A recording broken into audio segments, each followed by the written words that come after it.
Are you ready to dive into the world of magic, adventures, and school life at the academy? If so, this is the story for you. Meet Saron, our protagonist. As an infant, he was abandoned by his parents but was found by a family of hunters who raised him in a loving home. Despite the hardships of peasant life, he learned to read from an early age and became obsessed with books. One day, he accidentally meets a magician and learns how to enter the spirit zone, the first step to learning magic. Although everyone says only nobles can be mages, can Saron prove his limitless potential? But before we find out, let's start the story from the beginning. Under the blanket of stars lies a mountain range, where the cries of a baby echo through the night. This land belongs to a brave hunter, whose first instinct upon hearing these cries is to grab his axe, thinking it might be weasels sneaking around.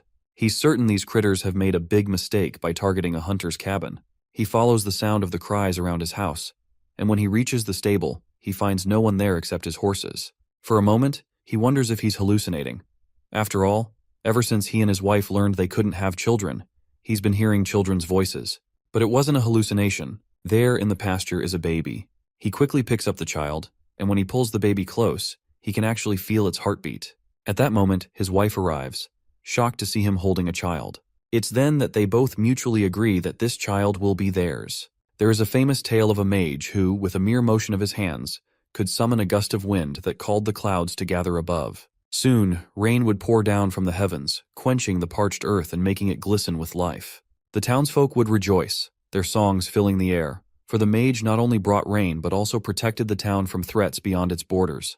Through his mystical powers, peace and prosperity thrived, and hunger and thirst were banished. Yet the mage did not rest. Tirelessly, he pursued his research, always striving to better the lives of the people. His deeds were so extraordinary that they called him the well-mannered mage, and his story became a legend cherished by all. Saron Aryan, the boy once found in the stable, grew up reading this tale. Now 12 years old, Saron often buries himself in books, captivated by the magic within their pages. His father, Vincent Aryan, now 40, never tires of watching his son read. To Vincent, the boy's curiosity and enthusiasm are endlessly endearing. Today, after finishing their work of chopping wood, Vincent affectionately swings his son around before signaling it is time to head home. As they walk through the wilderness, Saron looks up at his father and asks about magic, how it works, and whether he could ever learn to use it. The humble hunter, who only knows little beyond hunting, responds in his own simple and sincere way. Meanwhile, some of Saron's mates see him with his father. They wonder why Saron is always so interested in accompanying his father or reading books. Even when they invite him to play, he refuses. They begin doubting whether Saron even understands the books he reads, thinking they are too advanced for him. Later, as they see Saron walking beside Vincent, some of the children begin to think that Vincent is not really his father. One of their mothers tells her son that Vincent doesn't own Saron, claiming they found him somewhere when he was still a baby. Meanwhile, as the children talk, Vincent overhears them. He becomes angry inside but does not confront the boys. Instead, he holds on to his belief that he is Saron's father, no matter what. Determined to make Saron happy, Vincent decides to take him to the city the next day to get the fruits he wants, as a reward for helping him that day. Saron feels happy and eagerly looks forward to going to the market, though Vincent silently wishes he could do more for him. However, Saron remains desperate to learn about magic. The next day, they go to the city, Craius, in the kingdom of Tormia. Saron marvels at the beautiful view of the city. When they reach a certain store, Vincent asks Saron to stay with a grandfather he knows while he runs some errands. He warns Saron not to wander around and to avoid nobles. Vincent quickly heads off, leaving Saron waiting. While helping the grandfather a little, Saron seizes the chance to ask him about magic. At first, the old man doesn't understand, so Saron repeats himself. The man then directs him to a bookstore in front of his shop where he can find books about magic. Excited, Saron quickly heads to the bookstore. As he enters and is about to grab a book, he is shouted at and told not to touch anything. The shopkeeper claims his hands are too filthy to handle the books. Saron asks if he can at least read one, but he is denied again. The books, the shopkeeper explains, are very costly and meant only for nobles. Disheartened, Saron walks out of the store. Then, he notices some books piled in a corner on the floor. Recognizing the spot, he realizes it might be where his father gets the books he reads to him. However, he notices one fact. The nobles who visit the bookstore not only get the books they want, but are also treated with great respect. This makes Saron wonder why the nobles receive such privileges while he is excluded. Remembering his father's warning about avoiding the nobles, he starts to question what might be wrong. As Saron prepares to leave the area, guards suddenly catch him. They demand to know how he managed to get inside the gates of the bookstore compound, which is reserved for nobles only. Saron explains that his father is nearby, but the guards do not believe him. They assume he is an orphan and decide to detain him. Before they can get a proper hold of him, Saron skillfully escapes. By the time they realize what has happened, they find themselves holding only his jacket. Saron has already hidden behind some flowers near a building. From his hiding spot, Saron hears some children discussing magic. They are asking someone to explain what magic is. At first, the person gives a vague explanation, most of which Saron already knows from his readings. Then the person says something that captures Saron's attention. Magic is all about insight. At that moment, Saron feels he has found an answer he had been searching for. The person elaborates, saying, "Insight is sharper than knowledge, and swifter than ability." They add that with a little cultivation, anyone with enough insight can become a mage. As Saron listens intently to the conversation within the compound, he suddenly hears an old man's voice suggesting that he climb the wall if he wants to hear better. Saron is initially shocked that the old man seems to know what he is thinking. Unsure of what to do, he considers whether to follow the suggestion or walk away. Finally, he decides to climb the wall, feeling as though not doing so would be a regret he might carry for the rest of his life. So he climbs to the top of the wall and sees a group of children gathered around an old man sitting under a tree. The old man notices him immediately and, to Saron's surprise, invites him to come down and join the conversation. The old man introduces himself as Alpheus Miri, the headmaster of Lauheus School of Magic and a level 4 mage. Encouraged by Alpheus's warm invitation, Saron prepares to climb down from the wall to join the group. Saron enters the academy grounds and sees a group of children his age seated under a massive tree with the old man, who is the headmaster. As Saron approaches, the children quickly try to dismiss him, insisting he leave because he is not a noble.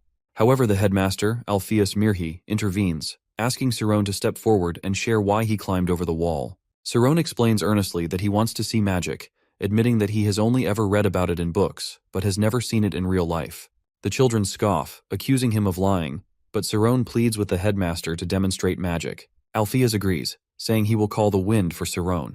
The headmaster activates wind magic, causing the children and Saron to levitate into the air. Saron is awestruck by the experience, his wide eyes filled with wonder as he feels the magic firsthand. After they descend, Saron, still brimming with curiosity, asks the headmaster what magic truly is. The directness and sincerity of Saron's question surprise Alpheus, prompting him to explain. Alpheus tells Saron, "Magic is an act that breaks the general laws of the world.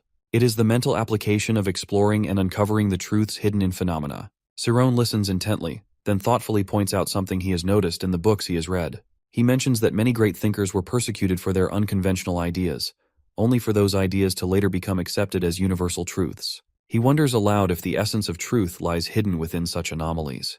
This observation impresses the headmaster, but also leaves him curious about Saron's perspective. When Saron eagerly asks how one can learn magic, Alpheus hesitates. He doubts whether Saron, a peasant, is capable of mastering magic. To demonstrate the skill required, he instructs one of the noble students to enter the spirit zone.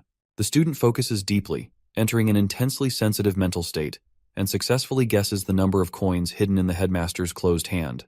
Saron is amazed by the accuracy of the student's guess. The headmaster explains, "When a mage is completely focused, they become so attuned to their surroundings that they can perceive things beyond the ordinary. The spirit zone is a state of heightened sensitivity, where one's mind can influence and control the phenomena around them." Saron feels confident in his ability to achieve what the other students demonstrated. The headmaster, observing his determination, advises him to seek a quiet place to practice, emphasizing the importance of first finding himself and then erasing himself. Though the concept is abstract and challenging, it sparks Saron's curiosity and determination. The headmaster knows that while anyone can attempt to enter the spirit zone, only a select few have the capacity to truly master it. Encouraged by his eagerness, the headmaster allows Saron to try entering the spirit zone immediately. Saron closes his eyes and concentrates deeply, his mind focused on the task. While he begins to grasp the essence of the practice, his actions seem uncertain and unpolished to those observing him. The noble students dismiss his efforts as unsuccessful, and the headmaster, though intrigued, appears outwardly indifferent. However, Saron's persistence does not go unnoticed, and the headmaster silently acknowledges that with continued effort, Saron might develop a heightened sensitivity to the world around him. After leaving with the students, the headmaster reflects on Saron's innate potential. He recognizes that Saron exhibits a natural aptitude for magic, one that could have flourished had he been nurtured within a noble household from a young age. This thought lingers in the headmaster's mind as he considers the possibility that Saron's talents might surpass expectations despite his humble origins. Alone in the academy grounds, Saron processes what he has learned. Determined to improve, He leaves the academy by jumping over the wall once again. Saron, now fully immersed in the spirit zone, experiences a profound sense of connection to everything around him. As his understanding deepens, he feels as if he has become one with the world itself, an overwhelming sensation of boundlessness surging through him. With this newfound awareness, he races home, eager to explore the possibilities of this power. But as he dashes forward, he accidentally collides with someone and falls to the ground. He immediately apologizes, but the people he has bumped into are not ordinary bystanders. They are gangsters, and their tempers flare. Angrily, they begin to manhandle him, taking offense to the unintentional collision. In the midst of the altercation, a noble girl arrives and inquires about the commotion. The gangsters explain that they are simply teaching the peasant a lesson. Saron attempts to explain himself, but his words are ignored as the gangsters continue to beat him. The noble girl, however, steps in, urging them to stop, warning that Saron could be seriously hurt or even killed. As she tries to take control of the situation, the gangsters, dismissive of her intervention, continue discussing what to do next. One of them mentions that they might sell Saron into slavery, reasoning that no one would care about a peasant and that they wouldn't get into trouble for it. The noble girl, perplexed by their cruelty, suggests they examine Saron first. However, the gangsters misinterpret her words, assuming she wants Saron to undress. At that moment, something inside Saron snaps. The humiliation, the fear, and the powerlessness he's felt all surge into a single, overwhelming emotion. In an instant, time freezes. Confused, he wonders what is happening. As he stands frozen, memories of the headmaster's demonstration of wind magic flood his mind. Saron realizes he has unintentionally triggered a magical response, just like the wind magic the headmaster had shown. Suddenly, time resumes, and the gangsters are no longer in control of the situation. Without warning, they all begin to levitate off the ground, suspended by an invisible force. In an instant, they fall back to the earth with tremendous force, their bones breaking from the impact, leaving them severely injured and incapacitated. The noble girl, shocked by the display of power, approaches Saron, her curiosity piqued. She asks him where he learned such magic, remarking that he is just a peasant, and such abilities are unheard of in someone like him. However, before Saron can respond, a crowd begins to gather, drawn by the noise and commotion.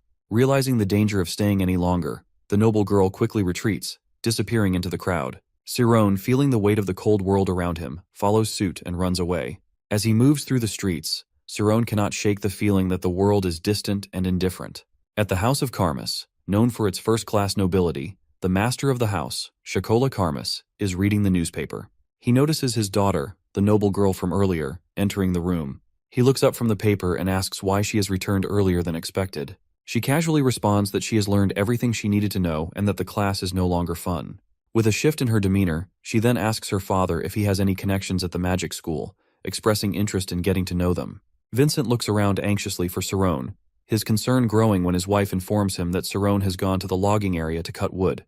Despite the snow still falling, Vincent decides to search for him, worried about the harsh weather. As he heads out, he recalls the time he took Saron to the city during the previous spring. That day, Saron had nearly been lost, and Vincent wonders to himself what has truly happened to the boy since. In the midst of the snow-covered forest, Saron stands facing one of the trees. He recalls how he had managed to use magic that one day, but hasn't been able to replicate it since. It had been a subconscious act, and while he hasn't been able to perform magic again, he can still enter the spirit zone.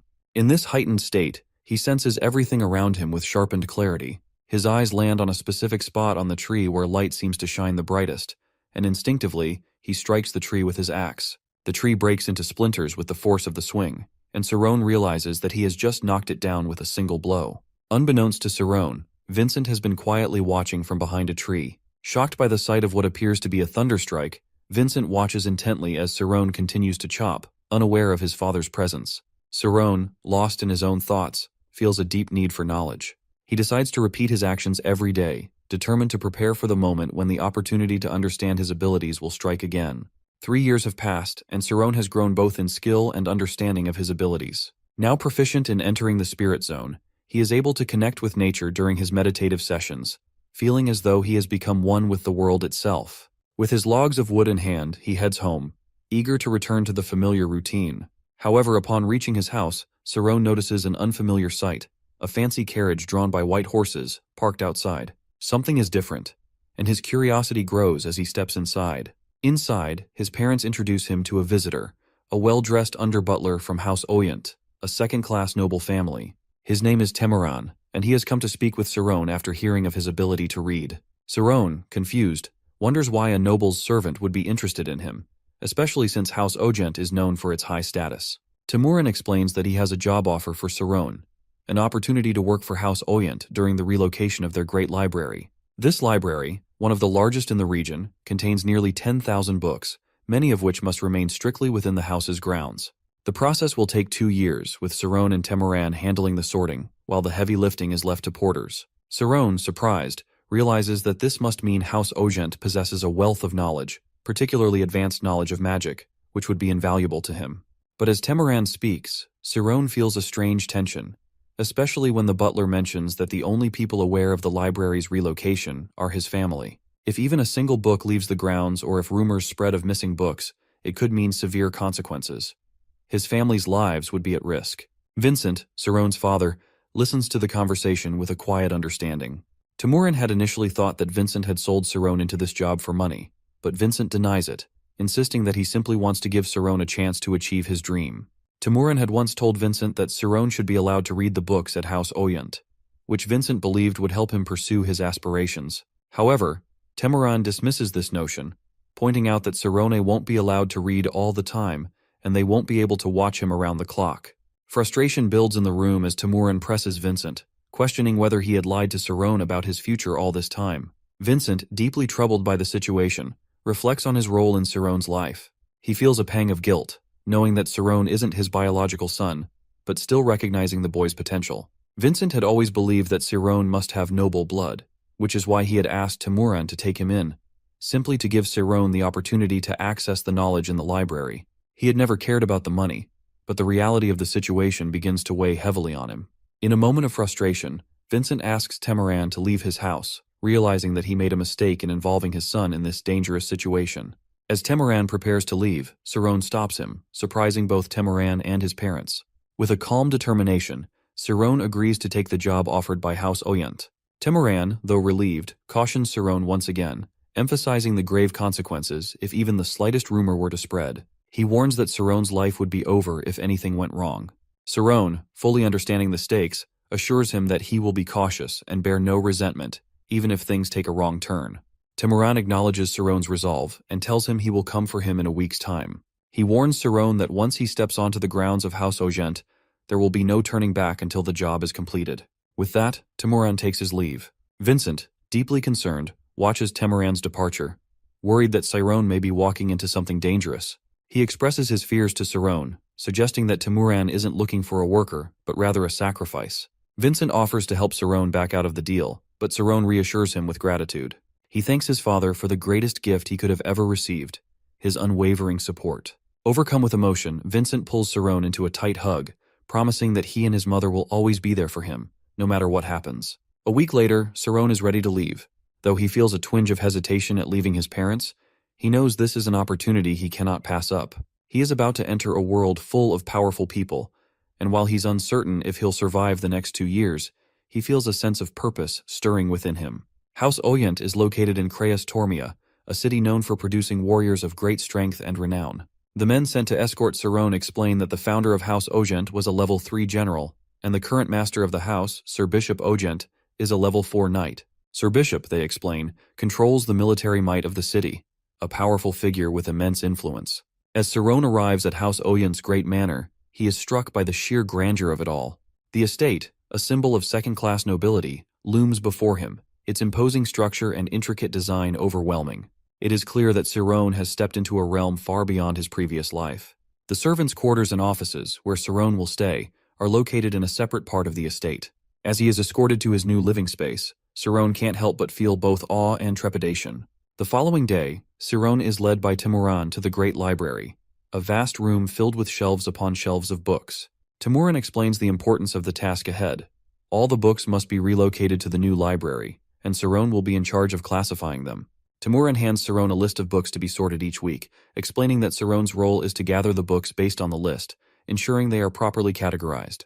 His working hours will be from 9 a.m. to 6 p.m., with his evenings free. However, Temuran warns that Sarone is not allowed to leave the grounds during work hours, nor can he enter the main manor unless directly ordered to. The lower butlers will inform him of additional rules. Sarone is to begin his duties the very next day. The following morning, Sarone sets to work. He dresses properly and quickly realizes why one person is assigned to sort all the books. It's important that the classification system remains consistent. As Saron works, he comes to understand that all knowledge is interconnected, and the common thread linking everything together is history. He soon notices that out of the 10,000 books in the library, 850 are about history. Determined to learn everything, Saron decides that he will dedicate the next 2 years to reading these books. If he truly wants to become a mage, this is his path. While working, Saron finds himself immersed in the history books, but he quickly closes one when he hears footsteps approaching. He doesn't want Temuran to know that he is reading outside of his assigned task. Temuran, however, takes note of Saron's impressive ability to sort the books. He also notices Saron's tendency to work late into the evening. Temuran advises him not to overexert himself, as there is still a long journey ahead. As he approaches Saron, Temuran points out that not only servants enter the library, but also the master of the house and his sons. He warns Saron to be mindful of his appearance and actions, as he must uphold House Oyent's dignity at all times. He also suggests that Saron take care of his long hair, hinting that it should be more presentable. With a final glance, Temuran leaves, leaving Saron to reflect on the advice. Later, Saron is once again in the library, absorbed in the history books. He begins to realize just how vast the history of Tormia alone is. There is so much to learn. Overwhelmed, he wonders how he is supposed to study everything else as well. He concludes that he should focus on understanding at least one part of each historical event and move on, instead of getting bogged down in the details. As he continues reading, the exhaustion takes its toll, and Saron drifts off to sleep, his head resting on the books. Temuran, entering the library later, finds Saron dozing at his desk. He sighs, thinking that Saron is foolishly trying to tackle everything at once, and with this pace, he'll be stuck on a single book for weeks. Feeling a bit frustrated with Saron's lofty dreams, Temuran shakes his head and leaves, allowing Saron to continue his rest. Saron stands behind the receptionist's desk of the great library, his hands busy with cataloging and sorting books. As usual, he attends to any noble who comes to borrow books, though the behavior of the nobles no longer surprises him.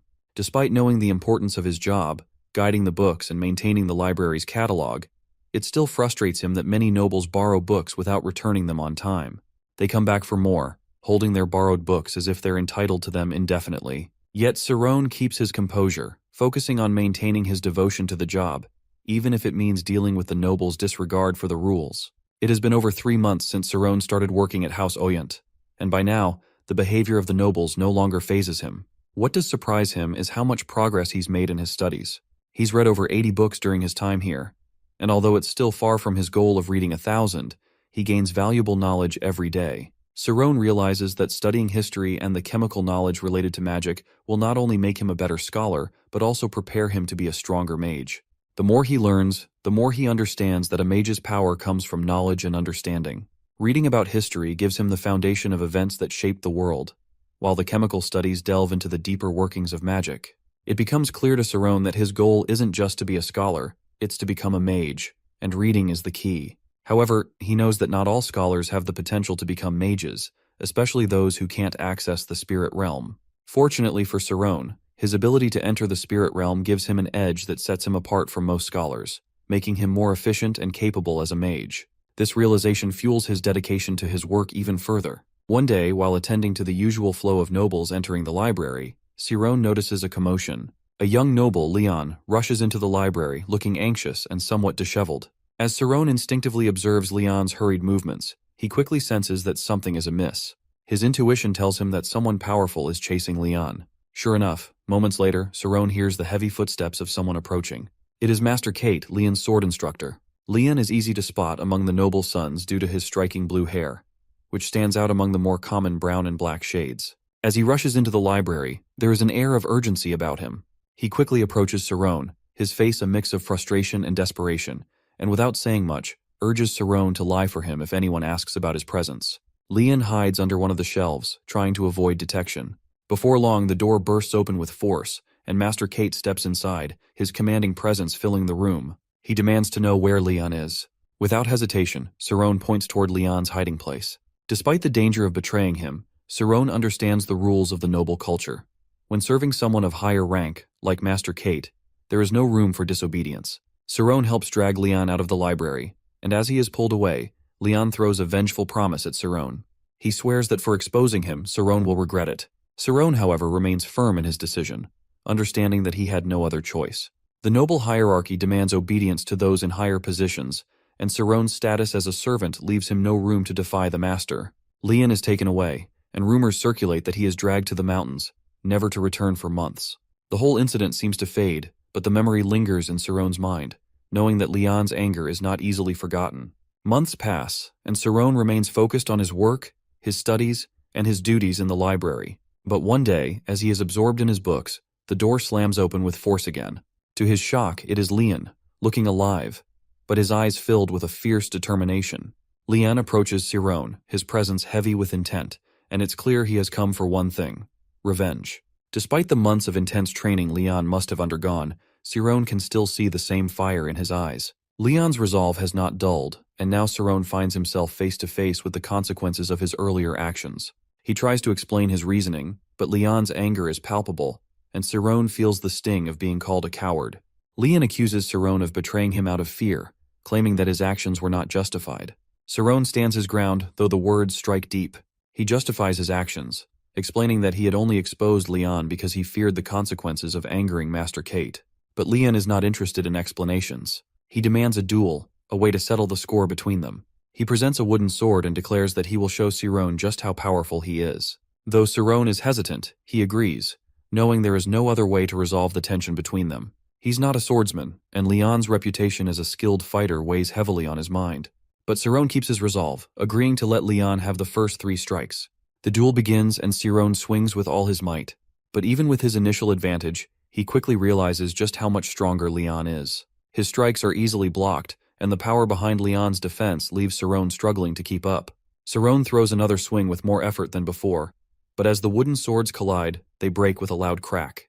Both wooden swords break with a sharp crack, and the sound echoes through the library. It surprises both of them, but it's Leon who is most shocked. He never expected such power from Saron, who had only moments ago seemed like an underdog in this duel. Leon stands frozen for a moment, unable to process what just happened. After a few moments of stunned silence, he finally asks Saron how he managed to strike with such strength. Saron, ever straightforward, explains that the power behind his swing isn't from swordsmanship or training with a blade. He tells Leon that it comes from a skill he learned when he was young, back when his father taught him how to chop wood. At first, Saron struggled with the task, unable to split the logs, no matter how hard he tried. But through persistence, he discovered what he now calls Thunderstruck, a swing that channels all his energy into one powerful motion. Though he's only used this technique for chopping wood, Saron has practiced it for years, refining the skill until it became second nature to him. Leon listens, still struggling to believe what Saron has just told him. He feels a mix of disbelief and shame. How could he, a noble son, be outdone in such a way by someone who had no formal training? He had been so sure of his own superiority and skill with a sword, and yet, here was Saron, someone with no background in swordsmanship, showing him up in such a humbling way. This feeling of shame stirs something deep within Leon. It triggers a memory from his childhood, one that has haunted him for years. When he was young, one of his brothers had beaten him in a duel, a fair and square fight, and it left a lasting mark on him. That loss, in front of their father, had changed everything. Leon's father, Lai Ogent, had always seemed to favor the other children, and from that moment on, Leon felt like he could never measure up. His siblings, each with their own specialized talents, always seemed to outshine him, but Leon had never discovered his own strength, his own special gift. This lack of identity, of something to be proud of, had left him with a sense of inadequacy that still lingered. The Ogent family, known for their distinct blue and black hair, had 4 children, 3 sons and a daughter. The eldest son had black hair, the daughter and Leon both had blue hair. Each of his siblings had found their calling, their talent, something they could excel in. But Leon remained unsure of his place, and that uncertainty had only deepened over the years, particularly after that loss to his brother. Feeling the weight of his own frustrations and inadequacies, Leon suddenly shifts his demeanor. He pulls out a real steel sword from his shield and throws it at Saron, declaring that he won't give up just because the wooden swords broke. He insists that the duel isn't over. Saron may have won this round, but Leon won't accept defeat so easily. He's determined to continue, and he says that in exactly 1 month, they will face each other again. Leon wants a rematch, one where he can prove to himself, and perhaps to Saron, that he isn't just a noble son who is easy to defeat. Even though Leon tries to explain that he has never used a sword before, his arrogance prevents him from truly listening to Saron's words. He doesn't want to acknowledge the truth in Saroni's statement. The two part ways, and Saron, determined not to be outmatched, begins devouring every book on swordsmanship he can find. He focuses on learning fast techniques, knowing that while he may never be as strong as Leon, he can use his knowledge to level the playing field in their next duel. At Leon's next training session with his master, he follows orders and puts everything he has into each movement. His effort is so intense that his master notices something is wrong. Leon's strength has increased dramatically, but there is something unsettling about his behavior. When his master asks him what's going on in his mind, Leon denies that anything is wrong, but his actions speak otherwise. Leon continues to push himself harder than before, and his performance becomes so powerful that his master grows concerned about the risk of him injuring himself, breaking his bones or straining his muscles. Fearing for Leon's safety, his master halts the training and demands that he reveal what's bothering him. Despite the pressure, Leon holds his tongue, unwilling to explain his inner turmoil. His master, recognizing Leon's potential but also understanding that he needs more than just raw strength, advises him to seek other techniques or skills outside of swordsmanship.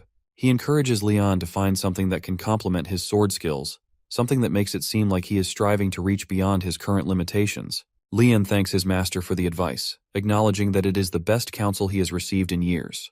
Though Leon admits that he is still not highly skilled with a sword, he vows to train with such dedication that no one will be able to defeat him in the future. Leon believes deeply in his master's words about the importance of attaining anything in life through hard work and dedication. Siron, on the other hand, immerses himself in studying the 6 most important sword techniques from the greatest swordsman who ever lived.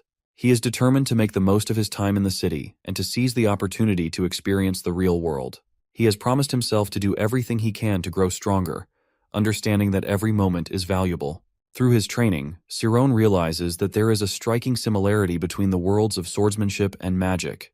Both are infinite in nature. Swordsmanship and magecraft have no end, always leaving room for improvement. Siron practices with a real sword, channeling all his focus into anticipating his opponent's next move. He uses his ability to enter the spirit realm to sense and predict the flow of battle. Over the course of many days, Siron hones his skills, gradually improving his understanding and technique. Meanwhile, Leon's focus is entirely on revenge, practicing out of a sense of pride rather than for any deeper understanding. The month passes quickly, and the time for their duel finally arrives. It is nighttime when they begin, and despite Siron's calm exterior, Leon is troubled. He looks at Siron and notices how the latter holds the sword without the usual composure of a skilled swordsman. Leon briefly wonders if Siron is telling the truth about never having swung a sword before. His ego urges him to believe he will win, but he can't shake the doubt creeping into his mind. In contrast to his initial impressions, Leon feels a strange calmness coming from Siron. Leon, driven by his need for revenge, steps forward with confidence, determined to prove that his training has prepared him to defeat Siron. But as he strikes, he is taken aback by how unexpectedly calm Siron remains. His stance is not what Leon expected for someone who has never wielded a sword before. He is dodging the swings that Leon is bringing at him, all thanks to his knowledge of swordsmanship. His spirit realm ability also helps him detect what swing will come next. When Leon sees that Siron is blocking and dodging all his attacks, he changes his technique so that every swing he throws at Siron will weaken him, even though Siron can still guide the blows. He plans to tire Siron out, believing that once Siron becomes weak, he will easily win the duel. But what Leon doesn't know is that even though Siron is growing weaker, he doesn't waste energy fighting back, nor does he let his emotions take control and speed up his defeat. Exactly when Leon thinks he has worn Siron down, he is surprised to see Siron attack him. Even though it seems like a normal attack, Leon doesn't think it will be a problem for him to handle. But what he sees next is completely different. During their fight, Siron realizes that Leon is relying solely on his physical strength and is swinging his sword without precision. This means that Leon doesn't truly understand the art of swordsmanship. Even when Leon starts using more force, Siron remains calm, recognizing that mental capacity or ability in swordsmanship is more important than brute strength. To defeat Leon, Siron knows exactly what he must do. He knows that if his physical strength won't suffice, he must rely on his technique to land the decisive strikes. However, as Siron sees Leon losing his focus and becoming more desperate, memories of his childhood resurface. He recalls how his parents would praise his opponents, mostly family members, whenever he was defeated as a child. The thought of losing again is unbearable. He cannot accept it, especially since he initiated the fight and fixed the date. Losing now would mean disgrace for him and his family name. Fueled by these thoughts, Leon fights like a madman, swinging his sword without control or awareness of where it's going. Even Siron, who is using his spirit realm, can no longer detect Leon's swings. As this goes on for some minutes, both of them try their best not to lose to one another, even though nothing is promised between them about what will happen to the person who loses. The worst thing either of them could lose, apart from getting injured, is their reputation, or ego. With all his swords thrown haphazardly, he manages to strike Cerrone on his chest, cutting through his clothes but not deep enough to make him stop fighting. The fight continues until one of them drops to the floor, making a normal sound. Everywhere is silent for the first 2 minutes, indicating a sign of victory for the one who still has his sword with him. It is Leon's sword that falls to the ground. As he swings haphazardly, the next swing he thinks Cerrone will take is not what he expects. Cerrone changes his grip mid-motion, and before Leon knows what is happening, he meets his sword on the floor. For Cerrone, this becomes a worry for him, having defeated a noble twice in a row. He stands there, thinking about what might now happen to him. Then he finally speaks, asking Cerrone to kill him to honor the culture of the duel. Cerrone cannot believe what he hears and tells him that he won't live to see tomorrow if he manages to kill him. He tells Leon that it is all his fault from the beginning for trying to push a servant like him to death, saying he should have followed his loyalty over the instructions of his instructor. Leon shouts back, insisting that he should have been loyal to him and explaining everything, including what he could and could not do. But after such serious talking, what makes Leon believe him more is when he sees Cerrone sitting on the floor, crying, saying he did not want this and never planned for it to happen. Leon, seeing him, is short of words for what to say next. He decides to make him his friend because, according to Leon, even though Cerrone defeated him, he does not make a jest of him as his siblings, whom he duels with, normally do. He knows that although he does not have strength like Cerrone, he realizes that he makes up for the lack of strength and understanding, or simply decides that he is a genius. As they both introduce themselves to one another, their friendship starts. It has been 1 year since Cerrone has been working in the Great House of Orient, and he has managed to classify over 7,000 books out of more than 10,000. The master of the house is very proud of him. Cerrone is also proud of himself, trying to read almost all the history books he promised to finish. Now he gets faster because he reads about 2 to 3 books daily, enjoying it because he believes it strengthens his knowledge while he reads. Since the last time he dueled with Leon, they have become close friends. Leon now stays with him during his leisure time to keep him company in the library. All this causes them to like each other more as they often ask one another what they know about any topic picked in the library. Cerrone always begs Leon to be gentle with the books, letting him know that he, Cerrone, might lose his life if any of them tear. But Leon always assures him that his life is worth more than a book, and that he will always protect him if anything bad happens. However, Cerrone seems more worried as the number of times he sees Leon with him increases, making him ask why Leon is not in training like before. Leon answers that although he only has a few basic training lessons left to learn, whenever he tells his master he is going to the library to study, his master always releases him. This makes Cerrone shout at him, saying that if he really comes to read in the library, he should be reading. But Leon finds it difficult to read books with pictures or diagrams of fighting, always saying they get boring. He once asks Cerrone that since he is becoming a mage as he wishes, he doesn't think he really needs to read all the books he claims to have read. Cerrone answers that he needs to cover or know everything a mage knows to be a mage, and everything a scholar knows to be a good scholar. As they have a discussion one day about who they think might win between a mage and a swordsman, Lai suddenly shows up behind them. Immediately, Leon stands to greet him, wondering if he has been overhearing their conversation. But Lai is more interested in their argument, stating that a swordsman will always win over a mage, saying they can see from their immediate surroundings the positions or authorities they both have. Leon disagrees with him on this perspective. Then Lai asks Cerrone to justify this for them, asking what he thinks. Cerrone supports that he thinks the mage will win, but before he can tell Lai his reason, Lai says to his face that he is wrong. Immediately, Leon sees where Lai's anger stems from.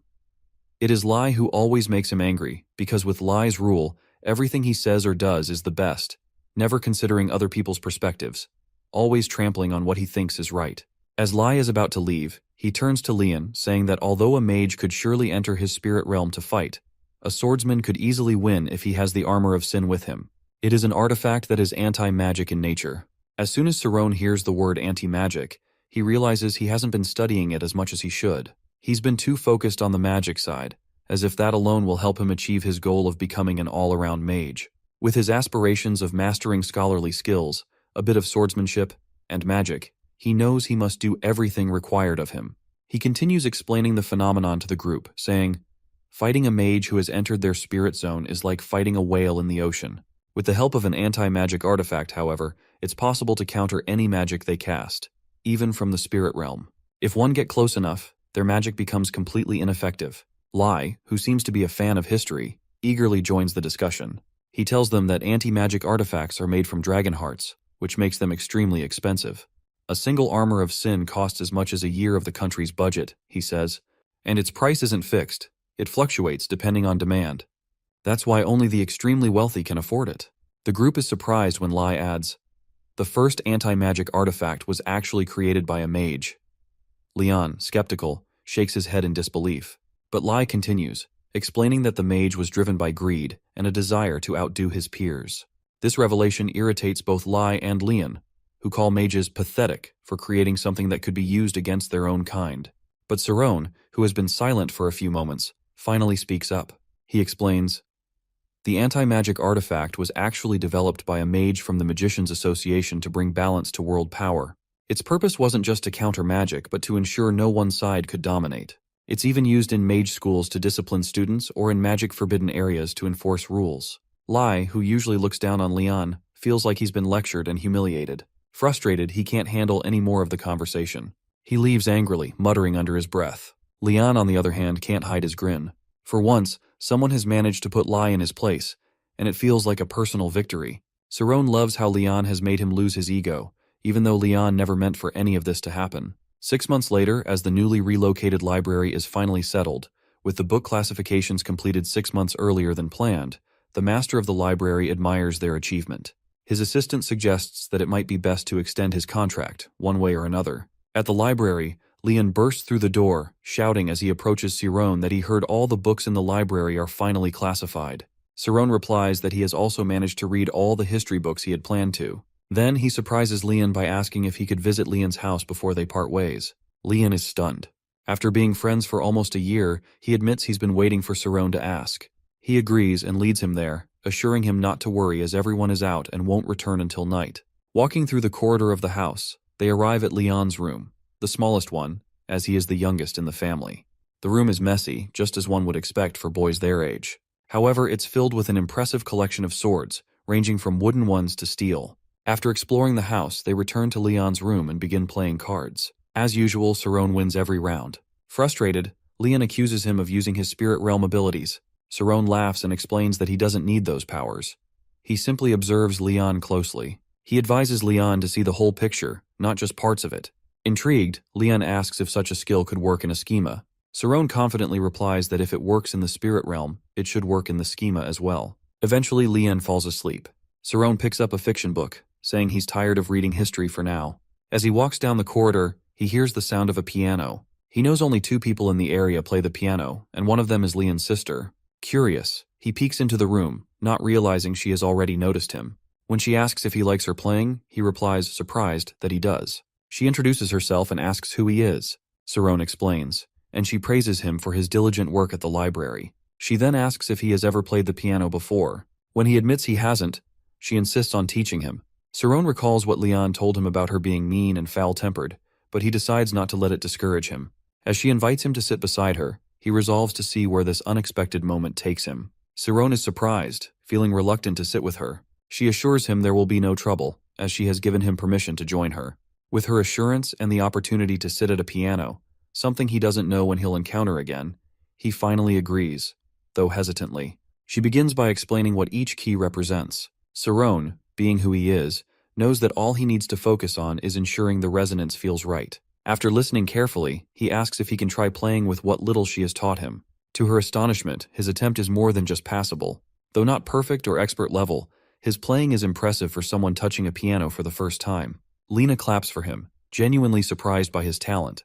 He hasn't even finished playing when Leon storms out of his room, shouting in frustration about his sister disturbing his sleep.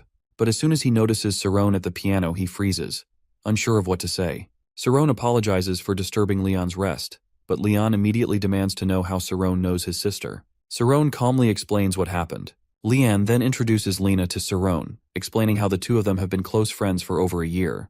Saron turns to Leon, asking why he had painted his sister as the most unlikable person in the family. As the two boys talk, Lena silently observes Saron, wondering how someone like him, a peasant, could carry himself so well, and how he could also be so good-looking.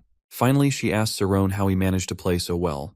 He brushes it off, saying it's just common sense, but Leon interrupts, warning Saron not to fall for Lena's kindness, calling her a witch. Lena thanks Saron for being a good friend to her brother, mentioning that Leon is still immature. She then looks at Saron and comments that he's quite adorable. Leanne, in response, jokes that if she likes him so much, she should just marry him. Ignoring the teasing, Saron turns the question on Lena, asking why she is home, especially since no one else was supposed to be around. She explains that she's here to help Leon prepare for school tomorrow, as he'll be completing his certification, a system designed for both swordsmen and mages. Leon and Lena explain to Saron how competitive the certification exams are. The number of candidates chosen each year is incredibly small compared to the thousands who attempt them. Although one can earn certification by accumulating points through the guild, or by graduating from a magic academy after reaching a certain level, the prestige of passing the exam directly is unmatched. Leon emphasizes that, despite the unofficial routes, most people prefer to pass the exam properly because of the money and fame that come with it. Lena adds that Leon will be taking the exam at the young age of 18. As she gently touches Leon's shoulder, she reassures him, saying he need not worry. His time will come too. Then, turning to Saron, she heads toward the kitchen, casually mentioning that she would love to see him again. As she walks away, Saroni asks Leon if his sister has a boyfriend. Without hesitation, Leon rushes to the corridor and shouts loudly, asking his sister if she is single. Before he can finish, Saron pulls him back, covering his mouth in embarrassment. Meanwhile, Mr. Louis and Hannes, two members of the household, observe the commotion from a nearby room, quietly noting everything being said. Later that afternoon, Leon is training with his master, Kate.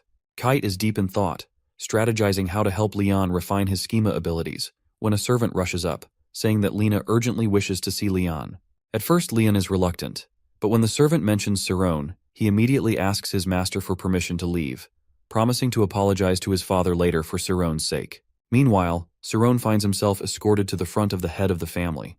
The atmosphere is tense as the head of the family coldly announces Saron's penalty: death. It is the day Saron is meant to leave the manor, but news has reached the head of the house that Saron, a peasant, has been associating with nobles, specifically Leon and Lena. Leon, upon hearing this, rushes to the estate, hoping to stop what's about to unfold.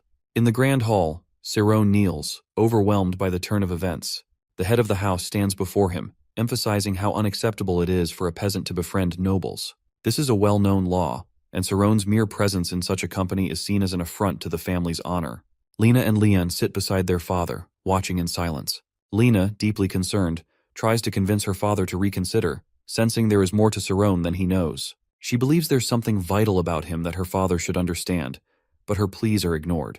The head of the house is fixated on the report from the butler, with multiple servants testifying to Saron's repeated visits and close relationship with the children. Despite the tension, the head of the house gives Saron a chance to speak. Saron, still kneeling, does not beg for mercy. Instead, he calmly points out that he and Leon have been friends for over a year, and during that time, no harm has come to either of them. He challenges the idea that their friendship is a threat to anyone. Lena watches Saron, feeling a sense of pride. Even in the face of death, he remains true to his beliefs and loyal to Leon. She hopes that one day, she too will have a friend like him, someone who values kindness and loyalty above all else. Meanwhile, the head butler and the servants who have testified against Saron exchange whispers, surprised by his refusal to beg for his life. They wonder why he insists on defending his friendship instead of pleading for mercy. The head of the house, enraged by Saron's calm defiance, orders his men to drag him away. The penalty for his actions will be death, and no one will speak of it beyond these walls. Lena protests, but her father is unwavering. He and the head butler, along with his assistant, insist that the family's reputation must be preserved. Even the smallest disruption, like Saron's friendship with Leon, must be handled swiftly and quietly to avoid tarnishing their noble name. Two guards seize Saron, pulling him toward the exit. Just before they reach the door, Leon bursts into the room, his fury evident as he tries to stop them. He argues, but his father is unmoved, insisting that a noble's association with a peasant is a weakness that could damage the family's standing. The head of the house believes that letting such a friendship continue would be a disgrace to their legacy. Leon stands holding the sword his master Kate gave him. His father asks a difficult question, demanding proof that Saron is not only using him for his own gain. Leon knows this isn't just an argument anymore, it's a test. It's a battle between him and his father, and everything is at stake. Just moments ago, Leon had been with his master, Kate, who warned him about the importance of reputation in noble families. Kate told him that extending a hand to someone like Saron could bring trouble, but Leon refuses to abandon his friend. He remembers the passion he felt when he trained to beat Saron, and now that passion pushes him to defend Saron no matter what. Kate, seeing Leon's determination, gives him a sword and says he should use it if he believes in his decision. Back in the present, Leon looks at the sword in his hand and laughs softly. He knows he can't defeat his father in a fight. But that doesn't matter. What matters is his belief in Cerrone. Leon tells his father that their friendship is real, built on trust, not status or reputation. It's a belief he holds firmly, no matter what his father says. His father is furious. He accuses Cerrone of tricking his son and tries to force him to admit that their friendship is wrong. But Leon stands firm, saying that he would rather leave his family behind than give up his friendship with Cerrone. Cerrone, calm and ready to face whatever comes, tells the family that he knew the consequences when he accepted Leon's friendship.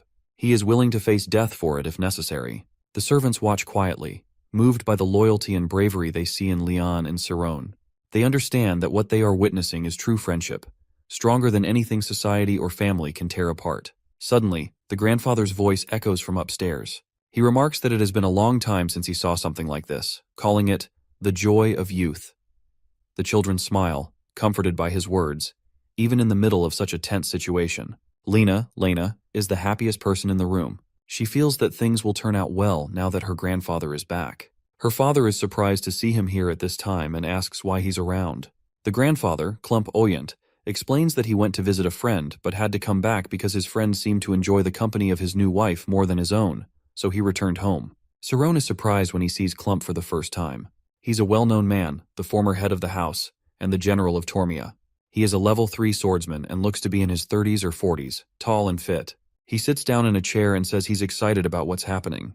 Leon's father asks him why he's excited, especially since the family's reputation is falling apart. Klump replies that even if the house's dignity is at risk, he enjoys seeing how well-liked Cerrone is. He's impressed by how people seem to like him, despite the situation. The grandfather then takes control of the situation.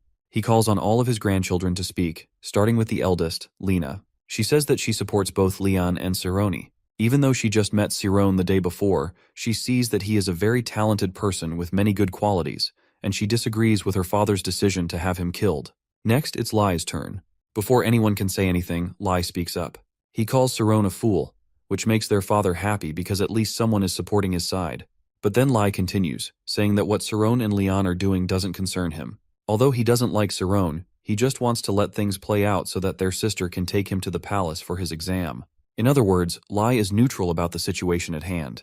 The grandfather enjoys watching everything unfold with a smile. He turns to Mr. Timurin, the third witness, and asks him to speak. Even though he knows it's not his place to speak out, Mr. Timurin says that he has been watching Cerrone since his arrival. He sees him as a hard-working boy and mentions all the things Cerrone has done for the nobles. When asked about their friendship, Mr. Timurin admits that he didn't know they could become friends but believes Cerrone means no harm to Leon. The servants and the head servant who brought the case are trying to silence Mr. Timurin, but Lena is happy to hear everything. It seems the tide is turning against her father, who is now the only one still insisting on punishing Cerrone. The grandfather listens to everything being said and finally disagrees with the rest. The room goes quiet as he explains his decision. Although Leon and Cerrone have become friends, the grandfather insists that their friendship must end here, today. He says he won't punish Cerrone for introducing the friendship, but he makes it clear that the reputation of the house and the family's position in the government is too important. He uses Lai as an example, saying that if such rumors spread, Lai could face discrimination during his palace exams. The grandfather asks Cerrone if he agrees to end the friendship, but after thinking for a long time, Cerrone refuses. He says he would rather walk away, but will never renounce his friendship with Leon. Leon is surprised, and tears fall from his eyes. He remembers what his master, Kate, had said to him before coming here. Leon then lifts the sword in his hand. Before he can say anything more, his sister begs him not to do it.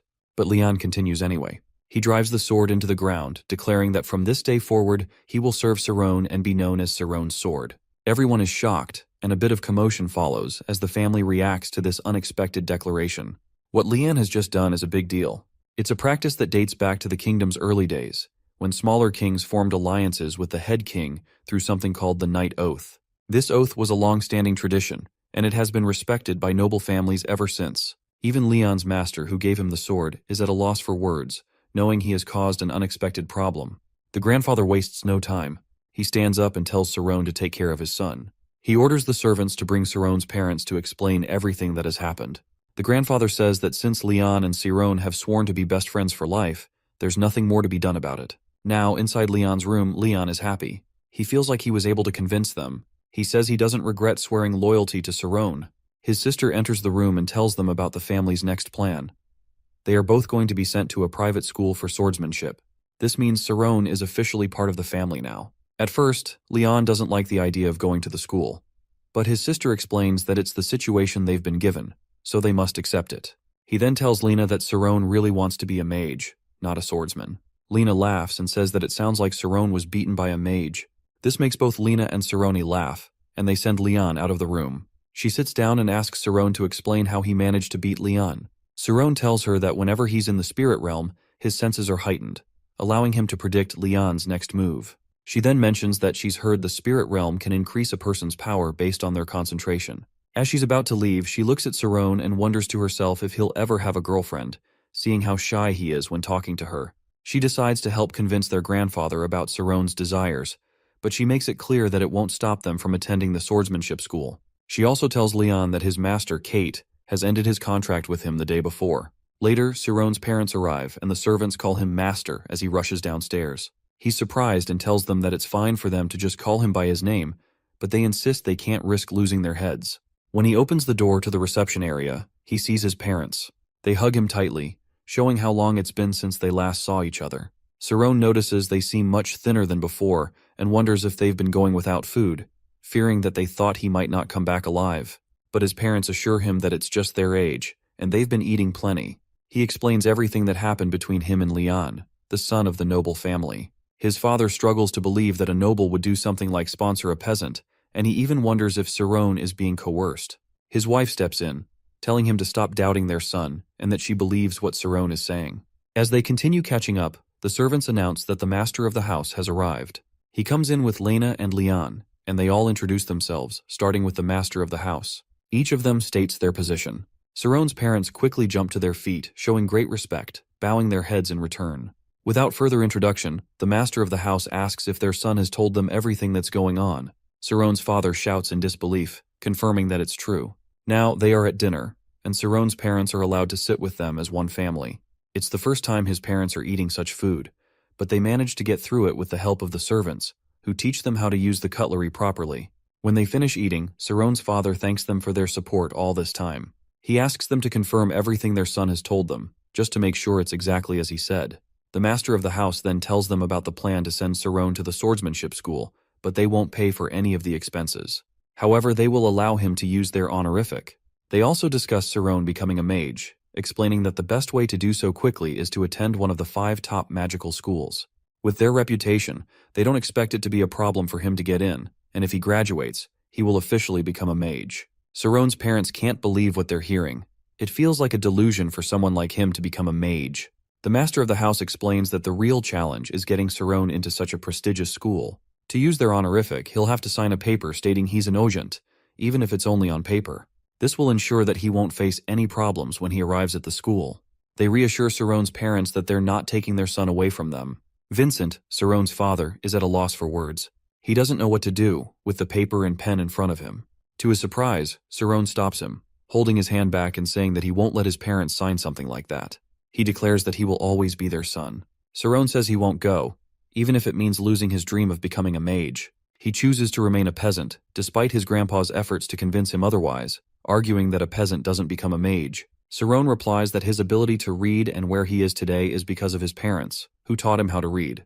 He insists that he doesn't want to lose his roots. Vincent, Saron's father, immediately kneels and begs them to adopt Saron, but the grandpa insists that his opinion must be considered in making such a decision. Suddenly, Vincent declares that Saron is not their real son. His wife tries her best to stop Vincent from sharing the story of how they found Saron in the stable, but he finally says that he is sure Saron is of noble birth.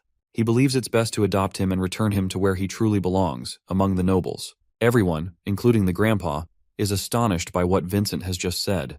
The master of the house sees that it's true. Saron doesn't resemble his parents at all. Now, his parents are renouncing him, but Saron is fighting with them, asking why they would say something like this without telling him first. Vincent tells him that he doesn't want Saron to give up his dream for him. He believes it's best that Saron knows the truth now that he's older. Saron says he has known since he was little that being signed over to the Oyent family means they are abandoning him, just like his real parents did. Being adopted would mean having a total of 6 parents in his life. Tears roll down everyone's faces as Saron speaks. It's an emotional moment. The master of the house thinks of another way for Saron to get into the prestigious Alpheus school without losing both of his parents. He remembers that his grandpa has a relationship with the owner of the school. The grandpa confirms this, saying that while it may be difficult to convince the man, the head of the school owes him a favor, so it's best to use it now for Saron. He warns that Saron will be stubborn if he decides not to yield. With the help of the master of the house, Saron's parents are able to stay until the third day, when preparations are made for the children to leave for their respective schools. When the third day arrives, Leon stands outside the chariot, crying. He feels like the school is tearing them apart. Though they both chose the same school, Leon's admission letter arrives first, meaning Saron won't be able to attend until next year. If his letter even arrives by then, Leon tells him they will see each other during the break and write letters to one another.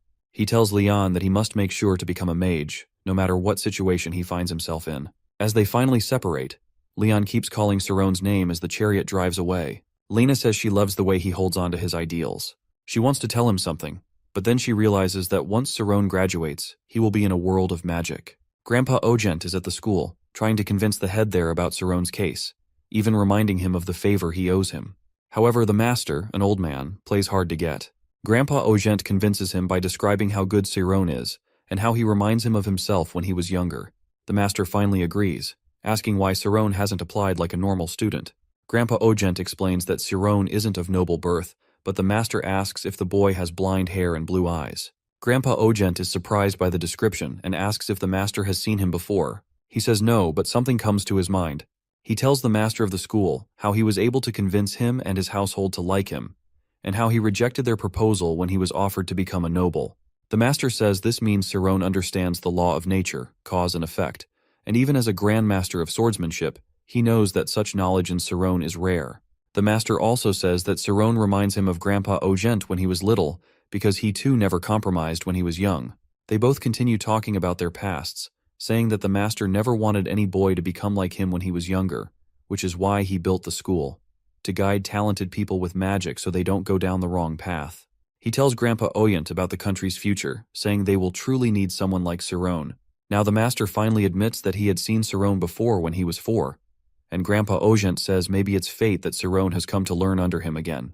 The master says that although he doesn't believe in fate, what he believes in most is the law of cause and effect. He finally agrees that it was social class that prevented him from taking Saron in when he first came to him. But now that Saron has made his way back to him, he will accept him into the school. After 3 months, it is spring. Saron prepares to go to school. He first visits his parents outside the city.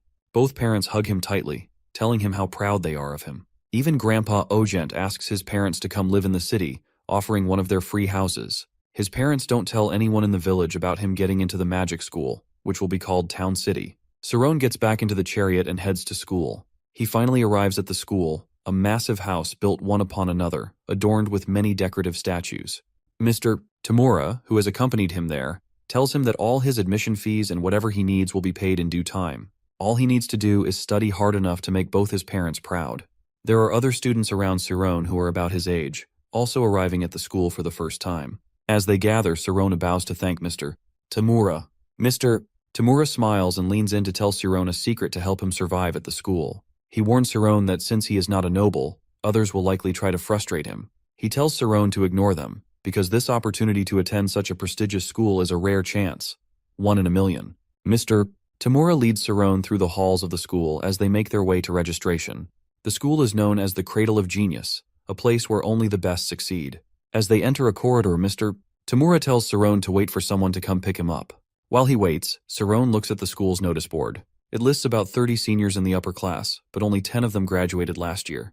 This gives Saron an idea of how tough the school will be. Suddenly, someone taps him from behind. It's the master, the same man he met earlier. They immediately recognize each other, and Saron thanks him for all the lessons he gave him when Saron was younger, now that he is 17 years old. The master starts to show him around the school, reminding Saron that he will have to take an entrance exam. This exam will determine which class he belongs to. Saron admits that he hasn't learned much yet, but the master reassures him that as long as Saron can enter the spirit realm, he'll be fine. They walk through the first set of classrooms, which are for younger students, from Class X to Class E8. In these rooms, students are practicing basic magic, using it for things like their suits and small tasks. Saron is amazed at how focused and skilled they are at such a young age. They then head to the next set of classrooms, from Class 7 to Class 4, which are for the more advanced students. These students are older, and their studies are much more complex. The conversations in these rooms are full of talks about everything from chemistry to electricity, and no one seems to care about what the others are doing. Saron quickly realizes that he has entered a whole new world, one where the students are serious, intelligent, and focused on their own goals. The master leads Saron to the school bulletin board, where they rank the best students in the advanced classes. One name stands out, Amy Karmas. She is at the top of the list. What surprises Saron is how, despite many students having similar abilities, one person still manages to outshine the others. This is when Saron decides that he too wants to be the top student in his class. As he is still thinking about this, Amy Karmas walks by with her friend running after her, telling her to wait. Saron calls her name, but as soon as Amy hears it, she quickly looks away. He realizes he's seen her before when he was little, the first time he used magic. Her friend notices him staring and whispers to Amy, saying she should take a look at the new handsome student. Amy, still distracted, says it feels like she has seen him somewhere before. The master interrupts their moment and tells Saron to follow him to where the exam will be held. When they arrive, Saron sees that young children are also taking the exam. These children are being tested to determine which class they will be placed in. The master tells Saron to pay attention to how the examiners ask their questions, and most importantly, to answer them truthfully. This is a practical exam, with several examiners grading each participant based on how well they perform. As the exam begins, the children enter the spirit realm to demonstrate their abilities. The examiners record their answers and reactions, noticing that each year the participants' abilities are becoming stronger. When it's Saron's turn, the master tells him to just be himself and leaves him to take the spot where he will be asked questions. As Saron steps forward, all the examiners start wondering what kind of ability he might have. They know that Saron is listed on the forms as a guest of the Ogent family and as a special candidate of the headmaster. The first question they ask him is what he can do with his magic. Saron answers honestly, saying he hasn't learned any magic because there was no one to teach him. Next, they ask him to enter the spirit realm. The examiners are relieved because not all students with wealth can perform magic. As Saron steps into the spirit realm, he begins to see what others have been seeing. He can now perceive the spiritual world just like them. When the first examiner asks Saron what he sees, he hesitates at first. The headmaster reminds him again to be honest, explaining that he won't be ranked on his answer, but will instead be placed in the appropriate training class. This reassures Saron, and he slowly responds, saying that the numbers keep moving farther and farther away. After a brief pause, he finally tells them that he sees the number 314, though he has no idea what it means. The examiners are stunned by his answer. What Saron has just described suggests that he is able to see clearly up to 30 meters away, which is far beyond the standard they had set for the test. This ability surprises them, as it shows a level of perception that most students don't possess. Next, they ask him about the most vibrant color he can see. Saron responds that it is blue, which indicates that he is a swarmer, a type of mage with great endurance. The examiner notes that this is the opposite of a clump, a type of magic user with a different ability set. The headmaster, hearing this, suddenly remembers what his old friend, Clump, Leon's grandfather, had told him about Saron. It seems that Saron's abilities are even more remarkable than Clump had described. Then, the examiners ask him how many mana balls he can see floating around him. Saron responds confidently that he sees 867 balls, which is a remarkable number. He doesn't need to explain further because he can feel the mana balls around him, which is equivalent to 86.7% of the standard for magical endurance. After the questioning is finished, the students are asked to wait outside while the examiners deliberate on which class to place them in. As they gather outside, Saron waits with the others, but the examiners remain inside, discussing Saron's abilities in detail. They talk about his use of the amplifier object and the unique way he perceives the vibrant mana balls, which has a higher density than expected. The discussion grows heated when Professor Thad suggests that perhaps Saron was exaggerating or lying about the number of mana balls he could see.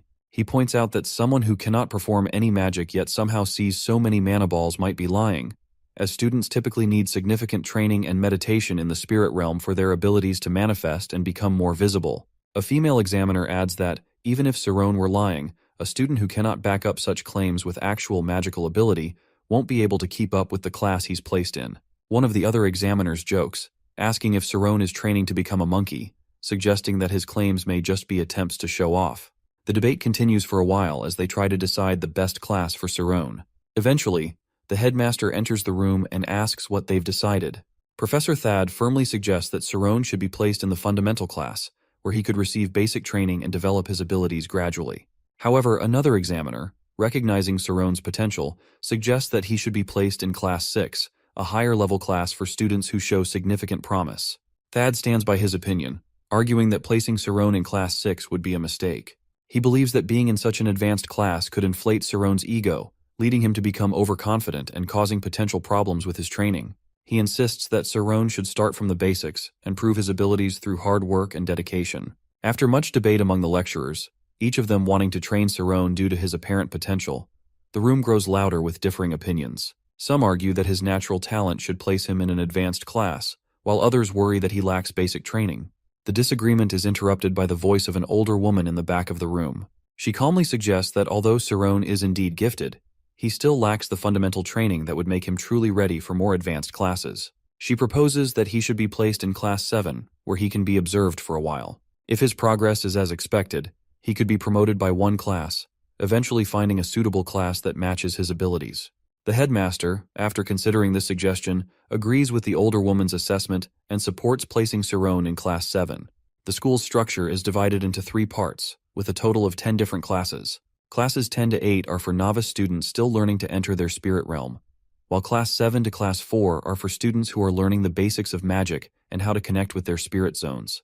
The last group, Classes 3 to 1, consists of the most advanced students who undergo rigorous training to become mages. These classes are the hardest to graduate from, with only a small number of students successfully completing the program. The next day, Saron is introduced to his new class. As he walks in, he notices the students staring at him, with many of the girls whispering about how handsome he is. Some of the other students, however, look puzzled and concerned. They wonder how someone who didn't start as a novice could be placed so high in the class ranks. Saron, despite his confusion, is determined to prove himself. The school itself covers a vast area of about 75 square kilometers, with more than 30 buildings, including dormitories for the students. Classes end by 5 p.m. each day, and there are strict rules about staying within the school grounds during weekdays. Students are not allowed to leave the compound unless permitted, which adds to the rigorous discipline required at the school. Finally, he is now in the prestigious Alpheus school uniform. He sees that all the classes and work are tough, just as expected from the advanced class he was placed in. Even the richest students, who have been studying magic their whole lives, still find it hard to learn easily, but he promises himself that he won't fall behind in any of his studies. After the first class lecture, he asks a girl about his age where the location of their next training might be. The girl, who is also an introvert, tells him that twice a week, all students in the advanced class train together.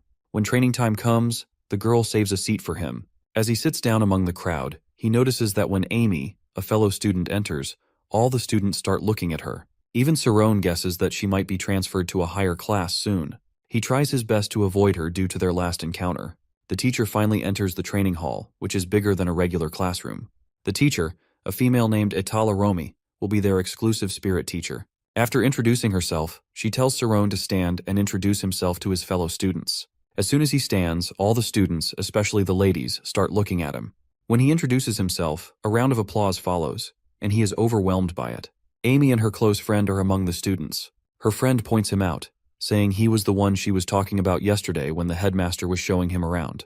As Amy looks at him, she knows she has seen his face somewhere before but can't remember where. As soon as Saron finishes introducing himself, there is a sudden spike in Amy's brain, and just like that, she remembers how she knows him. Amy Karmas, the youngest member of the prestigious House of Karmas, belongs to a noble family where change happens quickly and where geniuses abound. Yet she stands out among them all, as she possesses the most exceptional talents.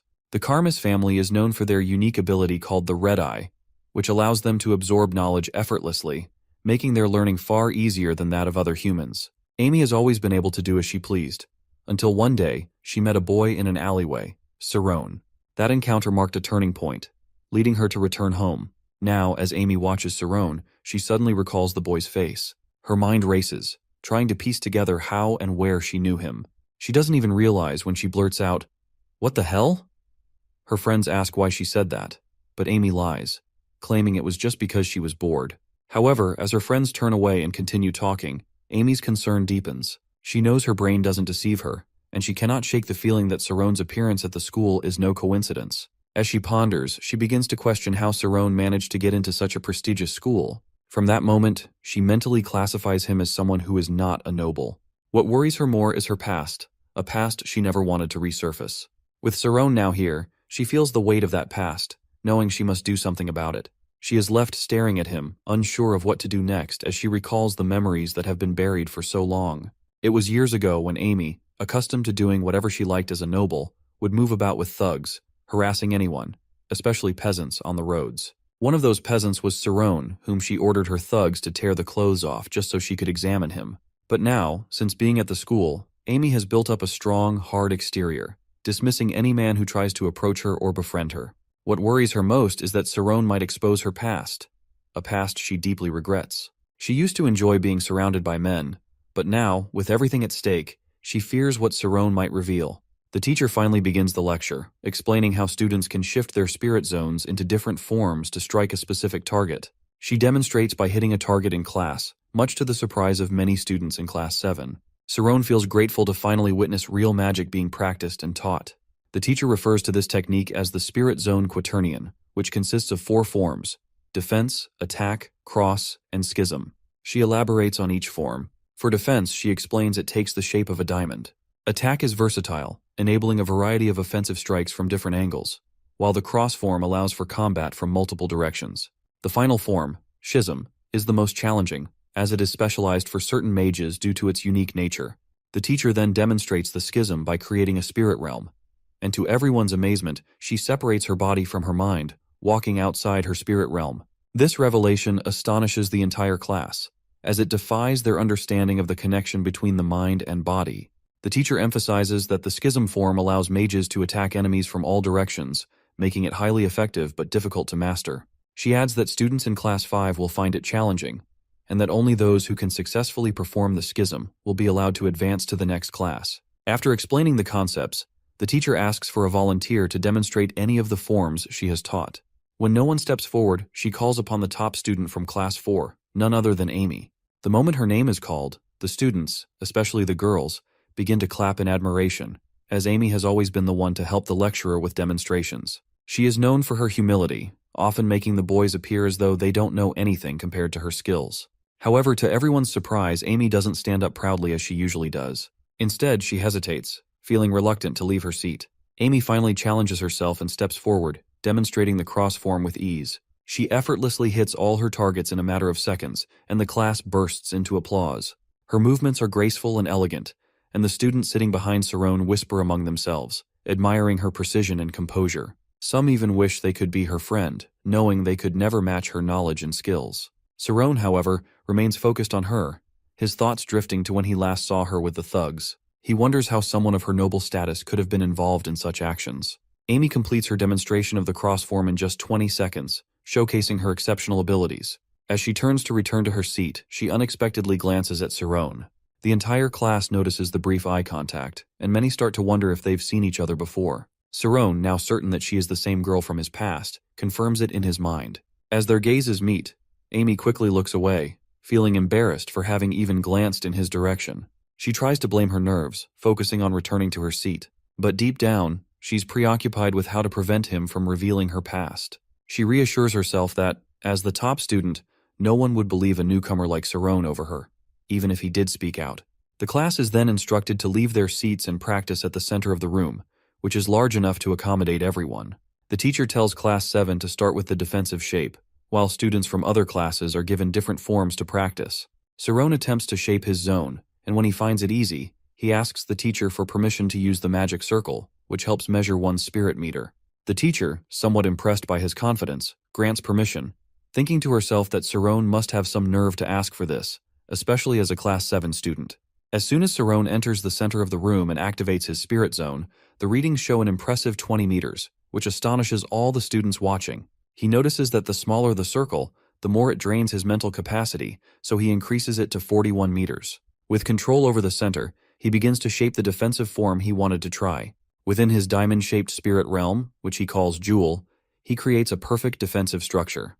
The other students are stunned to see a Class 7 student not only attempt such a technique, but successfully complete it on his first try. The teacher, observing this, recalls the debates during Cerrone's entrance exam about which class he should be placed in. His performance now solidifies her belief that perhaps they had underestimated him. She also realizes that Amy, as the top student, may now have someone to be cautious of. Amy, along with her friends who had doubted Cerrone's abilities before, watches in surprise as he completes the task effortlessly. They're unsure how to react, left speechless by his unexpected display of skill. However, as Amy's mind begins to race, She recalls the last encounter with Cerrone, the one where he humiliated her. Now seeing him standing in front of her in the magic school, she feels a mix of emotions. Her instinct is to meet with him in private and address this unresolved issue. Lost in her thoughts, Amy's close friend notices that something seems off with her. She keeps asking if Amy is okay, but Amy brushes it off, insisting that she's fine and that her friend doesn't need to worry. However, deep inside, Amy feels conflicted.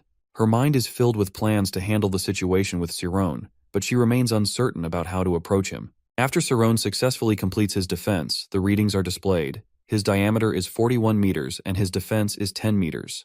A wave of murmuring sweeps through the class as everyone processes the impressive feat. The teacher praises him for his remarkable performance, and Cerrone, feeling overwhelmed, thanks her humbly. His classmates, impressed by his abilities, congratulate him with cheers and compliments. As the attention focuses on him, Cerrone begins to feel shy and self-conscious. Unable to handle all the praise, he quickly exits the spirit realm area, running away to escape the spotlight. The teacher, observing this, notes that she will need to keep a close eye on him. She recognizes that it is Cerrone's insight and mental clarity that allow him to create a defense far more substantial than her own, which sets him apart from his peers. The room is filled with a mix of competitors, adversaries, and admirers, all eyeing Cerrone and whispering among themselves. His performance clearly makes an impression. The next day, Professor Oliver, one of the examiners from Cerrone's entrance exam, enters the classroom. Her beauty and elegance are immediately noticed by the students, but the main reason she has been assigned to teach Class 7 is her desire to instruct Cerrone directly. As soon as she enters, the students excitedly begin to talk among themselves, asking if she is dating Professor Thad or if she can tell them a story. Professor Oliver, however, ignores their questions and immediately begins the lesson. To capture their attention, she performs a spell, creating a cold, sharp shape in her hand. The temperature in the room drops noticeably, and the class shivers in response. With everyone now fully engaged, she asks them a question about the coldness they are experiencing, challenging them to consider the energy needed to bring it together. Professor Oliver drops the crystal ice and reshapes it into small particles, demonstrating her mastery over magic. She casually mentions that she could use it to defeat enemies, an effortless display of her control over the elemental forces. As she moves toward the chalkboard, she begins to explain the deeper aspects of magic, particularly the concept of godlike powers that mages can wield within their spirit realms. She speaks about omnipotence and omniscience, the ultimate powers that a mage can tap into when fully in control of their spirit. It is during this explanation that Cerrone realizes the true reason for his struggles with magic. Despite all the books he has read and all the history he has studied, he had never understood that omniscience, knowledge of everything, was the key to unlocking his potential. His failure to perform magic wasn't due to a lack of talent or understanding of spells, but because he hadn't yet grasped the full scope of what it means to be a mage. Professor Oliver makes it clear that entering the spirit realm is only the beginning of their journey. She warns the students that those who fail to continue studying and pushing their boundaries will be left behind, unable to keep up with their peers. For Cerrone, this realization sparks something inside him, an intense desire to not only catch up with the others but to be the best, to master the secrets of magic that have eluded him so far. During break, while many students experiment with their magic, Cerrone focuses on his studies. He is determined to read as much as he can and catch up with his more privileged classmates who have had the benefit of magical knowledge and wealth. He is willing to do whatever it takes to level the playing field. One afternoon, while walking around the school grounds, something strange happens. Without warning, Cerrone feels his body lift off the ground. Panicking, he realizes that the wind is carrying him, lifting him higher into the air. Before he can comprehend what is happening, he finds himself being blown outside the school's compound, completely out of control. When he finally lands, disoriented and confused, he sees the figure responsible for his sudden flight. It is Amy Karmas, her head covered by a black hoodie, hiding her identity. Cerrone never imagined that the day they would speak would come in this form. This wasn't a conversation. It felt more like an abduction. The power she wielded was clear, and her intentions were still unknown to him. As she reveals her face, Cerrone realizes that she must know him. She must have been planning this encounter for some time. Before he can process the situation, Amy commands fire magic, conjuring a dangerous blast of flames that crackle ominously in her hands. Fear grips Cerrone as he realizes that he has no offensive magic at his disposal to defend himself. Amy's actions suggest that she has come to settle something, but Cerrone is unsure what that something is. The possibility that it relates to something from the past lingers in his mind, but there is no time to dwell on it as Amy prepares to make her move. As Cerrone listens to Amy's words, he feels an odd mix of confusion and frustration. She insists that she wasn't the one who suggested taking off his clothes. That idea, she claims, came from the thugs. Sarone, however, doesn't buy her excuse. He remembers clearly that it was Amy who had told the thugs she wanted to observe something on his body while he was lying there, vulnerable and humiliated. Amy tries to defend herself, arguing that she is not the person Sarone thinks she is. She vehemently denies being the instigator of the situation, but her words only seem to twist the memory further in Sarone's mind. He can't shake the thought that she might have kidnapped him now to address something that happened 5 years ago. The thought of it feels surreal. Why now? Why this? As she continues to speak, Sarone becomes increasingly detached from her words, thinking to himself that she's not offering anything he truly needs. He wonders if she believes he would be swayed by her defense, but he can't focus on her explanation anymore. Instead, he decides to address the matter directly. He proposes that they both move on. She should apologize, and they could put the whole embarrassing episode behind them. For Sarone, it's simple. The entire situation had been degrading for both of them. For him, it reminded him of his time as a commoner, lost on the streets with nothing. For her, it was a reminder of the thugs she used to associate with, her reputation and pride often tied to the mail company she kept. Sarone sees it as something they should both forget, but Amy's response is anything but what he expected. She refuses to apologize. Amy's reply is cold and indifferent. She sees no reason to apologize, claiming that there's nothing to be gained from doing so. Her ego, tightly bound to her status as the leading student in the advanced class, makes her view Sarone's words as some kind of attempt to charm her or win her over. She cannot understand his sincerity, and her refusal to acknowledge the past only deepens the divide between them. She turns what is happening against him, saying that she detects he is a modest one. She tells him how tough the school is and that his behavior won't get him far. If he manages to get on the wrong side of some people, they'll get him expelled. She tries to put fear in him, saying that as soon as they know he's just a commoner, his enemies will be more than he can ever think of, and they will make his time at school difficult.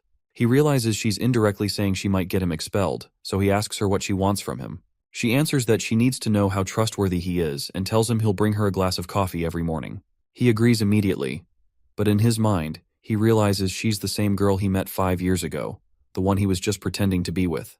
Amy is happy she has turned the situation to her advantage. She warns him as she flies away that if any teacher hears about their conversation, she'll make sure to take him down with her. He realizes the kind of school he's found himself in. At the beginning, he had been facing difficulties, but it's better than being expelled. Seeing how determined he is, he decides he'll do whatever it takes not to get expelled from the school. The next day, he does as she asks, but the other students who see him handing her the coffee interpret the situation wrongly, saying he's confessing his feelings for her. As soon as she collects it, she turns her back on him and heads to the library. Her friend, who always walks with her, sees her smiling as she walks away and interprets it as her being in love with him. However, Amy is laughing in her mind, thinking she's just teaching him how to talk to seniors and putting him in his place as a commoner. It's an embarrassing moment for him. He thinks of the best way to get back at her, but he knows he must do it perfectly so there won't be any disturbance. It's been 10 days since he's been bringing her coffee every morning. She sometimes waits for him to come, and whenever he arrives, people call him Romeo and Juliet. On the 10th day, as the students watch him bring her the coffee, her friend asks when she will say yes to him. Amy is surprised as her friend tells her that since he's the only guy who really likes her enough to bring her coffee every morning, people are starting to talk. Her friend says it looks like the guy she likes has finally arrived. She stands still for a moment, unable to say a word because what she thought was happening is not what people think. As he finally reaches her, he says in a cool, manly voice that he made sure not a single drop split this time. As he stretches the coffee towards her, he notices she's not taking it as quickly as usual. Instead, she smacks it away from his hand, shouting at him that he's just resumed school and is already chasing ladies around. She's sure he hasn't been studying. She walks away, leaving the students booing her, calling her mean and unfair. Her friend rushes after her, apologizing to him. When they're alone, she tells Amy that what she just did might cause a strange rumor to spread around the school, one that could tarnish her reputation. But Amy shouts that she doesn't care, and if only she could advance to the graduating class, all of this would stop because she'd be a senior then. Meanwhile, Sarone bends down to pick up the cup, and the other ladies nearby are talking about how bad her character is, saying they only thought she was good before. In the library, Amy studies at night and uses her special ability, the red eye, to see what's happened over the past 10 days that Sarone has been giving her coffee. Her ability allows her to feel what he was feeling at the time, almost like watching a rerun. She notices that he's brought the coffee with the same emotions for the past 9 days, meaning he's either sincere enough or very good at hiding his true feelings. She closes her book, leaves the library earlier than usual, and says she's really tired. Her friend follows her, but Amy insists on going alone. Her friend worries that Amy might feel guilty about not accepting the coffee. As Amy leaves the library, feeling tired from all the stress and thoughts crowding her mind, she meets artist Jake, who's been waiting for her. He tells her he's been there for a while because of her. Before she can respond, he stretches a cup of coffee towards her, saying it's the best coffee she'll ever taste. He tells her that he's doing it to win her heart, claiming he's worth more and more handsome than Saron. She shuts him up, saying she knows what he and his colleagues have been planning to bring her down since he entered the school. He warns her that she might get punished for speaking badly about him and his family, but Amy shouts even louder, embarrassing him in ways he never imagined. She calls him all sorts of names, accusing him of being a bully and someone who depends entirely on his family for everything. He retorts that his family has more money and fame, both within and outside the school, than hers. She responds more rudely, saying Saron has better attitude and attributes than him, a person who can't do anything without his parents' permission. He argues that he'll deal with her for what she said and that he'll also deal with Saron, making sure he never uses magic again. But the more he talks, the more she praises Saron over him. Frustrated, he rushes away, threatening to meet her later for the embarrassment she caused him. After Jake leaves, Amy is surprised at how she was able to talk back to him, especially since she's always been intimidated in school. She credits Saron's words from their earlier conversation for giving her the courage. Just as Jake had said, a few days later, Amy receives an unsigned letter, stating that Jake has Saron with him and that she should come alone to save him that evening. The letter threatens that if she doesn't show up, Jake will castrate Saron. When Amy sees the letter, she doesn't even hesitate to act. Without confirming whether it's true or not, she rushes off. Her friend, seeing the letter, tries to stop her, but Amy has already gone. Her friend quickly heads off to show the letter to Saron. He can't believe that someone like Amy would go to such lengths to save him. It's a bright new day with the sun shining brightly, though it will soon set. All the students rush to their various hostels as it's the closing period. Saron, as a student too, leaves the classroom at the loud sound of the bell located at the center of the school for all to hear when it rings. He walks out, still within the school compound, holding a book in his right hand, reading as he walks. Despite hearing the whispers of his name as he walks past, he acts as if he doesn't notice. Ever since the incident 4 days ago when Amy embarrassed him right where he was walking, he behaves as if he is deep in thought, pretending to be busy so the students don't approach him, although he is secretly grateful for what happened. If she hadn't acted so rashly, who knows how long he would have continued delivering coffee to her every morning. As he walks closer to the school exit, he senses someone behind him. He assumes it's Senior Siriel, Amy's closest friend, as she is often seen with her. He hesitates to call out to her at first, remembering what happened between them last time, but then recalls that she had begged him, and he had rushed after her even after the insult. Seeing her standing alone without Amy beside her seems awkward. He moves closer to her, intending to say hello and be on his way, thinking maybe she is waiting for Amy to catch up so they can head to their hostels together. As he approaches, she is surprised to see him and immediately grabs him, asking where Amy is, her eyes full of fear. He tells her he hasn't seen her and asks what has happened. Realizing that Saron has no idea what's going on, she shows him the letter, explaining that it was all part of a trap for Amy. The letter was given to both of them just 30 minutes ago, right before he arrived. It claims that a black magician has kidnapped her, and Siriel knows it must be Jake and his crew, known for bullying and picking on students. She makes up her mind then and there, telling Saron that if he doesn't see Amy by 7 p.m., he should report it to the professor.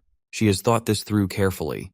Because of their shared secrets, hers about her past and his about being a commoner, neither of them would want these things exposed, as it could lead to disastrous consequences. He immediately understands why Amy has gone there. He drops his bag and promises he'll be back, rushing off. Though the place is far, unexpectedly, he finds himself flying in the sky. It's Siriel who has joined him, explaining that running won't get them there fast enough. Within a few minutes, they arrive. As soon as they land at the 14th training hall, they split up, each going in a different direction to search for Amy. They don't find her, and Saron realizes the thugs must have moved their location to avoid detection by the teachers. Siriel then tells him to return and alert the professors, pointing out that Amy came here because of him. Siriel exclaims, asking if everything people are saying is true. She still wants to ask more questions, but Saron tells her there's no time. It's better she be on her way now. Used to the mountains as a commoner, Saron enters his spirit realms and looks for their last footsteps, continuing to trace their path. After a while, he spots smoke rising in the distance, just a short distance away from where Amy should be. Amy is with Jake, who prepares to throw his first fire spell at her, but he misses. They continue talking when the other members of their group show up with a dramatic flying entrance, praising Jake for successfully tricking someone like Amy into coming here. There are 5 of them in total, with Jake as their leader. He asks Amy what her relationship with Saron is, questioning why she would come out to this remote place for him. Amy asks about Cerrone, and they tell her it was all part of the trick they played on her, assuring her that he's likely somewhere reading and unaware of what's going to happen to her. She remains confident, saying no matter what their plans are, she will defeat them. They all claim they'll do whatever they want to her, since she has offended nearly all of them. Before they can finish, she casts a fire spell on one of them. The group becomes afraid, but Jake, their leader, stands firm, telling them to be confident, insisting that she alone won't be able to defeat them all, no matter what she tries. The fight begins. Amy starts with a cross-defense spell, but as she fights, she switches to another defensive schema. With her quick reflexes and the help of her schema, she dodges the strike Jake tries to land, thinking it will defeat her. As she's busy fighting the others, she manages to get almost all of them on their knees, begging her for mercy. Jake, however, starts using the forbidden magic known as anti-magic, which is prohibited in the school. The others, already on the ground, rise and stretch their hands towards her, emitting the anti-magic. Amy is helpless. She can no longer defend herself. Jake steps forward, pulling out a knife as he walks toward her. He suggests that maybe she will accept the offer he made to her yesterday, and if she does, he might change his mind. Amy struggles to escape the anti-magic enclosure, desperately trying to increase her schema, even though it stopped growing when she was 12. Finally, Jake is standing in front of her, telling her to beg him for mercy. Tears begin to roll down her cheeks, as she realizes this is the first time she's ever been in a situation like this. Remembering how she treated Cerrone 5 years ago, she thinks to herself, so this is how he felt. Just then, she hears a voice. It's him, Cerrone, with a stick, calling their attention toward him. As Cerrone stretches the rod in his hand toward them, they don't recognize him at first because they are all facing away from him. Before they can turn around and see who has come to disturb their operation, they are confident enough to finally face him. When they realize it's him, they burst into laughter, unable to believe their eyes. They wonder why someone like him would come all the way out to the bush alone. But Cerrone's only thought is that all he needs to do is prolong the time they spend there. Even if they beat them both, the teacher Sariel called will eventually arrive to save them. He is still in his school uniform, sweating from running to catch up with them.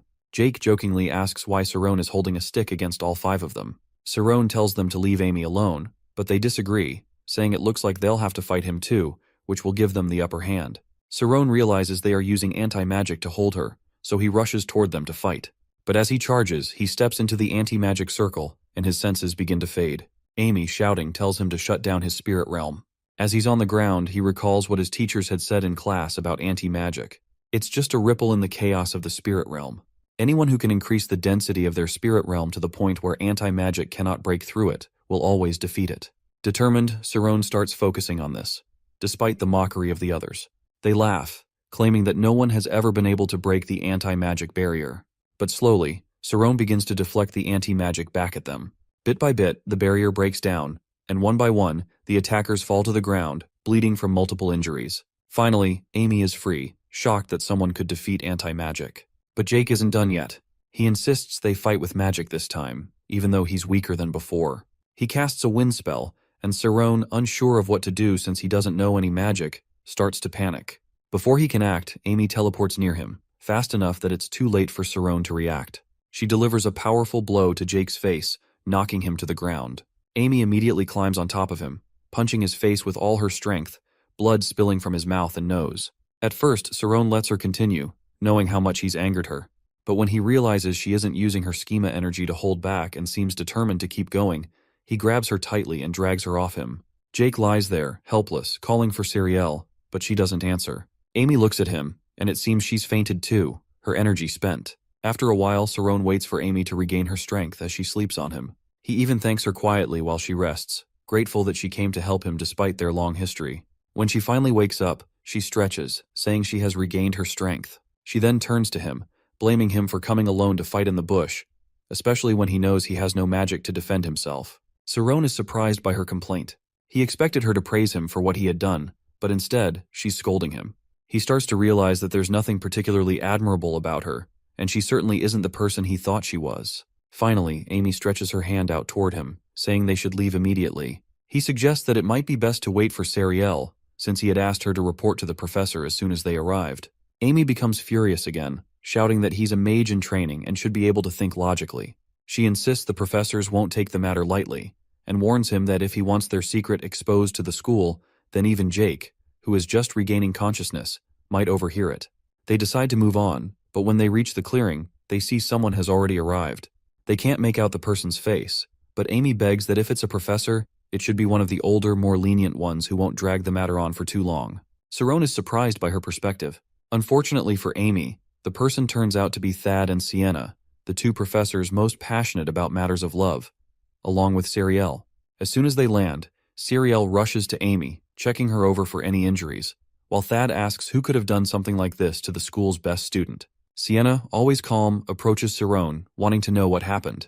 But Amy, more concerned with how long the investigation will take, seems uninterested in the details. Before Saron can explain, Jake is already on his feet and interrupts. He claims that he will tell them what really happened. He humbly requests a duel with Amy, citing personal reasons for the conflict. Sienna asks about the letter, and Jake lies again, saying he only mentioned it to make things sound more interesting. He accuses Amy of breaking school rules first, claiming she attacked them in the library. Amy is stunned by his confident lie, unable to believe he's twisting the truth to this extent. Jake insists that it was Amy's idea to come to the bush so that the teachers wouldn't know what was happening. He claims that, as they can see, it was they who got beaten into a stupor by her. This shifts the lecturer's view on the reason for the fight, which Sariel had already informed them about. But as Amy tries to defend herself, saying that she was the one who first attacked in the library and even kidnapped Saron, Jake interrupts, defending himself by saying they didn't kidnap Saron. He insists that Saron came to the bush on his own, implying that there's something they're hiding. He tries to turn the blame on them, saying they are the real culprits since they were the ones beaten by her. But Sienna, being who she is, doesn't believe anything without evidence. She casts an ice spell, one she's known for, declaring that Jake is lying. She reveals she can detect that he and his friends used anti-magic, a dangerous and illegal magic that could have killed them both or even destroyed their lives. She emphasizes that they must be expelled from the school for using anti-magic, as per the school's laws. Jake, however, shouts back at her, claiming that she's just a mere teacher and won't be able to get him expelled. At that moment, Thad whispers into Sienna's ear, revealing that Jake's family is the one sponsoring the academy. As he talks back to the professor, it makes her angry. She summons a lot of crystal ice, which is sharp, and sends it toward him. Everyone there thinks she wants to kill him because the ice is sharp enough to kill a person. But she is able to control it, so the crystal doesn't even touch his clothes. However, he cannot move, or else he will wound himself, as the ice surrounds him from head to toe. Saron is amazed by how she is able to control the ice. She then lectures him right there, saying that although the school has been turning a blind eye to the way he and his friends treat other students, the school was created to teach what money cannot buy. Jake calms down and asks what money cannot buy. She explains that it is a dream of friendship, a dream of becoming a mage, and many other dreams. As he reflects on her words, he envisions all these possibilities and feels a deep sense of regret. Bowing his head, he silently asks for forgiveness and resolves to dedicate himself to becoming a mage. For Amy and Saron, the main reason for everything that happens now is that they sit in front of Thad, who questions them about what they have together. He wonders why they would send a junior into the bush alone to save a senior. Before they can answer, Amy simply says, "He's her boyfriend." Everyone in the room is surprised, including Saron, because they didn't plan this together. Her friend Sariel, along with the other two teachers present, is also surprised. They know her as someone who doesn't have time for boys and wonder how long they've been dating. After the incident, Sariel, who only knew half of what happened in the bush, begins spreading the dating rumor, turning it into a fairy tale of how Saron saved Amy from the guys who were disturbing her, and how he defeated them. That isn't the only thing. The school notice boards are now filled with all kinds of stories about the events in the bush and the interrogation room. Though Amy's friends are happy for her, they also notice a change. Since she agreed to date Saron, all the boys who used to disturb her have drastically reduced their attention toward her. The love story that they share has turned into a version that circulates among the students, making both Amy and Saron more beloved by their peers. A few days earlier, during the interrogation with Professor Thad, he couldn't believe someone like Amy would be dating, especially a new student who had just joined. Amy responds by explaining that they've known each other since they were little. When the professor seems skeptical, Amy taps Saron's leg under the table as a signal. He confirms her statement, agreeing that they've known each other for years. They both decide that it's better to fake their love than to let their secret be exposed. This convinces the professors, and they believe their story was a valid explanation for why they were helping each other. Their acting is so convincing that even Sariel, who is one of Amy's closest friends, believes the lie. Only Amy and Saron know the truth. Though they are not in the same class, the one class that brings them together is the training class. It's during this time that their bond grows even closer, and they begin talking to each other whenever they meet in certain spots around the school. Even though Saron continues to address Amy and her friend with respectful tones whenever he sees them, Amy tells him to stop using such formalities in school since they are fake dating to make their relationship seem more convincing. This change brings Saron new problems, as rumors about his relationship with Amy circulate throughout the school. The rumors stem from his poor academic performance, especially after one of his classmates sees his mid-semester results, where he ranks last in the class. His inability to use magic leads to more speculation. His classmates start to believe that Saron was admitted through special admission, bypassing the usual procedures, which also supposedly explains why he's dating someone like Amy, who has a good background, even though they seemingly have nothing in common. These rumors quickly spread, and many of his classmates begin to avoid him. However, Saron is more concerned about Amy, hoping she won't be dragged into the gossip. During practice sessions, his classmates continue to keep their distance. Thankfully, the advanced training field is spacious enough for Saron to sit away from them and keep his distance. As the training continues, he's able to focus on himself, though it's hard for him not to feel the weight of being isolated. Before one of the training sessions, Saron reflects on the previous class, remembering the conversation he had with Professor Yahello, a female instructor. As she enters the class, Saron stands by the entrance and speaks with her about his struggles. He confesses that he feels as if he loses consciousness whenever he tries to perform the deviate magic, making it difficult for him to complete the spell. Professor Yahello listens carefully, then explains how he should handle the next time he faces difficulty. She suggests that he perform the magic in the image zone to confirm whether he understands the technique, which she believes might help him overcome his challenges. He feels reluctant to approach the front as he notices how his classmates are reacting to him, but Professor Yahello isn't concerned. She's aware that he's become sensitive to the opinions of his peers, something that wasn't the case before. Even during his first class, Saron had been able to attempt the examples on his own. However, to his professor's surprise, he agrees to go to the image zone to perform the magic, asking her to check if he's doing it correctly this time. Saron is still the only one in his class, Class 7, who is able to perform all the forms taught by the professor. As he walks toward the image zone, his classmates gossip about him, saying that perhaps he's trying to impress Amy again, as if that's the only thing he can do.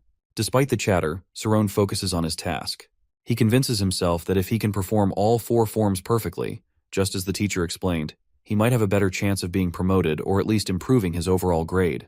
He starts with the simplest form, and as he casts the spell, the higher-level students in the class are amazed by what they see. He progresses through the forms, moving to the last one, the deviate form. When he prepares to perform the deviate form, the students whisper among themselves, questioning if someone in Class 7 can really pull it off, since it usually takes at least a Class 5 student to attempt such a spell. As he waits for the right moment, doubt begins to creep into Saron's mind. He worries that if he fails, all the people who had been cheering him on will turn away. His thoughts reflect on his form, and Amy, noticing his hesitation, recognizes that something is wrong. She's seen what he's capable of, especially when they faced off against the Black Magicians, Jake and his group, and she knows this isn't like him. Taking a deep breath, Saron reassures himself. He reminds himself that he came to the academy to become a mage, and that he mustn't be afraid of what others think if he truly wants to succeed.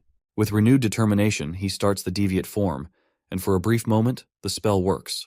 Though it lasts only 4 seconds, Saron manages to completely separate his consciousness before it fades, leaving everyone in the class stunned by his achievement. Professor Yahello is pleased with Saron's progress, and after the class, she reports his success to Professor Sienna, who is reading Jake's report in her office. Jake's report details how, even though anti-magic was used against Saron, he managed to defeat the 6 attackers using only the defense form, tapping into his larger consciousness. Professor Yahello expresses how proud she is of Saron and suggests to Professor Sienna that perhaps they should find a way to motivate him further to study harder. Later, in class, Professor Sienna announces that Saron will be promoted by 2 classes, moving directly to Class 5. Although there have been instances of early promotions, no one expected him to be promoted by 2 whole levels. This news causes an uproar among Saron's classmates. They begin to challenge the teacher's decision, arguing that Saron only knows the 4 defense forms and has no magical spells to show for himself. Professor Sienna, taken aback, admits she wasn't aware of that. Another student speaks up, claiming that Saron is only good at practical work, and that if they look at his theoretical assessments, she is sure she's performed better. Many other students join in with complaints. In response, Professor Sienna tells the class she will hold a meeting with the other professors to reevaluate their decision, and will update the class on their final verdict. As Sienna walks back to her office, she reflects on the class's reaction. She understands that it's normal for students to protest when they believe a decision is unjust. but she can sense that the opposition to Saron's promotion is emotional rather than based on logic. Just as she enters her office, one of Saron's classmates, Maria, enters and appears remorseful. Maria had not spoken up during the class protest, but she felt guilty for not defending Saron when others were accusing the professors of promoting him because of his supposed family wealth. The other students had assumed he must be rich to attend the academy, despite knowing nothing about his actual background. Maria, a gentle lady with hair the same color as Professor Sienna's, sits at the student chair across from the teacher's desk, tears suddenly streaming down her face. Professor Sienna, sensing the gravity of the situation, allows Maria her moment of vulnerability, quietly stepping back and waiting for her to collect herself.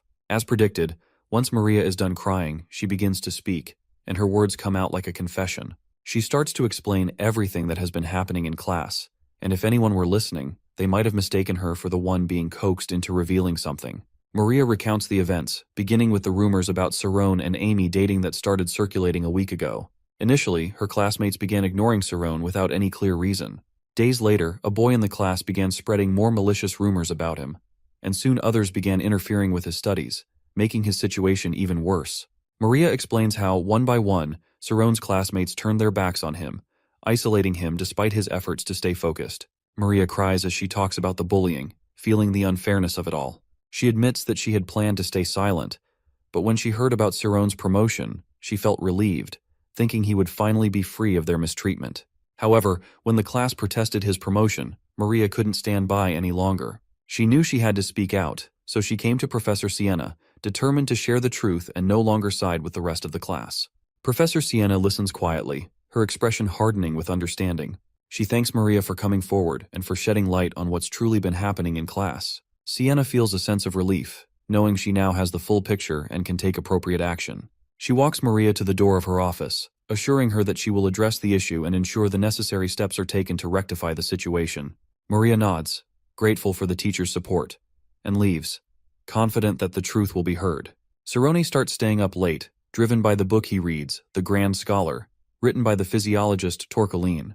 According to Torkelin, to reach the status of a grand scholar, one must sleep no more than 4 hours a day, with a maximum of 6 hours. The book claims that teenagers, being like superhumans, have the ability to do anything they set their minds to, and achieving this status is within their grasp.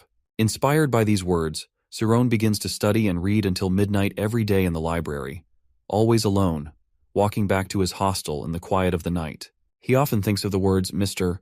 Timurin once told him that he would face challenges at school, but if he keeps his head high and perseveres, he would eventually achieve his goal. These words echo in his mind, not only for his own sake, but for the people who believe in him, his parents, the Oyent family, and others who have placed their trust in him. One night, after returning to his hostel and changing out of his school clothes, Saron hears a knock at his door. Thinking it might be one of the boys from his dorm, he opens the door, only to find teacher Sienna standing there. She steps inside, explaining that she has tried to check on him several times but hasn't been able to find him. As she glances around the room, her eyes fall on his study table, and she notices something strange. His scores are all the same. She realizes that Saron is not just trying to learn magic, but he is working toward mastering all subjects equally, aiming for a well-rounded understanding. She understands now that his current approach isn't about immediate results, but about preparing for the future, much like a mage would. As they sit across from each other, teacher Sienna wonders why Saron has chosen this difficult path, questioning whether it is because he lacked education in his early years. The silence lingers between them for a moment as they both reflect on their thoughts. Finally, Sienna speaks, asking him about his relationships with his classmates and if they are bullying him. Saron replies calmly, assuring her that he is fine and doesn't need to worry about him. Though he wishes he could form better relationships with his peers, he isn't resentful of them. He acknowledges that, although he hasn't made many friends, he has some, like Amy and Sariel, and for now, that's enough. Teacher Sienna nods in understanding. She respects his outlook and assures him that she will keep his perspective in mind when she attends the next teachers' meeting. Saron's peaceful attitude in the face of such challenges has clearly impressed her. The following day, all the staff of the school gather in a large hall. Everyone takes their seats, and the headmaster sits at the highest chair in their midst, signaling the start of the meeting. Teacher Sienna steps up to the podium where individuals with important matters for the meeting are expected to stand and voice their concerns. As she begins her speech, she greets everyone in the room and thanks them for attending. She addresses the issue at hand, which is her support for Saron's promotion by 2 classes, arguing that it is in his best interest. She backs up her opinion by stating that Saron is an excellent student, has been bullied by his classmates, and demonstrates great potential through his wide-ranging studies. Several of the lecturers in the meeting agree with her and support the notion that promoting him early would help him graduate sooner, giving him more opportunities. However, Professor Thad, the only dissenting voice in the room, opposes the idea. He expresses doubt that Saron is truly being bullied, as teacher Sienna claims, especially since Saron is unable to use magic yet. Thad argues that bullying typically occurs in lower-year classes, and not among more advanced students. Thad makes his point clear to the headmaster, stating that although Saron is a good student, he believes in the overall well-being of the entire school, not just focusing on one student. He criticizes the other teachers for being overly concerned about Saron, ignoring the potential concerns of his classmates.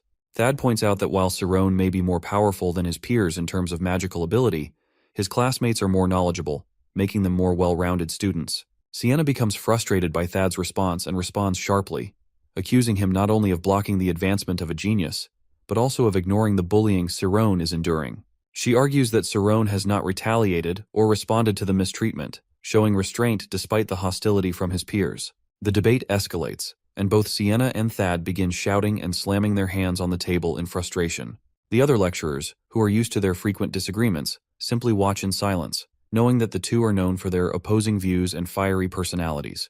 It is clear that this clash is just another instance of their usual intense debates. As the argument between teacher Sienna and Professor Thad grows louder, the headmaster, who has been sitting at the front, raises his hand and demands silence. His commanding presence quiets the room instantly, and both Sienna and Thad reluctantly return to their seats. The headmaster begins his speech, acknowledging both sides of the debate. He states that he has carefully considered the points made by both teachers. He understands Sienna's argument about not letting Saron's talent go to waste and giving him the chance to shine. However, he also appreciates Thad's perspective that the school's primary focus must be on the overall well-being of the students, as well as the long-term health of the institution. The headmaster emphasizes that it is his responsibility to ensure that decisions are made not only with regard to the individual, but with the larger community in mind. After some deliberation, the headmaster, in his role as leader, proposes a solution that both sides agree on. He suggests that instead of making a unilateral decision to promote Saron, they should implement a fair and standardized method, a promotion examination for all students in Class 7. This exam would serve as a measure of their magical ability and knowledge, providing an equal opportunity for all students to prove their worthiness. With this proposal in mind, the headmaster concludes the meeting, and the teachers agree to the decision. The following day, the school administration posts an official notice on the school's notice board for all students to read. The announcement causes a stir among the students. It's revealed that the promotion exam will be exclusive to Class 7 students, and only those who pass the exam will be promoted to Class 5. The criteria for passing the exam will focus on two main areas: magical ability, specifically spell flow, and their knowledge of advanced magic. The exam will include the teleportation spell, a difficult and high-level spell, with the intention of limiting the scope of the test. The mention of teleportation causes a ripple of murmurs among the students. Among the students, the reaction is one of disbelief and trepidation. Many of them have only studied the teleportation spell in theory, and the thought of performing it under exam conditions seems nearly impossible to them. Some students recall the story of a previous Class 7 student who attempted the spell the year before. This student made a small but fatal mistake during his attempt, which nearly cost him his life. It was only through the quick intervention of the school's medical team that the student was saved. This story only heightens the anxiety, and many students begin to panic. As the news spreads, some students are already writing off the exam as an exercise in failure, believing the school administration has set the exam up for everyone to fail. The pressure of the situation, coupled with the difficulty of the spell, makes it feel as though there is no chance for success. Some students are even wondering aloud if there is anyone in Class 7 who is capable of passing the exam, let alone mastering the teleportation spell. Among this sea of nervousness and uncertainty stands Saron, who, despite arriving late, walks through the hallway with a calm and composed demeanor. As he passes by his classmates, they instinctively move away from him, giving him space, as if they are already bracing themselves for failure. Saron walks purposefully toward the notice board, careful not to let his body brush against anyone else, mindful of the invisible walls his classmates have erected around him. When he finally reaches the notice board, he stops and scans the details of the announcement. The criteria mention the teleportation spell. Saron doesn't react with the same fear or panic as the others. His gaze is steady, his confidence unwavering. Unlike his classmates, who are shaking their heads in disbelief, Saron faces the board with bold eyes, ready to tackle whatever challenges lie ahead in his education. His thoughts are clear. He has no fear of the exam, and he has no intention of letting anything stop him from succeeding, even if it means pushing beyond what his classmates think is possible. The students are told to engage in a spell called teleportation, with certain criteria laid down for them. The winner will be advanced to Class 5, and all of Class 7 is taking the advanced test. The students deliberate that the spell is not easy in practice, but only on paper. One student disagrees, reminding the others of a friend who ended up in the hospital for a year after practicing the teleportation spell. This discourages the students, and they begin to doubt that any of them will pass the test, given the criteria. Teleportation becomes known as the Class 7 Outcast Incident, a topic of discussion even among the higher classes. Amy notices how immature Class 7 is, recalling that something similar almost happened to her. However, she managed to advance to Class 6 in no time. She tells the students that it will be pretty hard for them to learn the spell. Still, Amy adds that teleportation is too dangerous for someone who has never learned magic before. As she walks, she thinks to herself that if Saron does not learn the spell himself, he doesn't deserve to date her. While Amy is moving from one place to another, she is noticed and caught by her professor, who is on her way to speak with someone privately. The professor questions why Amy hasn't been attending school as expected. Amy and the professor are both concerned about Saron, especially since he has never learned magic before. Amy explains that it will be too dangerous for him to participate in the teleportation test. She goes on to explain that teleportation is a light-type magic, discovered through the study of protonization theory. Light moves at the ultimate velocity in the universe, as nothing can surpass the speed of light. The teleportation spell uses this speed to move through time and space. While it may sound grandiose, a beginner student can actually perform it successfully with the right understanding. The teleportation spell is broken into 4 theories, each one essential to understanding the intricacies of the spell. The core of the theory is that quasi-light speed is necessary to perform teleportation, but the key is not in reaching the full speed of light, just understanding 1/10 of it. The real challenge, as Professor Oliver explains, is not the learning, but the impact. It is a delicate balance of control, as one must be able to harness and direct the energy without causing a catastrophic release of power. This makes the spell incredibly dangerous, and it's no surprise that it is forbidden on school grounds. After hearing this explanation, Saron begins to understand why teleportation is a restricted spell. It's not just its difficulty, but the sheer potential for harm if improperly executed. The professor then suggests a method for practicing the spell on the school's roof. She explains that the test will involve racing from one peak to another, and the goal is to reach the other side as quickly as possible. The students in Class 7 are at a disadvantage, as it will be difficult for them to even reach the other side at all.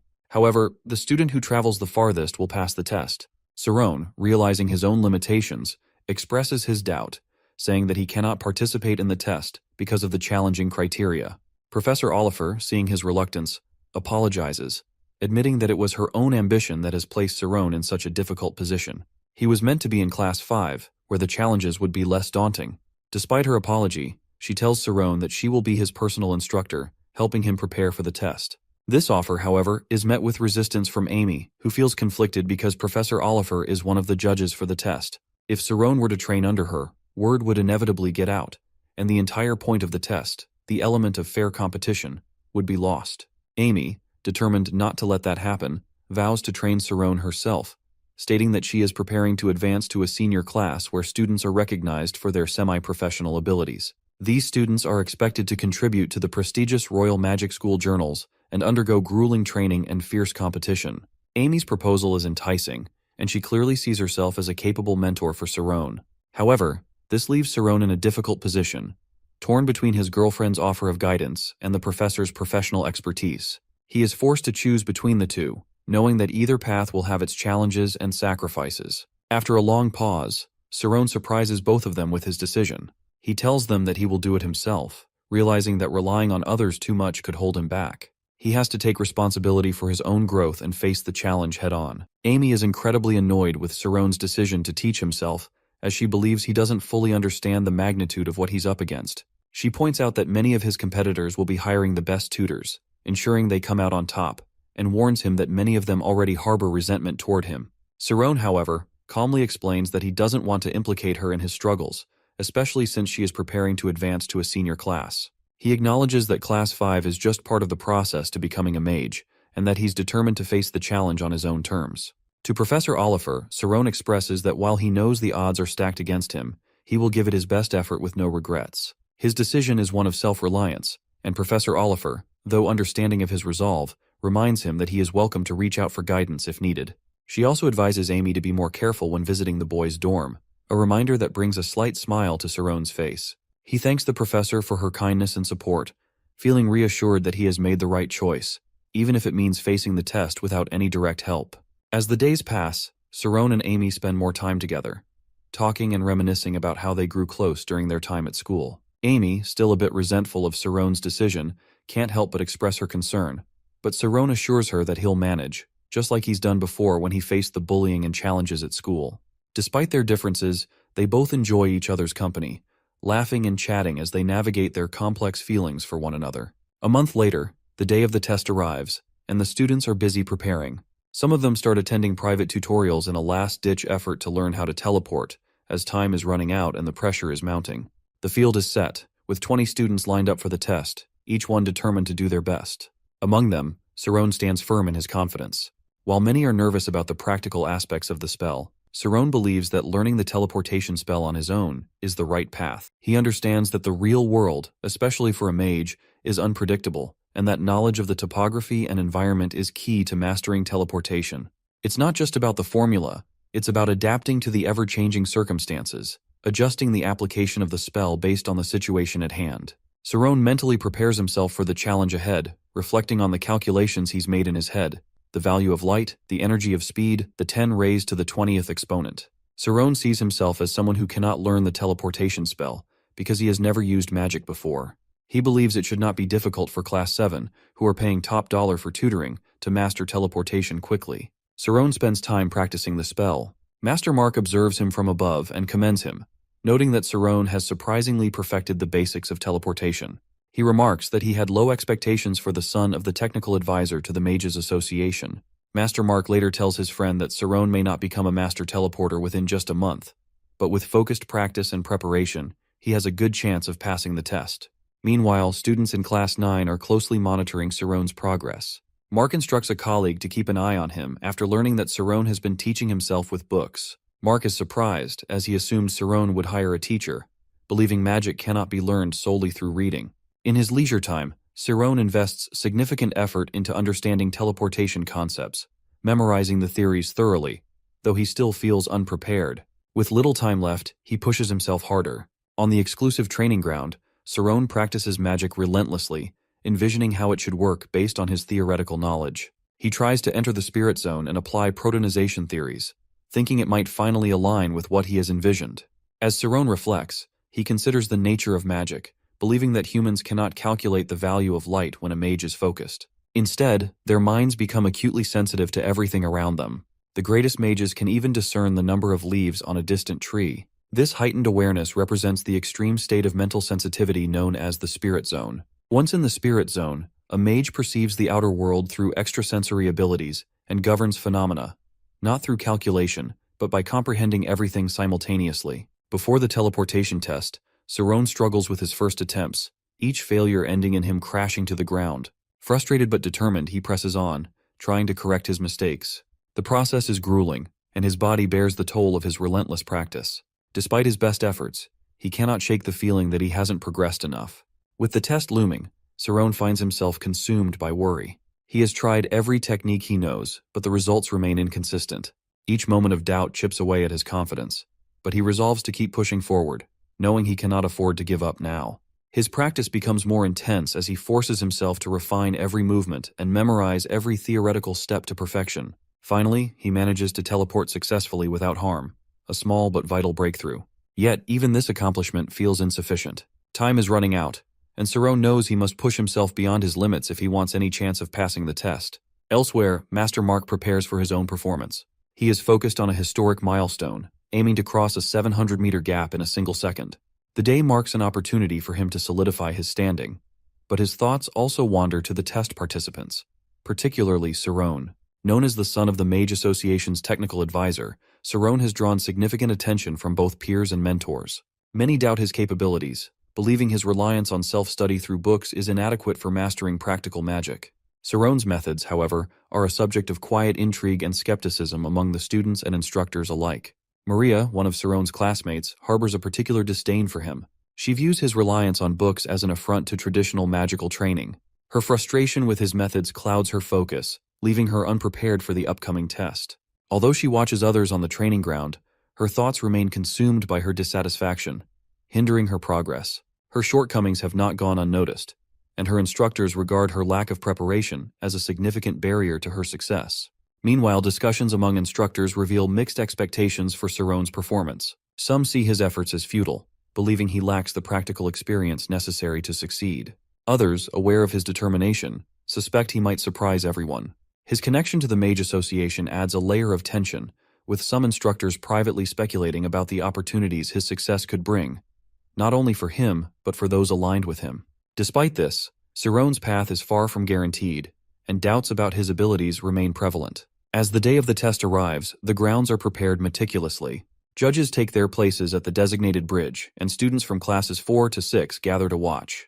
The test participants from class 7 stand ready, each feeling the weight of the challenge ahead. Saron's presence draws considerable attention, with many competitors viewing him as a target. The pressure to perform and the scrutiny from his peers are overwhelming, but Saron forces himself to focus. He knows that the test will not only measure his magical aptitude, but also his resilience under pressure. The countdown to the test begins. 21 participants stand at the ready, their minds racing with strategies and fears. Saron, fully aware of the hostility directed at him, feels isolated. The day of the test takes a surprising turn when Saron is nowhere to be found as the announcement is made for it to begin. Mark, his colleagues, and Amy search for him, wondering if he has abandoned the challenge entirely. Meanwhile, the judges outline the rules for the advancement test. The task is deceptively simple. When the signal is given, participants must run to the edge of the cliff and teleport. The one who travels the farthest distance through teleportation will pass. A tense atmosphere overtakes the group as students from Class 7 whisper nervously among themselves. The stakes are daunting. If a teleportation attempt fails to traverse the abyss, the student will fall with no guarantee of safety. There is no confirmation of precautions in place, further adding to the apprehension. The murmuring grows loud enough to catch the judge's attention. Addressing the group, they remind the students that this school does not shy away from danger. Every course carries inherent risks, including fatality. They make it clear that this is an early advancement exam, not a test for the faint-hearted. Only those certain of their abilities should proceed. With a final reminder that it is not too late to turn back, the judges leave the decision to the participants. As the time for the test nears, Mark remains confident, certain that no one, especially Saron, can outperform him under such conditions. On the other hand, Saron is still wrestling with uncertainty. Having arrived late, he finds himself at a crossroads. Professor Oliver advises him to step back if he feels unprepared, but Saron cannot ignore the persistent voice in his mind urging him to use everything he has learned. His thoughts swirl with doubt and determination as the headmaster, Professor Romy, prepares to give the starting signal. Some of the faculty discuss whether Saron should even be allowed to participate, given his tardiness, but the decision is made to proceed as scheduled. Preparation, they argue, is part of the test. When the test begins, the participants line up at the edge of the field, ready to sprint toward the cliff. Exhaustive training has brought them to this moment, but none of them have ever faced anything like the abyss that stretches before them, a yawning void that seems to devour light and sound. The students grapple with the surreal idea of having the sky beneath their feet, the weight of the unknown pressing heavily on them. Timing the teleportation at the cliff's edge is critical. Even a fraction of a second's hesitation could mean the difference between success and failure. The first group takes off, covering 5 meters in the first 3 seconds. Each participant attempts to lock in their teleportation point as they near the cliff. The challenge is brutal. No matter how many teleportation bouts one performs, the starting point limits the overall distance covered. Saron, finally stepping into the competition, is visibly out of sync with the others. When his turn comes, he hesitates, standing still for a moment before sprinting toward the cliff. He jumps 2 meters past the edge, but shockingly, he does so without initiating teleportation. Saron's leap into the abyss without activating teleportation immediately leaves the spectators stunned. His audacious move catches the judges, classmates, and even the most seasoned mages off guard. What might seem reckless to the crowd is calculated in Saron's mind. He believes he must stay composed and maintain his focus in the spirit zone. He knows that if he falters for even a moment, it will all be over. His jump, appearing almost effortless, is executed with a precision that belies his lack of formal magic training. The timing is so fine-tuned that to the naked eye, the difference between success and failure comes down to milliseconds. Saron's feat leaves everyone amazed, especially considering his humble beginnings. He was never formally taught magic, nor did he enjoy the privileges afforded to others in his class. Amy, watching from the sidelines, marvels at his ingenuity and determination. She recognizes that if Saron can maintain his teleportation bouts throughout the test, he stands a real chance of staying ahead. His improvisational skill, honed through solitary study and self-reflection, sets him apart from his peers. Mark, on the other hand, feels his confidence waver. He had dismissed Cerrone as an underdog, certain that the boy's inexperience would lead to failure. Now he is forced to reconsider. Cerrone's performance has shattered Mark's expectations, leaving him scrambling to adjust his plans. The gap he assumed would guarantee his victory is now far narrower than anticipated. Cerrone's success undermines Mark's carefully laid strategies, and for the first time, genuine worry creeps into his thoughts. Maria Erlang, another competitor, reflects on her own position in the class. Normally someone who thrives in friendly competition, she feels the weight of the test pressing down on her. For 6 long years, Maria has been stuck in Class 7, unable to progress due to her inability to overcome key hurdles. Her master's words echo in her mind, questioning whether she has the capability to become a mage at all. The test enters its 3rd bout, and the participants find themselves separated into 3 distinct groups. At the front is Mark with his cronies, hot on Cerrone's trail, determined to take him down. A second group of students lags 3 meters behind, trying to catch up, but beginning to falter under the test's grueling pace. The third group consists of those who teleported prematurely out of fear, hoping to secure their safety but ultimately leaving themselves in a vulnerable position. This arrangement creates a tense atmosphere, with fear spreading like wildfire among the participants. Predictably, the first to succumb are the members of the third group, who are eliminated as they fail to meet the test's demands. The second group follows shortly after, collapsing under the strain, prompting mocking laughter from Mark as he jeers at their inability to even reach the halfway point. Meanwhile, Cerrone continues to amaze onlookers. Farther ahead of Mark, he moves with a resilience that defies expectations. Though Mark initially dismisses him, assuming Cerrone would tire quickly, he notices that the opposite is true. Cerrone, who appeared completely out of breath at the start, now seems almost tireless. His pace is steady, his movements precise, and his resolve unwavering. Professor Oliver, observing closely, remarks that Cerrone truly has a gift, noting his ability to repeatedly use compulsion, a demanding technique that forces the mind to create inertia as if working like a relentless machine. Compulsion, a skill requiring immense focus and mastery, is no simple feat. It involves crafting an object or action in the mind and generating its inertia manually, a process that drains even experienced mages. Yet, Cerrone executes it seamlessly, showing no signs of hesitation. His consistency catches the attention of Headmaster Professor Romy, who observes the dynamics from afar. He notes that while Cerrone's talent shines brightly, Mark's impatience and frustration are becoming his undoing. Romy can sense Mark's growing agitation, a stark contrast to Cerrone's composed demeanor. As the tension builds, Amy's friend marvels at Cerrone's seemingly unnatural ability. She notes that Cerrone appears to be artificially increasing his inertia, an advanced skill that requires an intimate understanding of the mage's subconscious domain. Most mages rely on conscious control over their subconscious processes, but Cerrone's execution suggests something far beyond the norm. Arm, another observer, speculates that Cerrone might be directly manipulating his subconsciousness, a feat thought nearly impossible to learn. Such control hints at a depth of talent and intuition that sets him apart even among prodigious students. On the run, Cerrone stays focused, pushing his limits to maintain his lead. His thoughts are consumed by the challenge at hand, knowing that defeating Mark will require every ounce of his mental strength. Mark, growing desperate, throws everything he has into closing the gap, but his attacks miss their mark.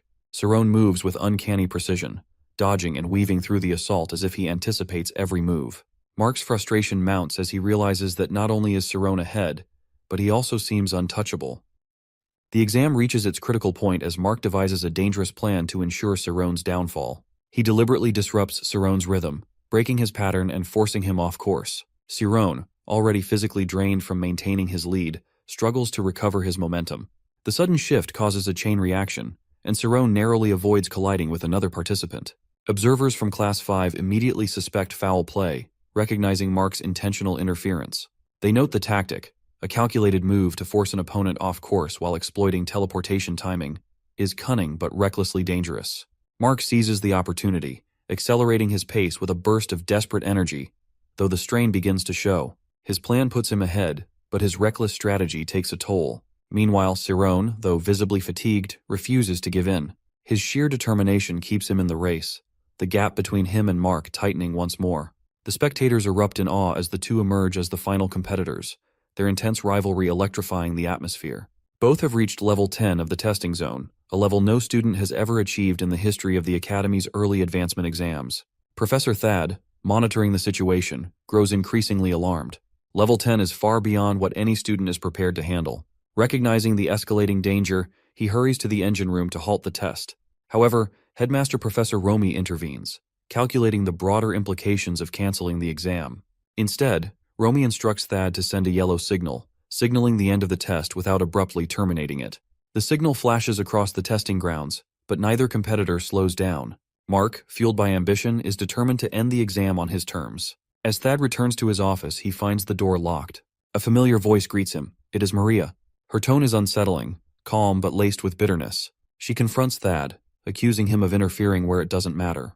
Maria reveals her fear of Mark advancing to Class 5, where his influence will become even more oppressive. She blocks Thad's attempts to intervene further, warning him not to open the door if he values his own position. She suggests that stopping the exam won't change anything, and her presence only heightens the tension in the unfolding chaos. Meanwhile, on the testing field, Mark's thoughts race.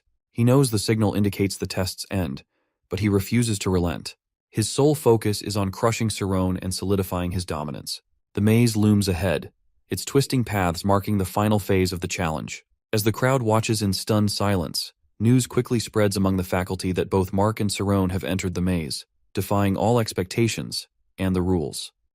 The headmaster, Professor Romy, sits in tense silence, processing the news that Mark and Cerrone are still locked in combat on the battlefield, despite the yellow signal to end the exam. Concern grips him as he realizes the dangers of Level 10, a stage meant only for professionals, are far beyond what students can handle. He urgently instructs the staff to stop the battle, worried that both competitors are on the brink of serious harm. Professor Oliver, however, challenges Romy's judgment, accusing him of succumbing to greed and impatience and pushing the students too far. Oliver asserts that the headmaster's rash decisions have led to this chaos and questions whether Romy truly values the well-being of his students over the prestige of the academy. The staff's differing views create a tense divide, leaving the resolution uncertain. Meanwhile, Amy and the other students anxiously discuss possible ways to end the battle, knowing that intervening at this level is dangerous and nearly impossible without professional expertise. The maze at Level 10 is a labyrinth of deadly traps, far beyond the abilities of even the most talented students. Inside the maze, Cerrone battles exhaustion and mental strain. The traps come at him relentlessly, and his ability to dodge one while staying aware of the next is waning. He feels his mental power slipping, knowing it will fail him in mere seconds if he doesn't act decisively. Yet, despite the odds, he pushes forward, determined to finish the challenge. Mark, on the other hand, calculates his advantage. He thinks only of staying ahead of Cerrone, knowing that if both are eliminated, his higher position will secure him the win. Standing in what he considers a favorable spot, he watches Cerrone struggle, a self-satisfied chuckle escaping him. He mocks Cerrone, taunting him to stay back where he belongs. Mark believes victory is within his grasp, confident that his rival is no match for him. Back outside the maze, Maria confronts Professor Thad with tearful frustration. She questions the school's philosophy, accusing it of fostering a toxic competition where students resort to deceit and manipulation to succeed. She condemns the system, which celebrates talent above all else, ignoring the struggles of ordinary students like herself. Professor Thad reflects on his past as he listens to Maria's grievances. He understands her frustration all too well, recalling his own struggles during his time as a student. Despite being hailed as a genius by reputation, he spent years stuck in Class 5, failing to progress while his peers advanced with ease. His anger and bitterness consumed him, and his interactions with the headmaster were limited to reprimands for his missteps. Over time, he learned that success as a mage was not about competing with others, but about erasing self-doubt and distractions. He remembers how he shifted his focus inward, recognizing that true growth required self-discipline and clarity of purpose. Meanwhile, on the battlefield, Mark realizes too late that he is trapped. The blocked pathway sends him into a panic as fear overwhelms him. Cerrone, hearing his distress, abandons his focus on the competition and moves to help.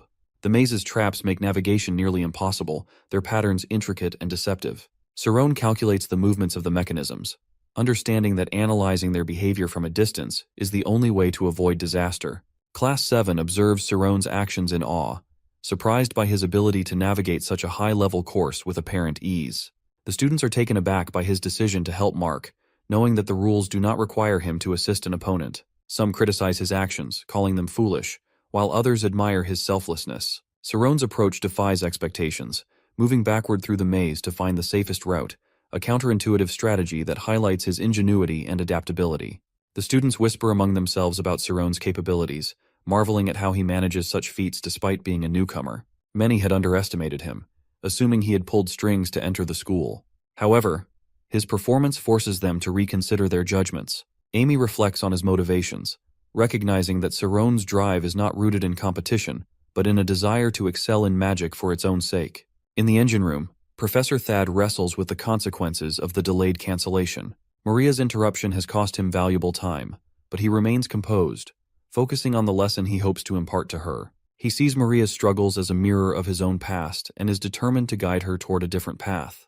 For her part, Maria begins to question her earlier assumptions, wondering if it is truly too late for her to progress. As the headmaster, Professor Romy, receives updates on the situation, he decides to let the exam continue. Despite the risks, he resolves to take full responsibility for the outcome. The traps in level 10 seem almost alive, moving with an unpredictability that makes them impossible to fully anticipate. Saron, already deep in concentration, realizes that the pattern of the traps is far too irregular for him to track each movement with precision. Despite the overwhelming complexity, he focuses on one trap at a time, falling back on the skills he honed during his earlier experiences. It's not the first time he's faced such a challenging situation, and he uses his ability to focus solely on the task at hand, drawing from his past ability to schism his thoughts and actions. The professors watching from the sidelines are stunned by Saron's capability to remain calm and focused under such pressure.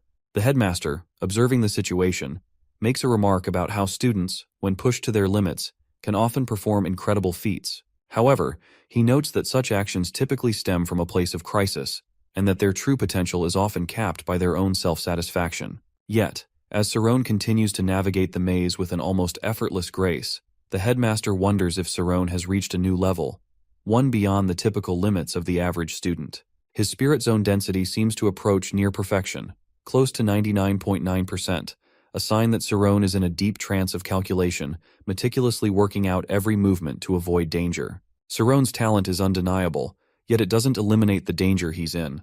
Despite his exceptional skill, saving Mark has placed him in a precarious position. He realizes that the space between him and the exit is shrinking, and the narrow gaps, about a meter wide, are nearly impossible to navigate using his usual methods. To succeed, he needs to cut the distance he's working with down to a tenth of its current size, moving with the speed and precision of a blade cutting through air. His body must twist and turn at unnatural angles, moving left and right simultaneously, each motion faster than the last. A flash of light appears before him, a straight line in the distance, a derivative of a circle, as described by Iruki. Using this new insight, Saron calculates the intervals between teleportation points, breaking them down into millisecond-long gaps. His mind seems to enter a state of pure insight, and it's as if he's tapped into some unworldly potential, understanding the path through the maze in a way that surpasses even his own expectations. This moment, though brief, feels like an instant of genius. Saron continues moving, his body flowing through the traps, narrowly avoiding their lethal grasps. Eventually, he comes across the maze dragon, a creature of immense size and power, designed to keep students from progressing further. Professor Oliver, who has been watching the events unfold, grows increasingly concerned. She knows the situation is escalating, and she decides to take matters into her own hands, seeking out Professor Thad to call an end to the examination. Meanwhile, Saron remains focused on the task at hand, continuing to memorize and navigate the complex pattern of the maze. His mind races, but he knows that he must loop around, taking the left turn and releasing any hesitation. He can't afford to slow down now. As the situation reaches its peak, Professor Oliver finally tracks down Professor Thad and demands that he stop the maze, sensing the danger posed by the continued challenge. However, Thad, having been alerted to the ongoing struggle of Mark and Saron, rushes to the engine room, intent on halting the test before anything worse can happen. For Saron, the time left to make a move is almost non-existent. Just 1 second to stay calm and avoid death. Every moment counts, and the stakes are higher than ever. His mind calculates each fraction of time, 1 decisecond, 1 nanosecond, and 6 crossroads. With the pressure mounting, he knows he has to navigate a series of 9 teleports to safety. It's a mind-bending sequence, but Saron is used to performing under extreme conditions. He realizes that his current strategy, focused solely on his survival, is pointless if he doesn't also consider Mark's safety. There's no time for reckless plans. With sharp focus, Saron makes his move and finally reaches the ground level. He can't quite remember the exact sequence of events that led him there, but the disengagement of the pathless devices signals the end of level 10. Iruki, speaking to his friends, explains that level 10 is designed for those specializing in their craft, but Saron manages to escape it unscathed, proving he doesn't need to bluff or deceive to succeed. His dedication is enough. As the exam concludes, Cerrone and Mark land safely, with Mark having recklessly pushed through the ordeal. Cerrone's peers congratulate him on his performance, acknowledging his advancement to Class 5. Meanwhile, Professor Oliver, though concerned about the outcome, makes her way to Professor Thad. She reprimands him for causing her to miss the final phase of the exam, but he reassures her that he did his best. There will be time for an explanation later. Professor Oliver then approaches the headmaster, noting that since both Cerrone and Mark made it to the end, it is necessary to announce a winner. The headmaster, impressed by Cerrone's clever strategy and execution, commends him for his brilliance, calling him the Light of House Murthy. His exceptional performance earns him the nickname after redefining the concept of the photon and even winning the prestigious Golden Circle Award from the Emperor. However, for a brief moment, the headmaster's thoughts become clouded by greed, and he contemplates how to capitalize on Cerrone's success. Despite the fleeting moment of desire, Professor Thad remains firm in his belief that the school has discovered a new shining star. Witnessing such brilliance in students like Cerrone stirs nostalgic memories in him. With Cerrone's pure aspirations for magic, it becomes clear that he does not rely on faith, but on dedication and skill.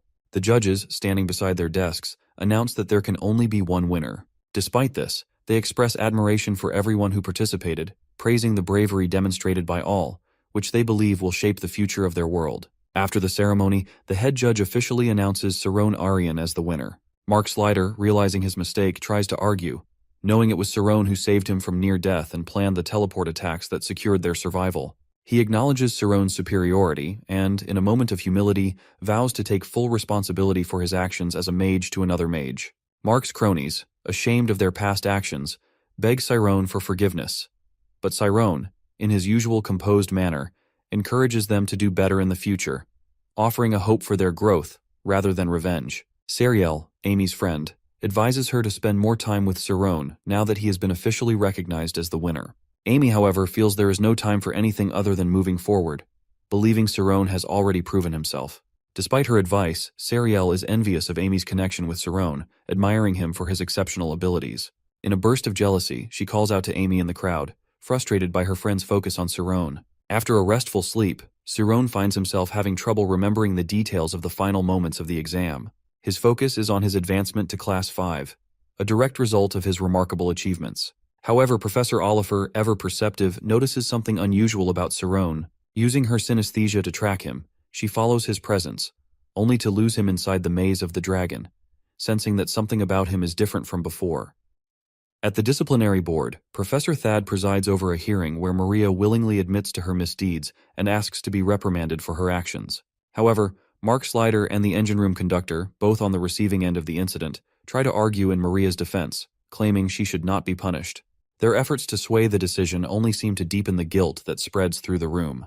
As tensions rise, several others in the room begin to confess their own wrongdoings, revealing the scheme to stop Cerrone during the exam. The situation escalates rapidly, exposing the extent of the misconduct that had occurred within the school. One of Mark's cronies quietly wonders whether Mark will take full responsibility for his actions. In the midst of the chaos, Headmaster Professor Romy takes over the case, acknowledging that Maria was put in an unenviable position.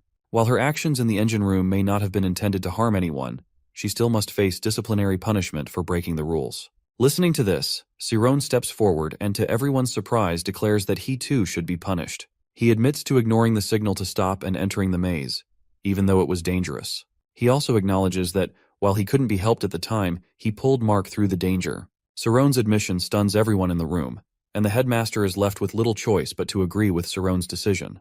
Professor Thad, who had never expected to witness such an outcome, observes that the situation is unfolding in the exact way the headmaster had hoped. The students, previously blinded by competition, pride, and jealousy, begin to realize the gravity of their actions.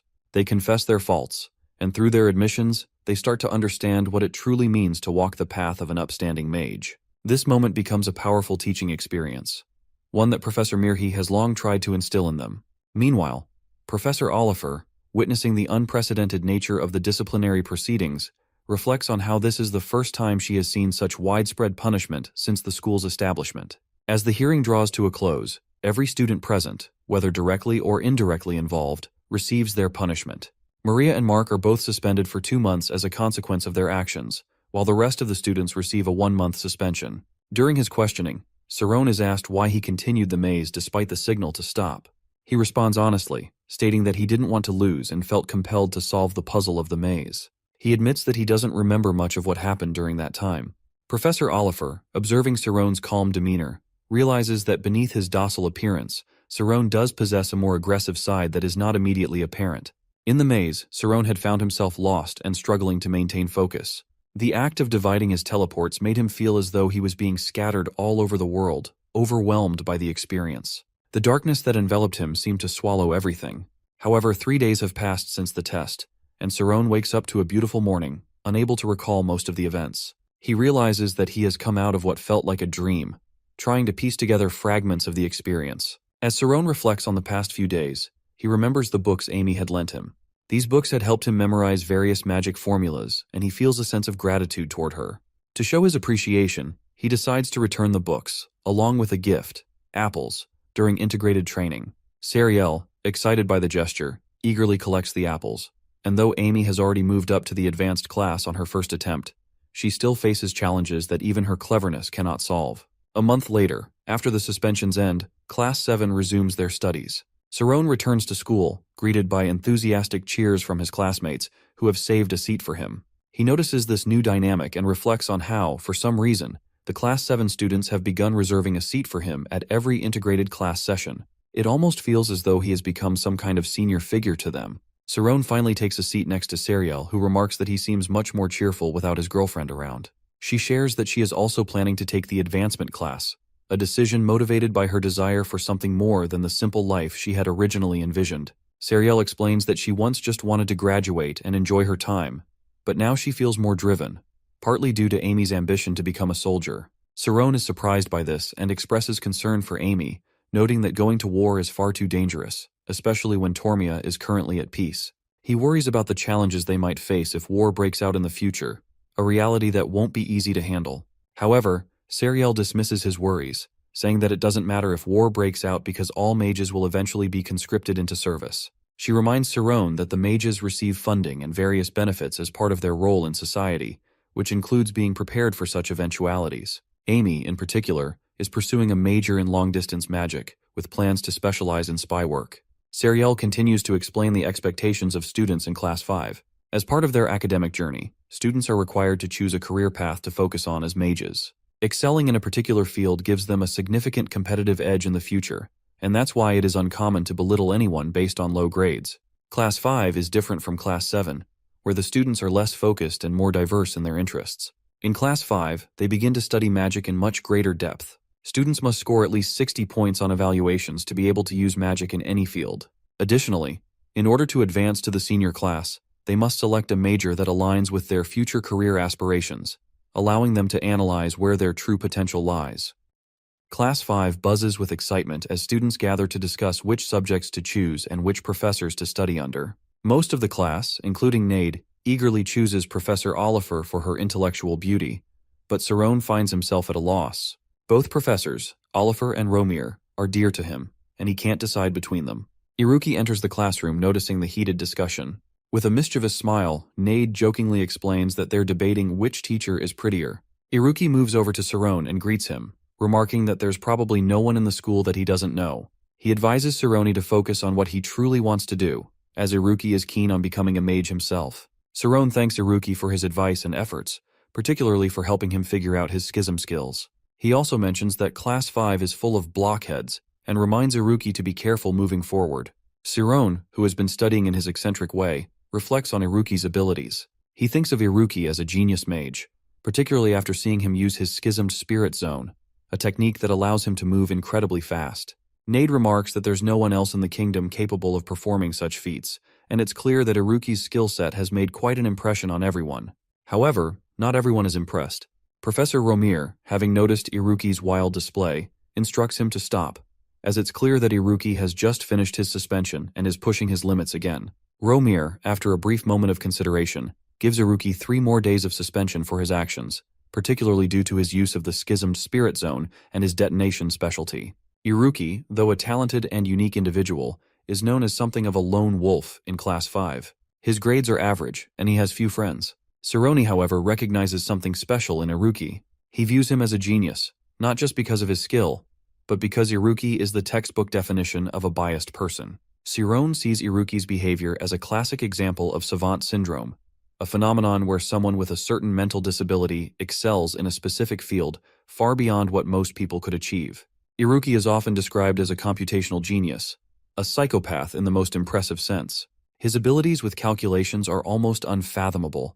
He can compute things that only exist in extremes, like temperatures at absolute 0 or 100 million degrees, or even calculate the exact date 40,000 years from now in under a minute. If he truly wanted to, he could memorize the entire value of pi effortlessly. His mastery over mathematics, biology, and several other fields of study enhances his growth in ways most cannot comprehend. However, his brilliance comes at a cost. Many have tried to become his head teacher, but they all gave up after realizing they couldn't keep up with his genius, especially when he used advanced mathematics to solve a literature question, only to score nothing for his efforts. Iruki is a force to be reckoned with, but his intellect seems almost unmanageable at times. Amidst this intellectual whirlwind, Shiron is approached by a girl who invites him to join their research club, which focuses on using magic to move physical substances. They believe they could make much more progress if they had someone as skilled with proton magic as Shiron. She further explains that if they submit a research paper, they won't have to wear their vacation on their performance assessment. Shiron, however, explains that he hasn't really done well in any of his grades yet and is currently focusing on improving in that area. He thanks the girl for her explanation and considers her invitation carefully. The girl tells him that if he changes his mind, he should let her know. Later, Nade chimes in, emphasizing how great the research club, Istas, is. But Shiron, who is still thinking about his commitment to Amy, expresses hesitation, knowing that he can't be easily tempted away from his current focus. Nade explains that although the club is facing financial difficulties and has been struggling to function well, it's not about business. It's about fun and learning. He reassures Shiron that joining isn't about obligations, but about enjoying magic and studying together. Nade describes the club's headquarters, the magic warehouse, where all the training materials for the school are kept. This state-of-the-art facility is capable of bringing whatever materials they need directly from the blocks where they are stored to the entrance. Generations of students have treated it like a treasure, and Nade promises that it will absolutely blow Shiron's mind if he decides to join. Nade tells Shiron that he has no idea how much other clubs covet the magic warehouse, as there have been countless fights over it. Shiron learns that the members get to use everything in the warehouse as much as they want, and it is considered a rare privilege. He asks if it's against the school rules, but Nade assures him it isn't. He explains that the structure of the warehouse changes every time someone looks for something, meaning no one can ever find the same spot twice. It's a hideout no one can find, a secret space that holds endless possibilities. Eventually, Shiron and Nade arrive at the Paranormal Science Club. Shiron can't help but think how strange it is that people are studying ghosts at a magic school. Nade elaborates that the club studies far more than just ghosts, including spirits, the afterlife, aliens, and other phenomena. It's a broad and, for Shiron, somewhat overwhelming field of study. Despite his curiosity, Shiron feels a bit uneasy about what he's about to witness. His doubts start to fade when they enter the club room, and he sees Iruki at the blackboard, furiously writing down theories and calculations. Shiron is shocked to find Iruki there, but Nade explains that the club is infamous around the school, so they keep their membership secret. This explains why Nade hadn't mentioned Iruki's involvement before. Shiron is even more surprised to learn that Iruki didn't join the club because he believes in paranormal phenomena, but rather to prove it's all a lie.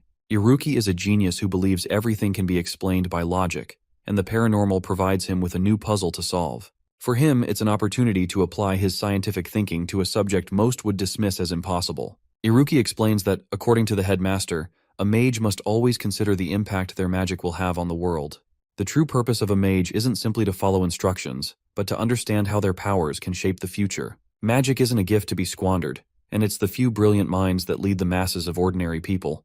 He believes that magic should not be treated as an automatic response to commands, but as a tool for intellectual curiosity and growth. In his view, geniuses are meant to rise above the ordinary, using their talents to change the world.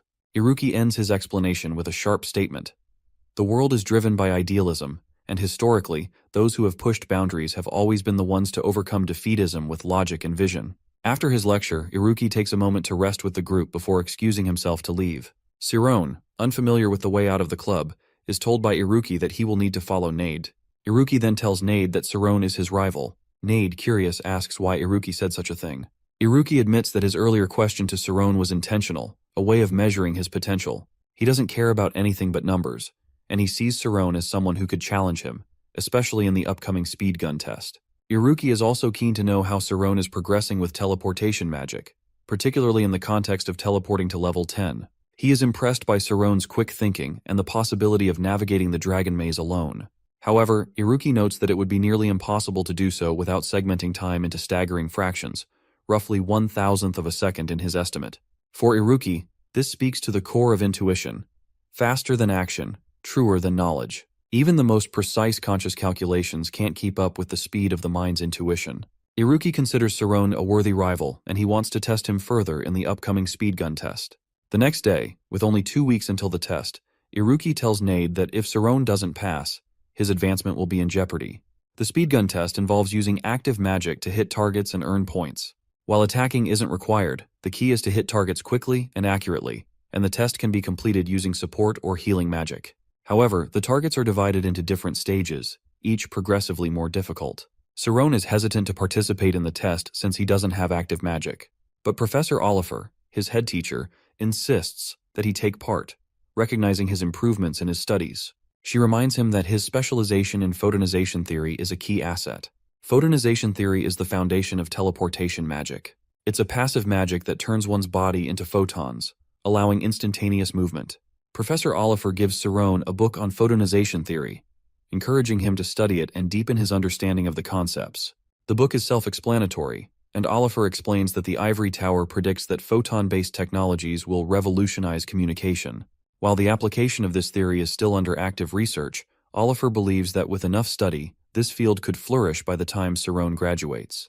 She tells him that it's a fun and exciting area to explore, but admits that Sarone still isn't fully proficient in it yet. The Class 5 students are gathered at Practical Training Ground 3, engaging in the essential motions of magic action. These series of movements are meant to channel the magic from the spirit zone, not directly from the hands. The visible manifestation of photons coming from their hands helps guide the spell, a concept that Sarone reflects on, remarking that practicing with photons is far from easy. As the students continue their training, Professor Romy, dressed in her distinctive bishop clothes, approaches. She has just finished her own training and is now about to address the class to ensure their practice session is both productive and effective. One of the students quietly mentions that Professor Romy is a bishop of the esteemed Karsus order, a religious group known for guarding the 12 holy relics of the world. Being one of the 12 bishops gives Romy a high status, and her great intellect earned her the title of Jonah, granted by the king. With her remarkable reputation and authority, the students show great respect as the training begins in earnest. The practical training is designed to help each class prepare for their upcoming tests, with a focus on strengthening their omnipotence.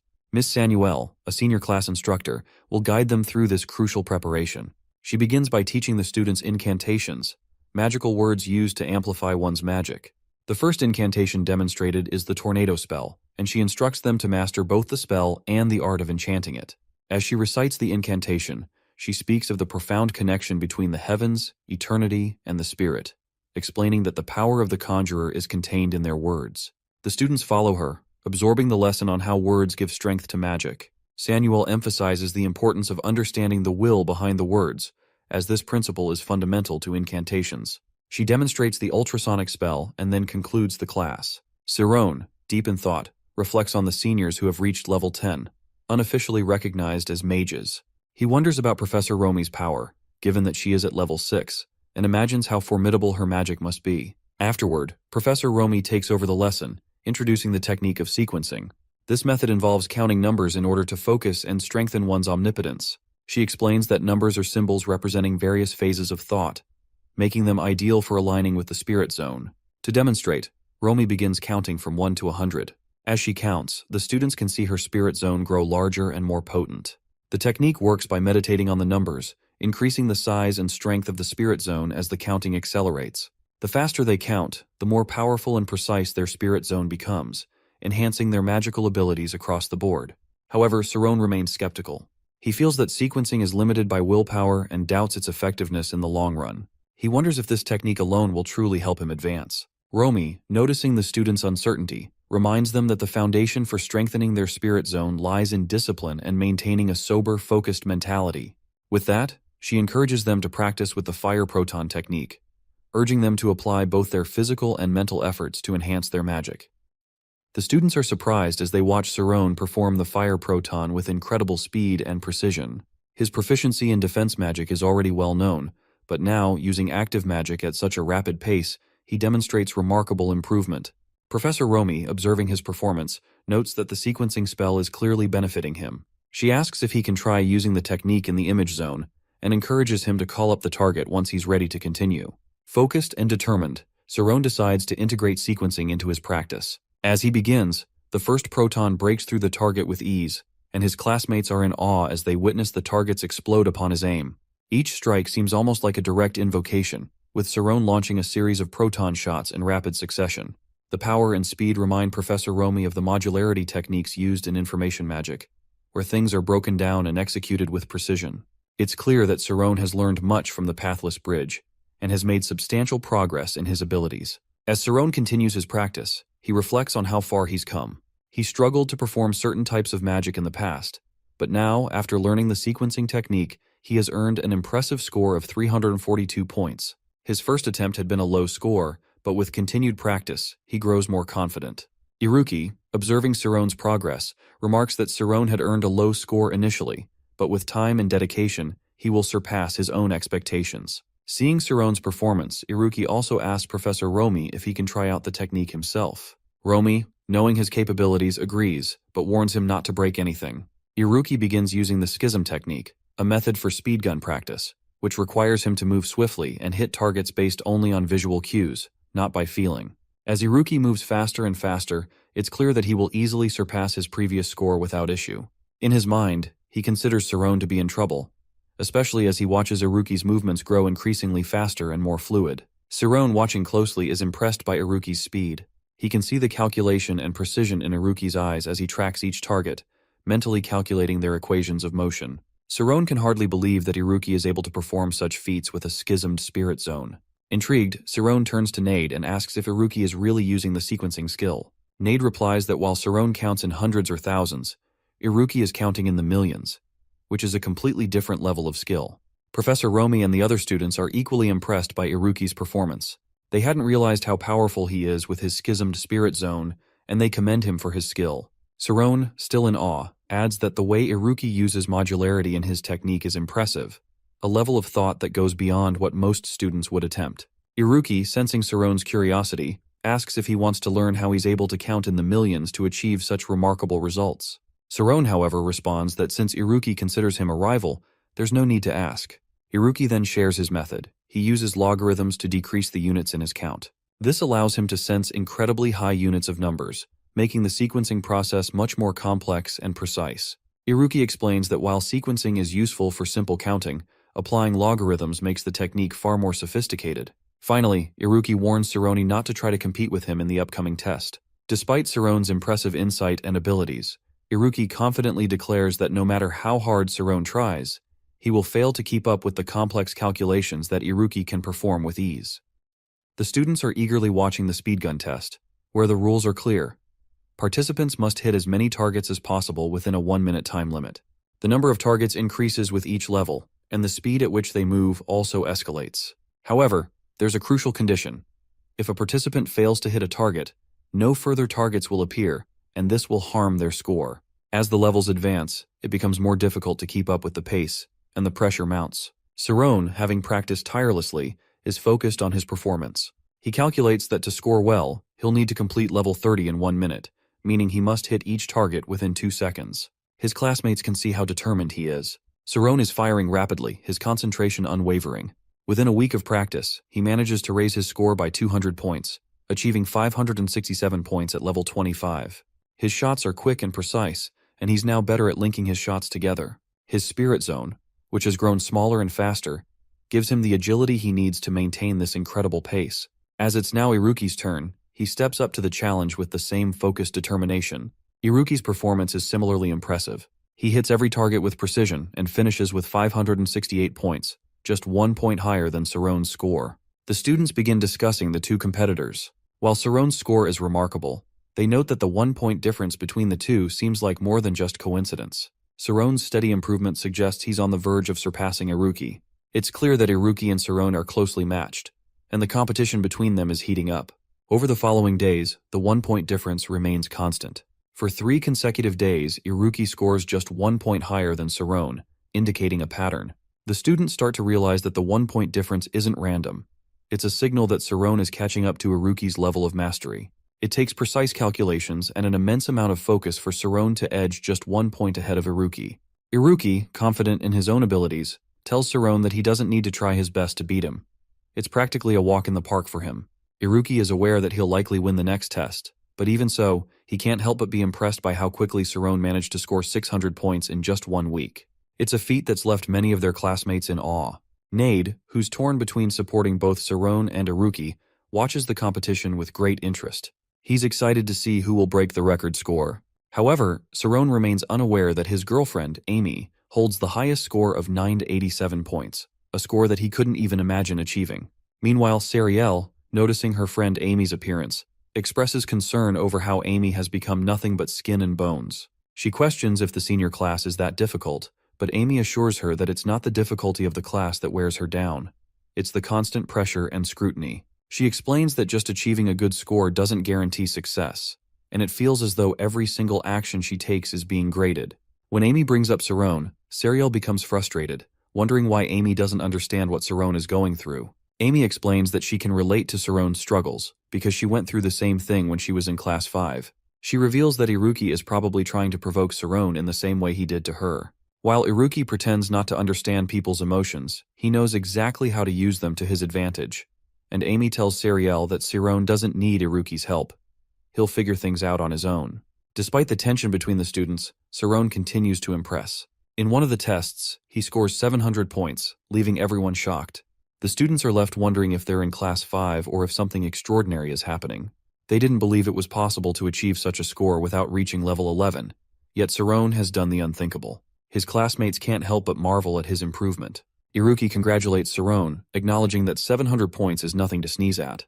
However, Sariel is worried that Amy is not taking any action regarding Sarone's growing skill. Amy, who holds the speed record herself, seems to be observing quietly, knowing that Sarone's abilities are developing at an astonishing rate. She can predict whether Sarone will win or not based on his growth. Despite this, Iruki maintains his 1-point lead, scoring 701 points, which leaves the students wondering how far Iruki can go with his secure position. As the competition intensifies, Sarone knows in his heart that beating Iruki in this particular test will be a challenge. He realizes he might not win this time.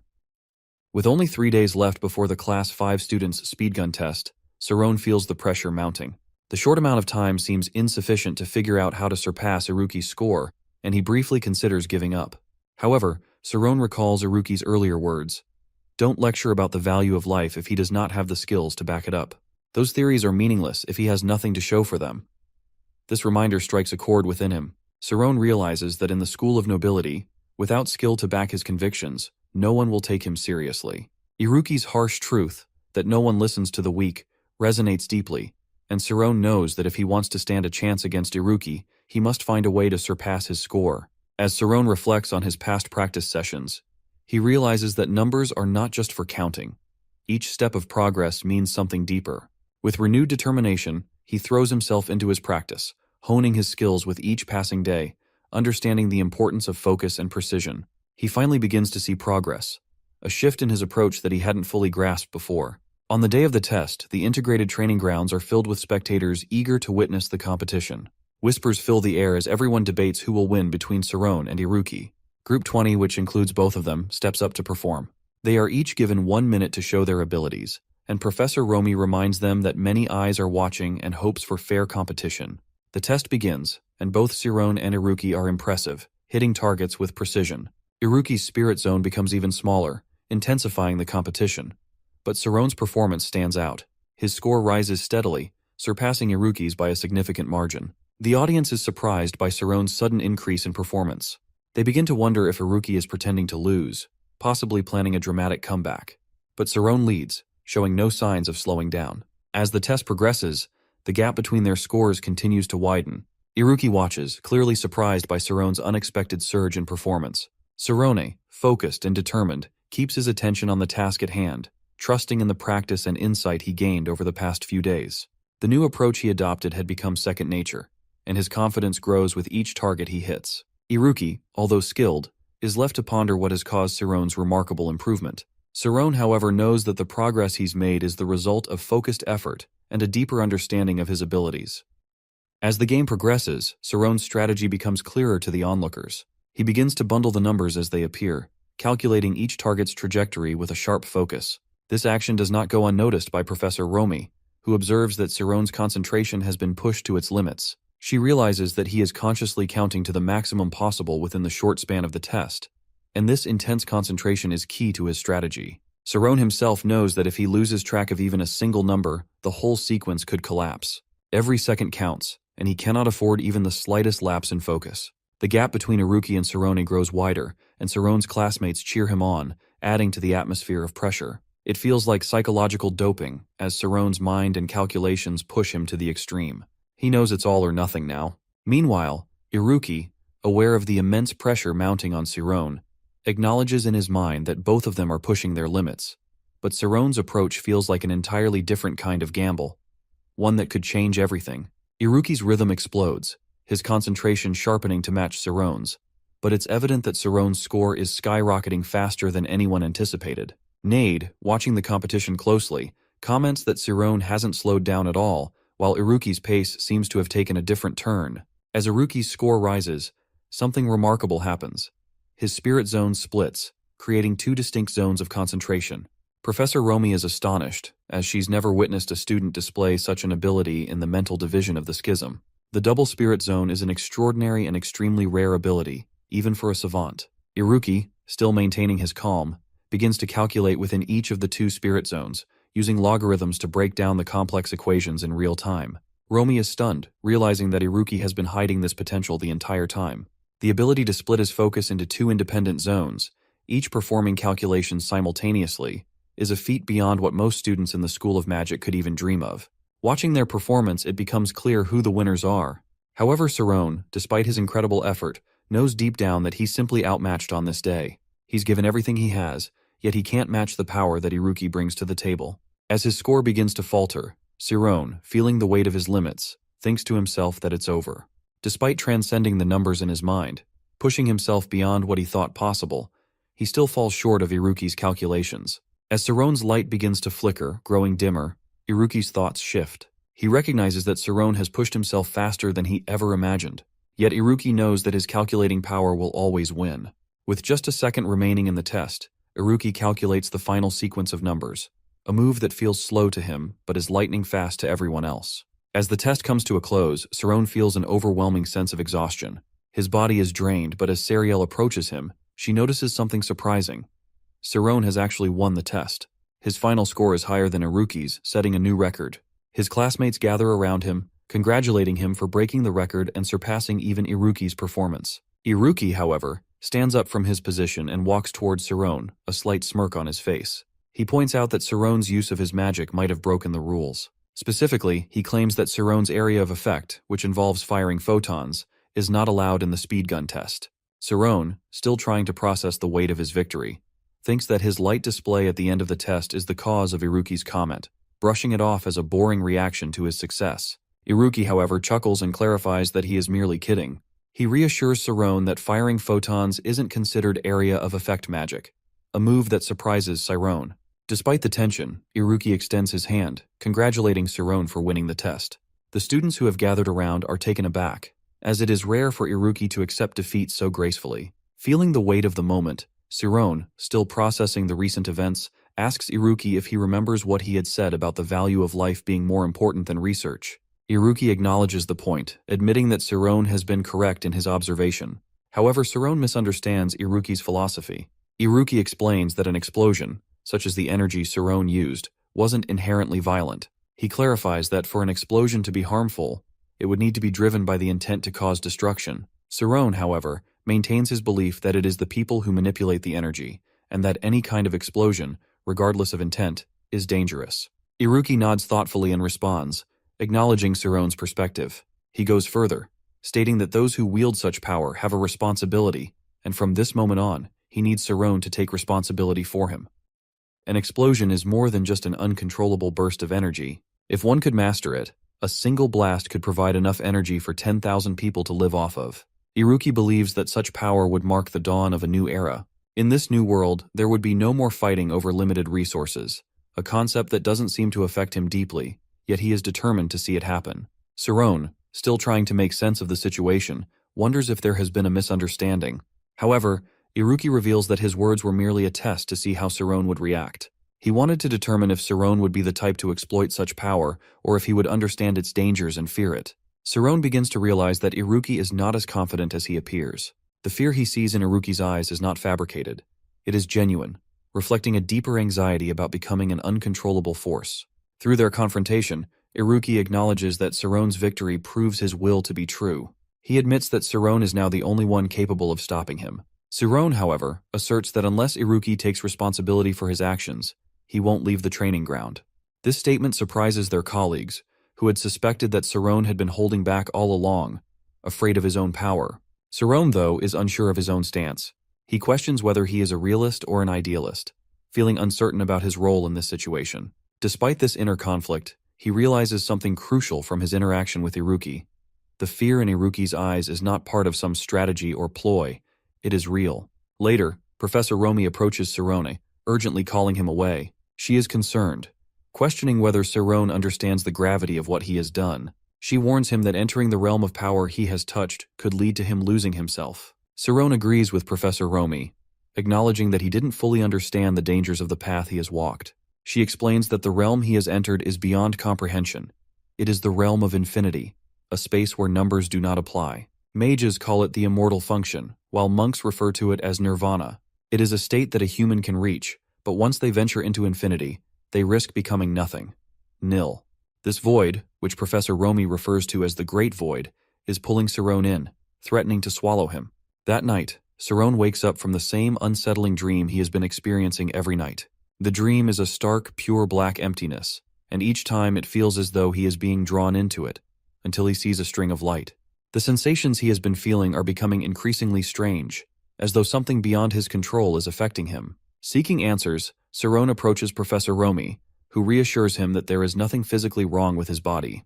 However, Saron can't shake the feeling that something is happening to him on a deeper, more mysterious level.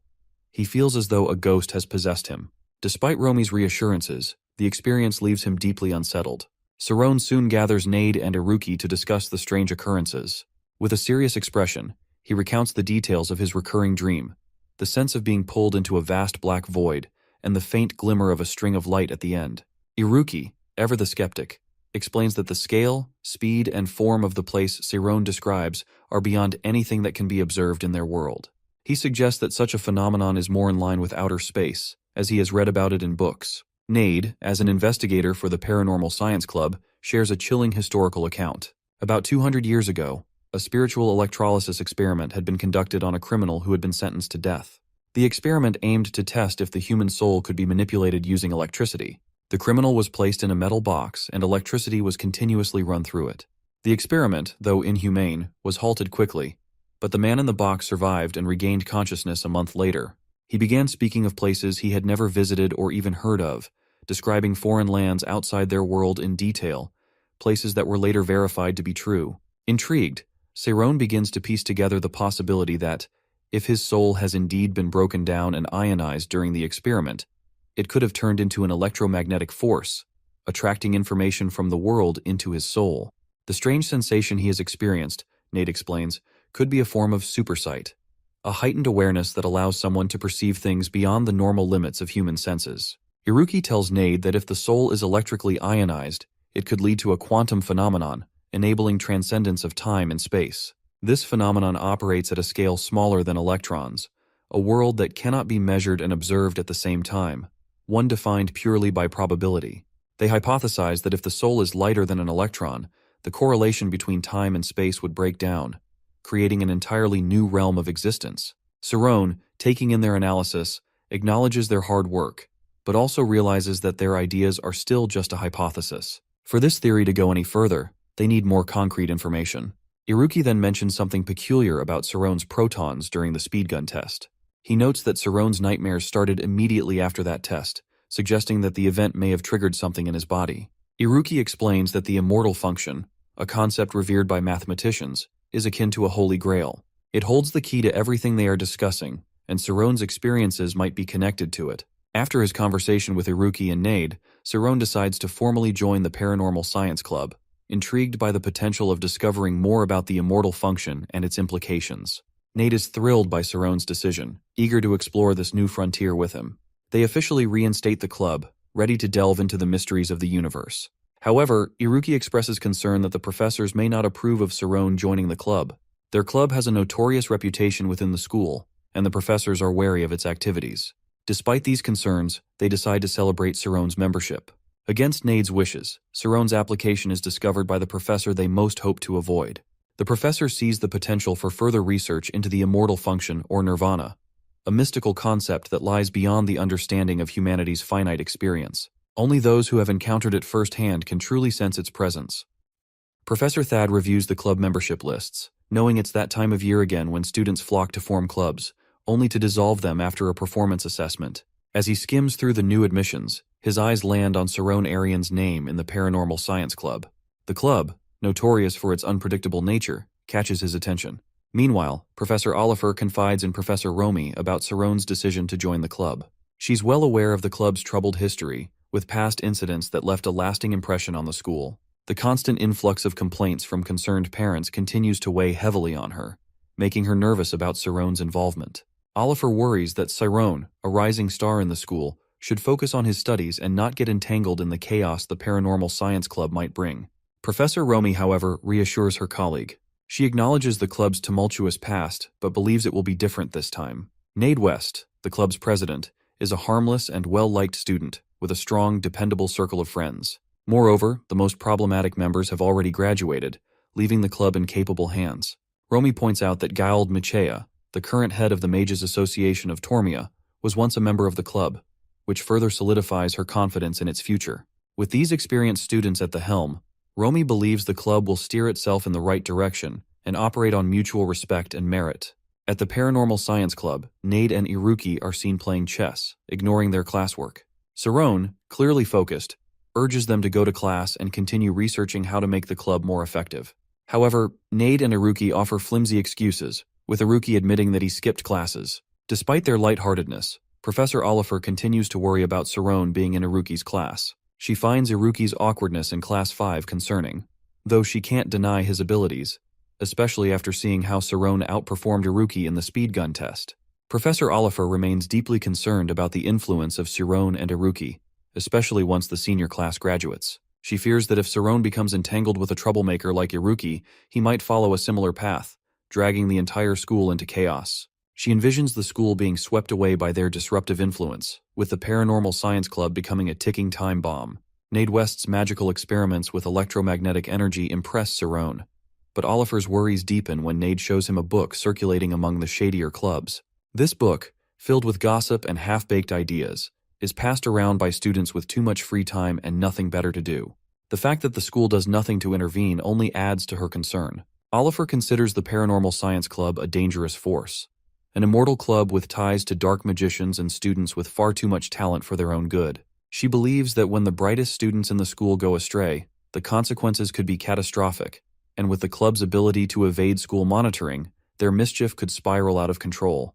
Despite these concerns, the Paranormal Science Club hasn't been dissolved, as it had lost its official status long ago. Now, with the brightest students pushing to bring it back, Oliver contemplates disbanding the club entirely before it's too late. Professor Romy listens patiently to Oliver's worries but argues that the school's policy of non-interference in student clubs is crucial. These clubs, she says, are meant to cultivate student autonomy and responsibility. By allowing students to choose their paths, they learn the consequences of their decisions. Romy insists that if the adults take away the students' power to choose, they will forever fear making decisions for themselves. Oliver listens but remains unconvinced, explaining that her goal is to help gifted students like Saron develop their talents without straying from the right path. Romy acknowledges Oliver's concerns and recognizes how much she cares for Saron's future. She also realizes that Oliver's passion for guiding her students is something difficult to assess. In a moment of clarity, Romy apologizes for not sharing something important sooner. During the speed gun test, Saron reached nirvana. Oliver, shocked by this revelation, decides to take matters into her own hands and heads to the Paranormal Science Club with the intent to disband it before it's too late. Professor Oliver enters the Paranormal Science Club room where the students do not greet her, a behavior she's not surprised by. She is well aware that the clubs are autonomous organizations run entirely by the students, and it is customary for them to deliver their opinions through proper processes, even when faced with professors. As the students continue their debate, Nade addresses Oliver, apologizing for not greeting her formally. He explains that if she had given them prior notice of her visit, they would have welcomed her accordingly. She requests tea as a guest, but quickly moves to the point of her visit. She informs them that she wants them to return the club room to the school. Upon reviewing the club's documentation, she finds it difficult to justify allowing the club to continue. The Paranormal Science Club has failed to produce any significant work for over 4 years, and despite running for a semester without sufficient members, it still lacks proper funding. Oliver explains that according to school regulations, they must produce something within the next month or face disbandment. Nade pleads with her not to disband the club, arguing that it would be impossible for them to prove anything about paranormal science, as it is an inherently unverifiable field. He expresses that their club, the one which opposes the Society of Magic and embraces science and logic, is something they are not willing to give up. In response, Professor Oliver proposes an alternative solution. She suggests kicking Cerrone out of the club. She points out that the concept of the immortal function is far too dangerous, particularly for young students like Cerrone, as it goes beyond the scope of their school and could have catastrophic consequences if mishandled. She explains the concept of overflow, a dangerous phenomenon where the mind cannot handle the sudden awakening of extraordinary abilities. Overflow is like a dam breaking under too much pressure, leading to a mental breakdown. This condition is widely known as the genius disease, and those who suffer from it miss the critical time for intervention, ultimately living lives of pain and madness. Cerrone, though not present at the moment, listens intently as Oliver explains. He realizes that the nightmares he's been having might be a result of the overflow, a symptom of his growing abilities. Professor Oliver stresses that the safest course of action for Cerrone is to take the minimum number of classes while undergoing intensive psychological treatment. Professor Oliver, determined to ensure Cerrone's safety, declares that she will personally oversee the process to prevent any lingering effects from the overflow. Nade, the club president, vehemently disagrees with her approach, arguing that Cerrone should be allowed to make his own decisions. He and Iruki express their concerns that Oliver's pressure on Cerrone is too much, and Nade even suggests that Oliver might have some personal attachment to Cerrone. Oliver, however, dismisses this suggestion, asserting that it's not an issue. The argument intensifies as Oliver tells them that black and white logic won't work with her and demands that they accept the reality of the situation. Iruki, however, tries to counter her by arguing that if Cerrone cannot withstand the overflow, he won't die, prompting Oliver to respond with an icy remark, implying that Iruki, who has experienced overflow himself, should understand the severity of the situation. Iruki, undeterred, tells Oliver to trust Cerrone's own process, claiming that her concerns are overreaching and perhaps even obsessive. At that moment, Cerrone himself intervenes, saying that it is something he needs to decide for himself. He confesses that he too is scared of losing his mind, but even more afraid that the nightmares will end. If they do, he worries he won't be able to uncover the hidden secrets within himself. For him, it has become a challenge to discover the truth, and he feels that overcoming the overflow might be the key to unlocking his potential. His words calm the situation, and after a moment's thought, Professor Oliver acknowledges Cerrone's decision. Respecting his wish, she decides not to force him out of the club and agrees to revert to Plan A. They must come up with some concrete results within the month to avoid the club's disbandment. The pressure is on, and Nade expresses his concern about the club's lack of tangible output. The Paranormal Science Club has never done a proper presentation, and the challenge now is how they can prove the existence of a soul or any paranormal phenomena in such a short time. As the tension eases slightly, Nade, Iruki, and Cerrone observe Professor Oliver leaving the club room, impeccably dressed. Nade, suspicious of her intentions, decides to follow her and dig up something about her, hoping to find leverage that could help them stop her from shutting down their club. Iruki, however, stops him, pointing out that trying to confront or undermine a level 6 mage is impossible without the proper tools, such as their invisibility cloak. Iruki then instructs Cerrone to stay with Nade, retrieve the cloak, and stay low while tailing Professor Oliver. He warns Cerrone to keep his distance and avoid drawing attention. The goal is to gather information that could potentially save their club. Cerrone, however, is irritated by this course of action, feeling frustrated by the lack of passion for studying that his friends seem to have. Iruki reassures him that they are simply trying to protect their club, adding that they have been close to getting caught multiple times already. Professor Oliver is later seen entering the commoners area, prompting Nade and Iruki to follow her, now hidden beneath their invisibility cloak. The cloak, a creation of Nade's magic engineering, uses electromagnetic magic to render its wearer invisible. While it is less effective and durable than the cloaks available on the market, it performs just as well in terms of its core function: invisibility. As the Paranormal Science Club members continue to follow Professor Oliver, they grow increasingly suspicious of her actions. They believe something is definitely amiss. Her behavior appears overly cautious, and they start suspecting she might be involved in something illicit, possibly even selling goods on the black market. Their suspicions are further fueled when they see her hugging someone from behind, leading them to think that it could be her secret commoner boyfriend. The idea of a forbidden love story, one that goes against family expectations, captures their imagination, and they grow more determined to uncover the truth.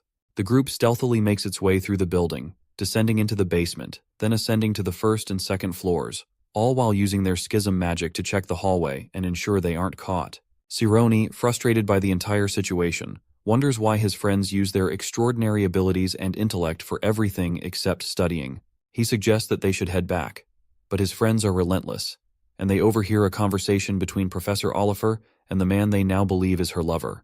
As the conversation progresses, they realize that the man is married, which only deepens their suspicion. Iruki, always ready to act impulsively, insists that they now have enough information to blackmail Professor Oliver. However, Nade, feeling the weight of what they are doing, decides to stop the scheme.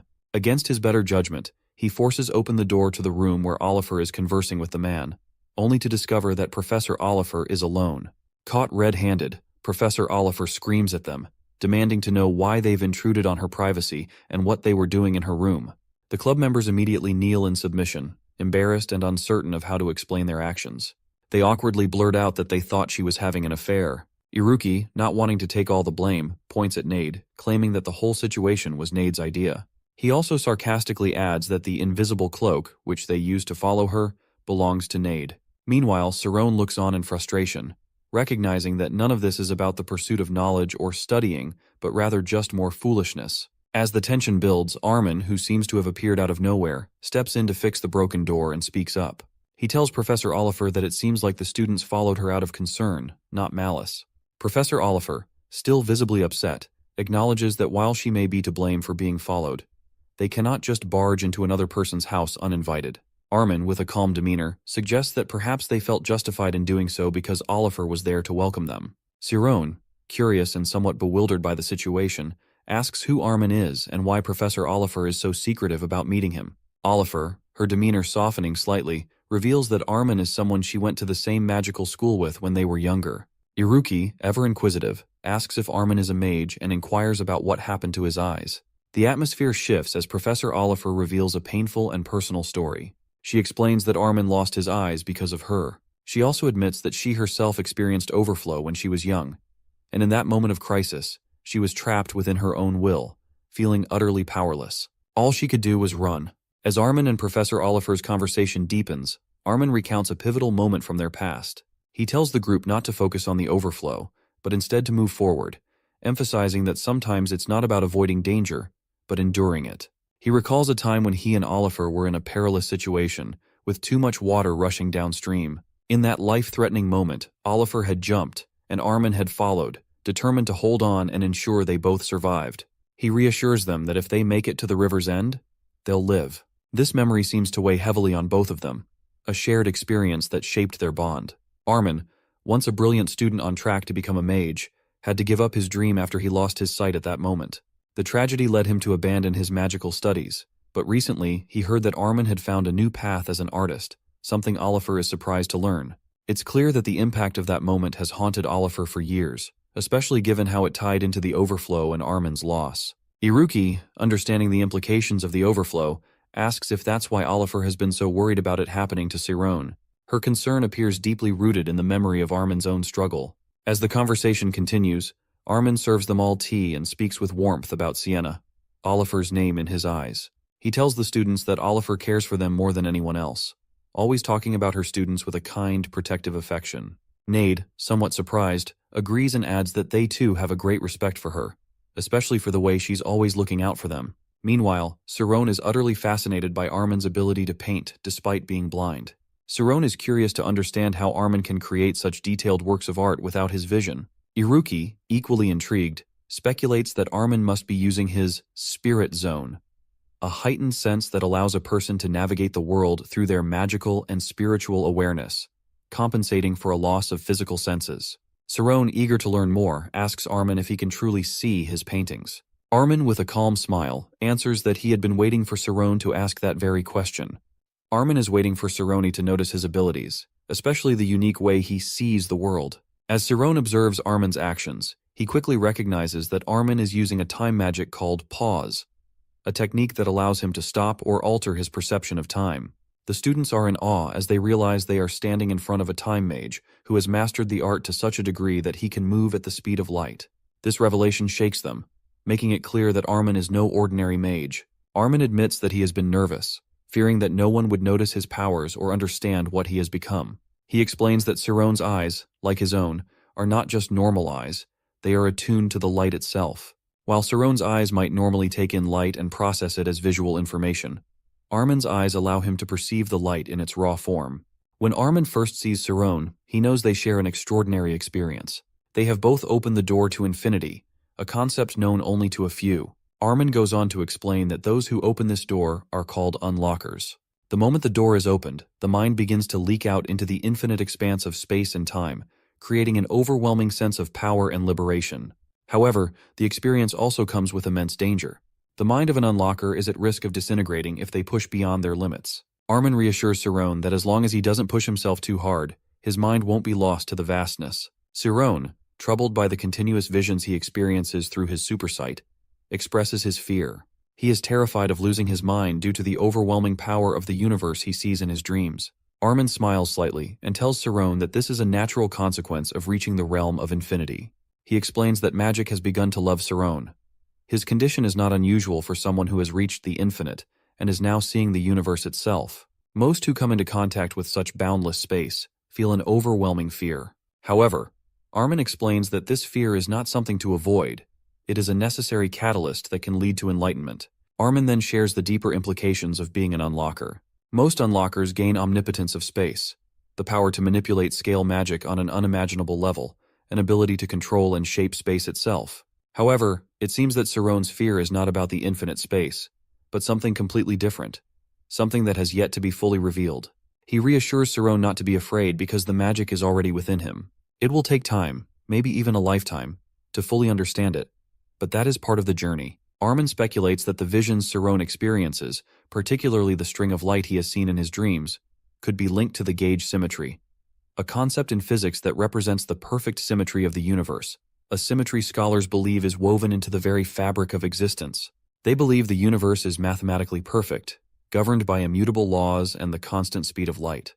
But Armin's words take a dark turn as he reveals that further research has shown the symmetry is not perfect after all. It has been broken, and that broken symmetry reminds Saron of a conversation he had with Iruki about the microworld, the world of probabilities and quantum mechanics. In this broken symmetry, the universe they inhabit is no longer perfect or calculable by traditional means. The laws of physics are not absolute, and the boundaries of what can be understood are continuously shifting. Armin tells Saron that his condition is still an unharmed being, and while it remains a mystery, he believes Saron will eventually discover what it truly is. Saron, overwhelmed with gratitude, thanks Armin deeply, expressing how fortunate he feels to have met him, especially after following Professor Oliver for so long. Armin's face softens slightly before he asks Saron to look after Sienna. He mentions that she is more tender than she lets on, and that despite her strong exterior, she carries guilt over what happened to him. Armin explains that he doesn't want Sienna to feel as if she owes him anything. He feels that keeping his magical abilities a secret from her is the best way to ensure she can live her own life, free from the burden of his past. After all, he is married, and he doesn't want her to feel any sense of responsibility for him. Saron, curious, asks why Armin keeps his magic a secret. Armin's response is gentle, but firm. Sienna worries about him because of the accident that caused him to lose his sight. However, Armin insists that nothing will bring his sight back, and it's better for her not to feel indebted to him. He pleads with Saron to keep this secret, reinforcing the importance of protecting Sienna's sense of independence. As Armin finishes his painting, he hands it over to Sienna, and then steps out for some shopping. When he returns, he invites her to stay for dinner, an invitation that feels both warm and bittersweet in the quiet of the evening. Later, Armin's wife approaches him with an urgent report. They need to leave Kreos for Kelvoka in 15 days, as trouble is likely to arise on the journey. However, she assures him that it won't be a problem for him, calling him the Bright Eyes, a title that seems to carry both respect and an underlying understanding of his abilities. Armin nods, acknowledging the weight of the contract he must fulfill, though he remains focused and unmoved by the situation. He tells her not to waste any more time discussing it. But before he can leave, his wife warns him not to tell Sienna about their plans. Her safety and the lives of those he cares about are at stake. Meanwhile, back at Professor Oliver's place, she's decided to let Sirone, Nade, and Iruki stay for a meal, acknowledging the mess they caused earlier in the day. The trio, eager to avoid any punishment for their actions, hopes to cheer up their professor. As the night goes on, Professor Oliver drinks and drinks, ordering more as the hours pass. 2 hours earlier, before Professor Oliver gets drunk, she's eating and drinking, and the students are worried, though they recognize that it's typical for her. They've come up with a solid plan to find her weakness when she's intoxicated, hoping it will help them get out of the mess they've created. Professor Oliver is so drunk that she starts talking nonsense, telling Iruki and Sirone that they have great talent, but wondering why they slack off on their schoolwork. She points out that there are people with talent who still can't fulfill their dreams. After saying this, she falls asleep, exhausted, at the table. Sirone and the others decide to wake her up since they haven't yet paid for the food they ordered. Some people suggest to Sirone that they should take Professor Oliver home in a carriage, clearly thinking she's too drunk to be left alone. Sirone doesn't allow the man to touch their professor, and the man yells at him, telling him to go home since students shouldn't be out so late. He also threatens to get them all expelled, claiming he can easily make it happen. Sirone, however, doesn't back down and gives the man 2 choices. He then reveals that he's from Alpheus School of Magic, which shocks everyone. Iruki discreetly steals the man's wallet, revealing that he is a civil servant in Douglas Silvercreas's administrative office. Iruki then tells the man that if he wants to get them expelled, he should go talk to Iruki Mercadine. After all, Iruki will hear him out.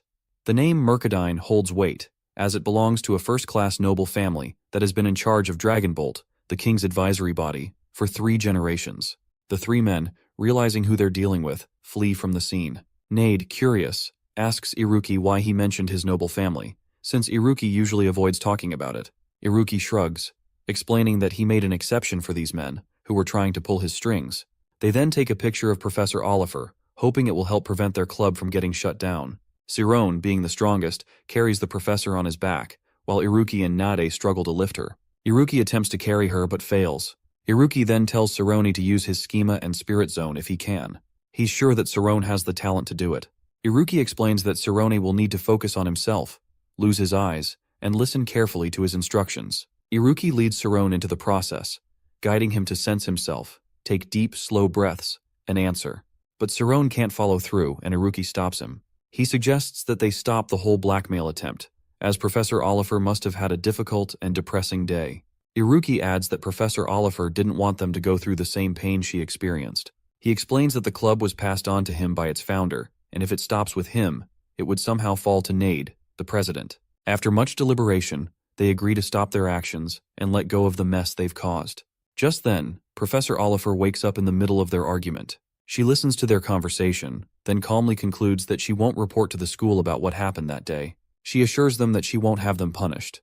Professor Oliver decides to give the students 1 extra month to prove themselves. She emphasizes that if they truly care about the club, they must find a way to convince the school and achieve their goals. She suggests that perhaps they need to uncover a ghost or something similar to make their case. Nade, with unwavering confidence, states that they will prove the worth of their club, while Iruki points out that they'll have to use their brains for once. On their way back to the school, Sirone reflects on the professor's surprising ability to remain sharp despite being drunk.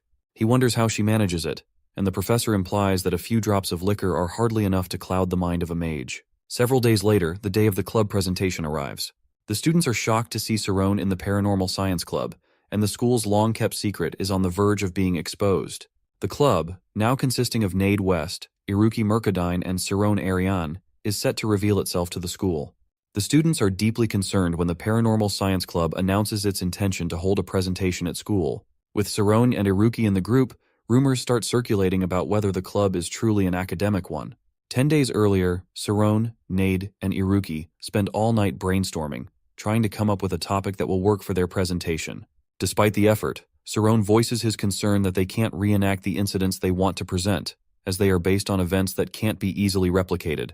3 days have passed since making their deal with Professor Oliver, and Nade expresses his relief at having a proper chance to give a presentation and keep the club alive.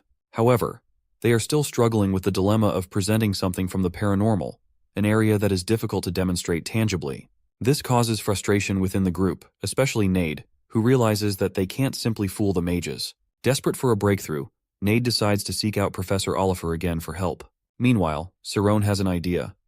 Instead of trying to show evidence to make people believe, they can focus on drawing out the belief from the audience itself.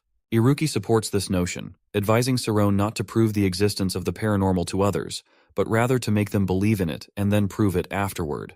Thinking outside the box is Cerrone's forte, but the problem is, if they present something that seems too unrealistic, even believers will become skeptical. Cerrone's idea is to use lightning shadow in quick succession, creating a visual effect that will resemble a moving picture if done correctly, 24 times per second. This will give the illusion of smooth movement, but there is still the issue of how to make it believable. As the group works on the problem, Nade, the president, hasn't slept for 3 days, consumed by the challenge. They begin brainstorming ways to create a compelling presentation, including using a machine to produce a moving hologram. However, they realize that a machine-based approach won't be convincing unless it can react to the viewer. Cerrone points out that the real key to convincing the audience is to make eye contact with the ghost they are trying to present.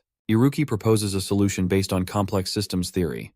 By predicting people's reactions and analyzing behavioral patterns, they can design a program using Cerrone's daily routines to generate an illusion. The idea is to place a ghost on the left side of the viewer's line of sight, where they will naturally turn to the right most of the time.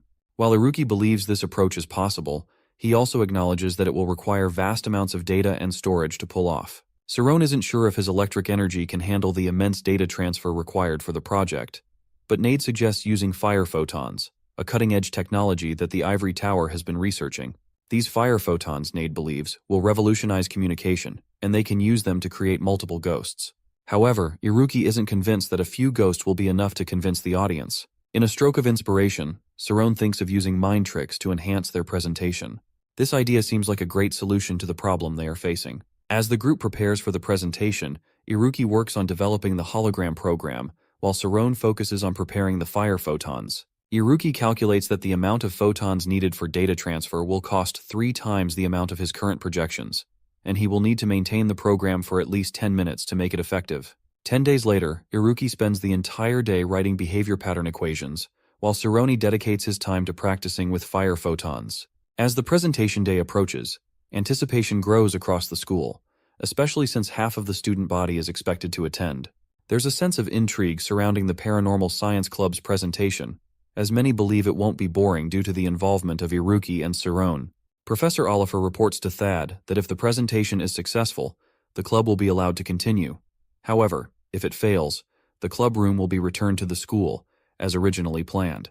Despite the pressure, Iruki, being a savant, and Cerrone, with his experience in defeating park magicians, are confident. Nade, though just a lower-grade student, is equally determined. They all know that success in the presentation is just the beginning, as the true battle lies ahead. After the presentation, it will be a war to determine who controls Ista, with the Shadow Club set to compete for dominance. As they practice, Cerrone pushes himself to the limit, using the mental rebound technique, a method that sharply increases magical output after exhausting his mental strength. The process, though effective, leaves him vulnerable, and it takes about 20 minutes to recover. However, it's a reckless method, one that could easily put his life in danger, and he knows that if Professor Oliver finds out, she'll be furious. Despite the danger, Cerrone continues to push himself. He can only sustain his photon firing for 5 minutes at the moment, but with only 7 days left until the presentation, he must push beyond his limits to make the 10-minute target. Each attempt brings him closer to the point where his consciousness might collapse. Iruki is nearing the completion of the program, with the last step being a trial of firing photons. He tests the fiber optic cable sent by Iruki's father, which must work seamlessly for the presentation to succeed. Cerrone, despite the toll on his body, manages to fire photons for the full 10 minutes, just in time for Iruki to finalize the program. Everything is set, and they feel ready for the big day. When the day of the presentation arrives, a large crowd of students gathers to witness the Paranormal Science Club's display. Among them are Mark Slider and Maria Erlang, who have returned from a 2-month suspension. Mark, still skeptical, finds the presentation to be a joke, while Maria, having received special teaching from Professor Thad during her suspension, is curious to see how it unfolds. The senior class is also in attendance, with Amy and Serial wondering why they are watching a lower-grade club's presentation. They walk around the field and notice several first-year students, including Fermi, Hersey of Sonar, and Rykon, the electric monster, along with Richard the Alchemist and Kaiden.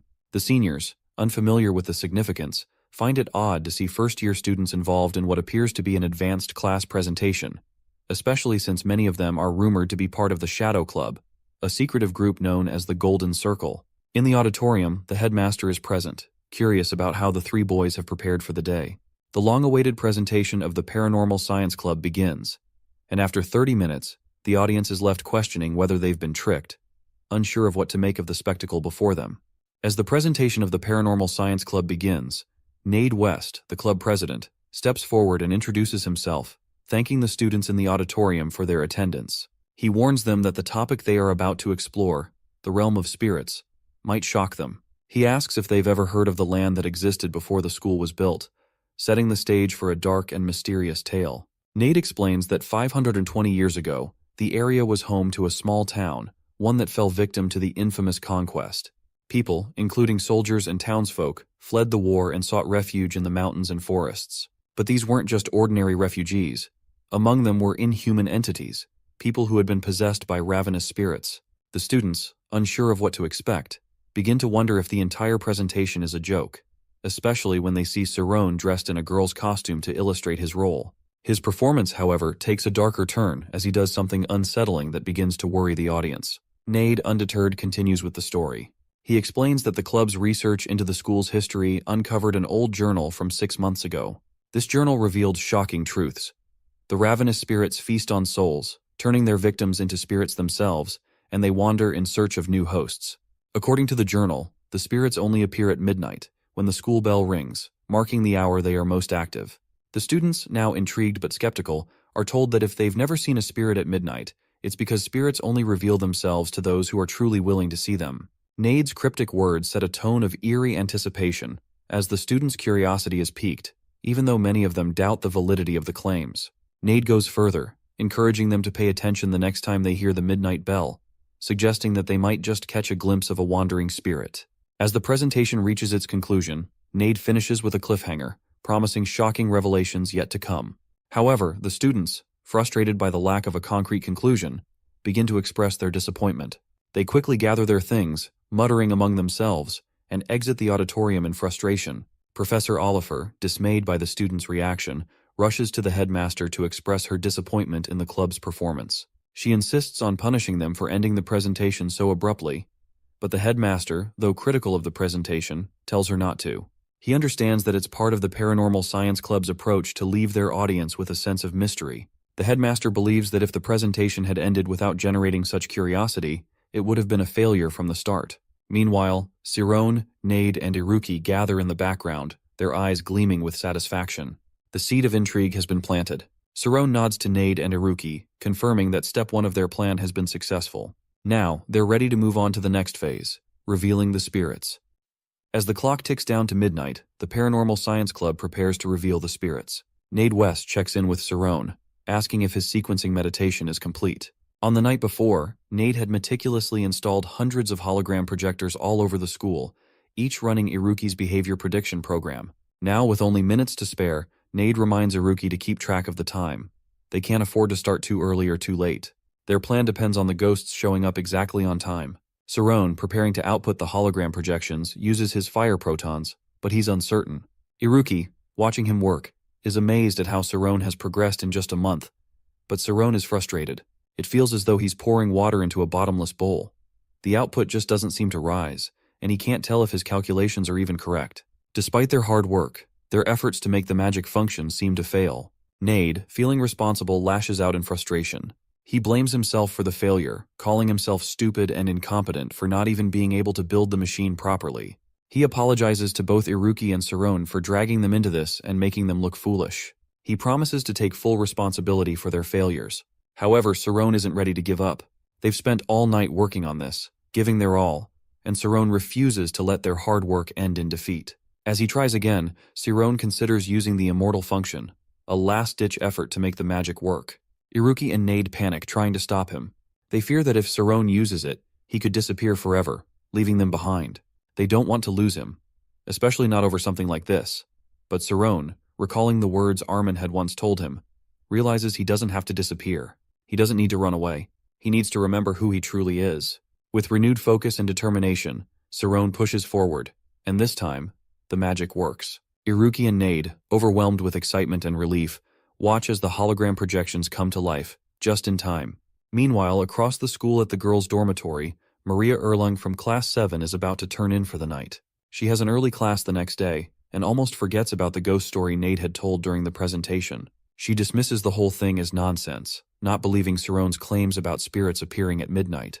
But just as Maria settles into bed, she freezes. A ghost appears before her, its expression twisted into a barely perceptible smile. Terrified, she runs out of her room, and as she rushes down the hall, she sees a flood of other students emerging from their rooms, each one displaying the same fear as they, too, encounter the spirits.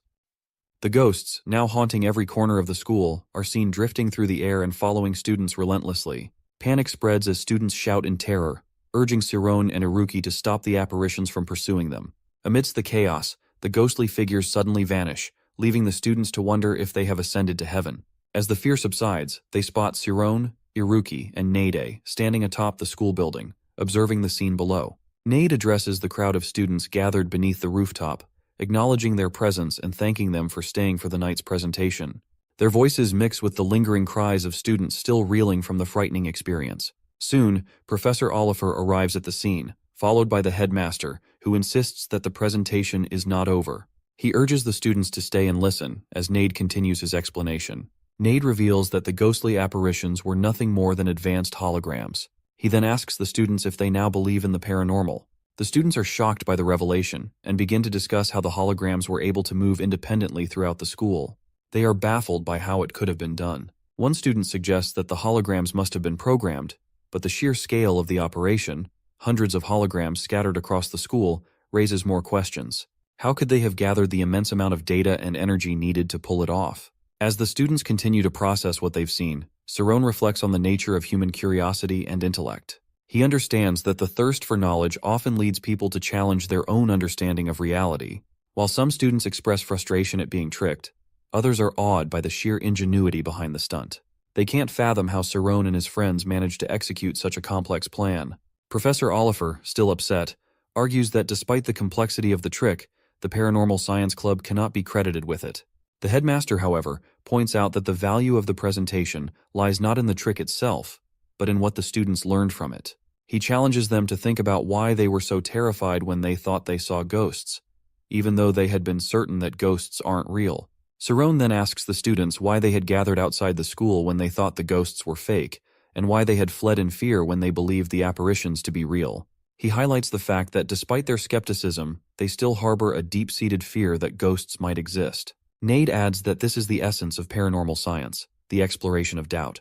They use the doubts and fears of the students as clues, questioning and investigating them regardless of whether the ghosts were real or not. In doing so, they prove the value of their research and the worth of their club. As the students slowly begin to grasp the point of the presentation, they fall silent in contemplation. Nade thanks them for their involvement, acknowledging that their willingness to engage with the unknown and to question their own beliefs was essential to the success of the research. With that, the presentation concludes, and the headmaster gives his approval.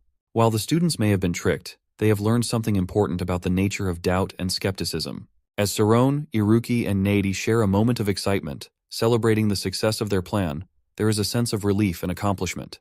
They've managed to pull off a brilliant presentation and prove the value of their club. However, in the background, there are whispers of concern. Amy and Sariel marvel at Saron's ability to balance his academic responsibilities with his dedication to the club. Despite the pressure he faces, Saron has managed to create something that has captured the attention of the school. Meanwhile, the other clubs, including Istas and the Ant Language Club, begin to take notice of the Paranormal Science Club's success. The Shadow Clubs, in particular, are wary of the Class 5 students advancing to the senior level and are already making plans to graduate early to avoid competing with them. They fear the growing influence of the Paranormal Science Club and are strategizing their own moves. Professor Oliver overhears their conversation and grows angry at the notion of her students being undermined. The headmaster, deeply impressed by the Paranormal Science Club's presentation, commends Saron for his exceptional performance. Even with his high status, he can't help but admire the club's ingenuity and application of their research. He especially praises Saron for his ability to bring his ambitions to life, believing the boy has proven his capabilities. The members of the Paranormal Science Club, still riding the high of their success, reflect on the challenges they've faced. They're grateful to Saron for risking his life with his immortality function, ensuring that their efforts don't go to waste. Iruki expresses amazement at how Saron is able to withstand the strain, especially with the defensive spirit zone in place. Saron in turn praises both Iruki and Nade. He lauds Iruki for his impressive ability to calculate the behavior patterns of the entire school, and Nade for his work in creating the massive network of machines that made their plan possible. The group shares a moment of camaraderie as Saron expresses his desire to climb even higher, to shine the brightest, and reach greater heights. He believes that Nade and Iruki will have many more adventures in the real world, and they'll continue to support each other as they move forward together. The trio makes a pact to graduate as a team, all aspiring to become the greatest mages together. However, the next day, despite their success, the Paranormal Science Club finds itself facing consequences for their actions. Professor Oliver has suspended them from school for 3 days. Saron, despite the setback, is eager to make the most of his time during the suspension. But as he tries to move and think of what to do, he feels as though he is trapped in a nightmare. His body is paralyzed, unable to move, and he finds himself once again drawn into a strange and unsettling dream.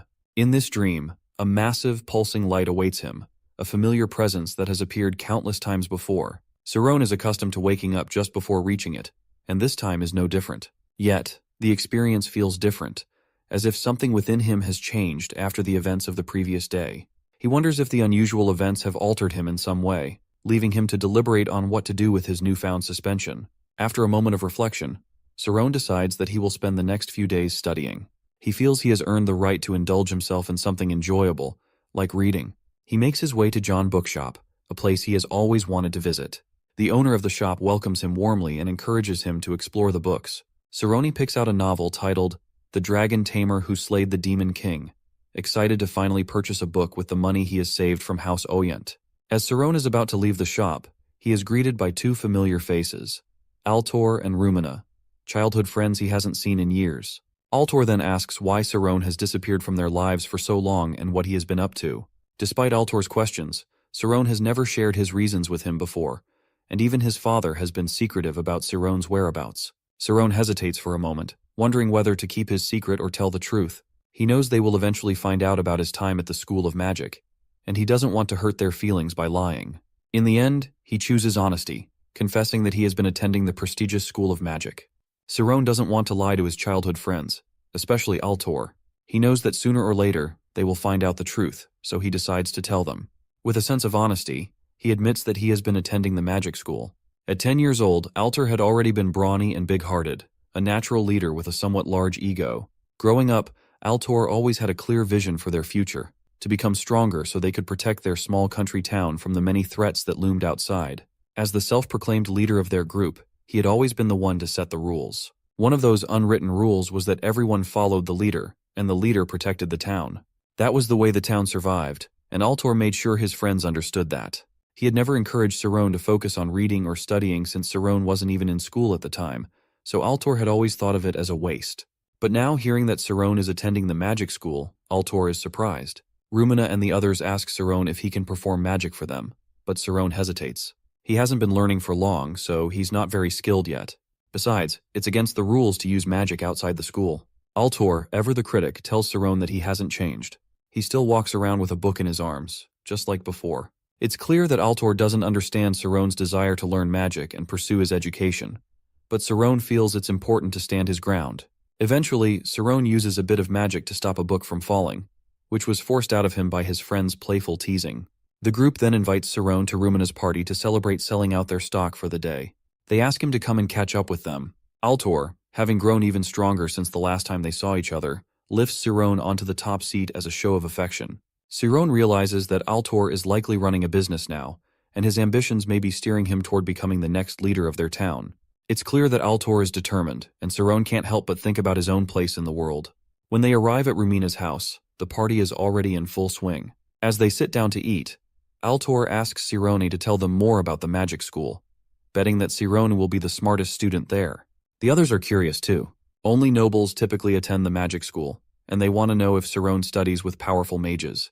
They also ask if Saron is dating anyone or has any plans for the future. Saron thinks about their questions for a moment. His father is taking care of the family, and Saron knows that one day he will have to take on that responsibility himself. They press him on whether he plans to get married before he graduates. Saron wonders to himself if he'll even graduate at all, given the challenges he faces. It's hard to know what the future holds. As the conversation shifts to his family, Saron realizes he's been so focused on keeping up with his studies that he hasn't thought much about the pressures on his father. His father struggles alone while Saron has been preoccupied with school. He wonders when he will be able to help him, especially now that he has more responsibilities. The group lightens the mood with a game of arm wrestling. Altor challenges Saron, recalling the many matches they had as children. They decide to make it interesting by setting a rule. The loser will pay for the food they're eating. Saron, in an effort to make Altor happy and maintain the peace, decides to intentionally lose the match. True to his word, Saron pays for the meal with 5 shiny gold coins he's saved from his monthly earnings. As the group opens the old purse, a 5 gold coin spills out, capturing everyone's attention. The unexpected sight of such a significant amount stirs surprise among them. They exchange glances, their thoughts racing as they process what this discovery means. Saron offers a brief explanation, his demeanor calm, but the glimmer of wealth shifts the energy among his friends, who begin to wonder how this changes his circumstances. Altor, however, remains focused on their earlier conversation. He redirects the group's attention to the reports circulating in the village about a beast terrorizing the local wildlife. The creature has been hunting relentlessly, leaving the town concerned about the impact on their resources. Altor suggests they take on the challenge of hunting it down together, presenting the opportunity as a way to both help the community and claim some glory for themselves. The group reacts with mixed emotions. One of the girls hesitates, questioning the necessity of their involvement, but Altor's confidence is unshaken. Drawing on his past experience injuring a red bear, he believes that they can handle a cow bear with less difficulty, especially with teamwork. His conviction slowly persuades the others, and they agree to the plan, their enthusiasm growing as they picture the success and recognition awaiting them. They finalize their preparations, deciding to meet early the next morning at Rumina's house. Though this sudden hunting venture wasn't part of Saron's plans, he decides to join them, thinking it could be an interesting diversion and a chance to test himself in a new way. At dawn, the group assembles at the designated spot. Altor arrives well prepared, carrying the bulk of the hunting gear, while the others bring additional supplies and tools to aid their efforts. As they walk deeper into the bush, the group teases Saron, reminding him that it has been a long time since he joined them for a hunt. They jokingly warn him to keep up, cautioning that if he falls behind, they might leave him behind and proceed without him. When they finally enter the dense forest, they begin setting traps strategically, planning for the wild animal to run into them. Saron is impressed by their preparation and realizes that hunting wild animals is not new to them. They've clearly done this before. Rumina explains to him that their plan is for the traps to weaken the beast, leaving the hard work, like chasing it down or shooting arrows, to Altor. Altor leads the group further into the forest, instructing them not to panic if they spot the cow bear, but to call for him immediately so he can take charge. Saron watches, surprised at the group's coordination and teamwork. Altor's ability to detect the cowbear's path by observing claw marks on trees impresses him further. They push on, following the subtle signs left behind by the beast. Wanting to assist, Saron decides to use his spirit zone to sense the creature's location more efficiently. Closing his eyes, he enters the spirit realm, but what he sees is unsettling. The vision reveals something far worse than a wild animal preying on other creatures, though he struggles to find the words to explain it to the group. Before he can speak, Altor taps him on the shoulder, snapping him back to reality. Altor points ahead, and when they all look, they see a horrifying sight. The forest floor and trees are littered with the corpses of various wild animals, with flies buzzing around in swarms. The group's perspective shifts. This can't be the work of a cowbear. Rumina, shaken by the gruesome scene, suggests they retreat and report their findings to the town leaders. She argues that it would be safer to seal off the forest for now to prevent others from wandering into danger. Saron agrees, convinced that this is not the work of any ordinary predator. However, Altor's pride won't let him back down. Frustrated by their reluctance, he insists that they stay and face whatever lies ahead, declaring that he is the leader and will see this through. His determination sparks an argument, but before it can escalate further, a deafening roar echoes from deeper in the forest. The sound freezes them all in place. They instinctively huddle together, readying their weapons as fear grips them. They know from the sheer volume and ferocity of the roar that whatever is approaching is far worse than a cowbear. Moments later, the monster emerges, a towering figure, twice their height, with massive muscles and the face of a bear. It walks on 2 feet, exuding an air of intelligence and menace as it strides toward them. Without hesitation, the group releases a volley of arrows, but the creature moves with alarming speed and agility, dodging every shot. Panic sets in as they realize they are facing an enemy far beyond their expectations. Saron recognizes the monster from a book he once read, a Uwolk, a rare and deadly creature known for its intelligence and combat prowess. He knows how dangerous it is, but the group's lack of preparation for such a foe leaves them vulnerable. As the group stands frozen in fear, most of them drop their arrows and flee. Panic consumes them as they scatter, shouting to Altor, who claimed to be their leader, to guide them. Knowing the terrain better than anyone, Altor yells for them to run toward the mountaintop, believing the steep incline would slow the monster. Despite his bravado earlier, he is running as fast as the others, fear etched across his face. As Altor glances back, he notices Cerrone still standing his ground. At first he assumes Cerrone is acting as bait, buying them time to escape. But then, he sees Cerrone pick up a crossbow from the ground and fire bolt after bolt at the monster. The creature blocks the projectiles effortlessly, using its thick, muscular arms to shield its face as it advances steadily toward him. Cerrone dodges the monster's swings, observing its patterns and learning its strengths. The beast is fast, its skin seemingly impenetrable, shrugging off even the few arrows that strike true. Altor hesitates. Fear tells him to keep running, but guilt gnaws at him. He slows and turns back to the others, telling them he must go back to help Cerrone. His companions are stunned, reminding him that Cerrone made his choice to stay behind. But Altor cannot ignore the possibility that Cerrone might die because of their decision to flee. Torn between fear and guilt, he stops in his tracks, watching the others disappear up the hill. As Altor steels himself to return, a chilling silence descends. He no longer hears the roars of the monster or Cerrone's movements. Fear grips him.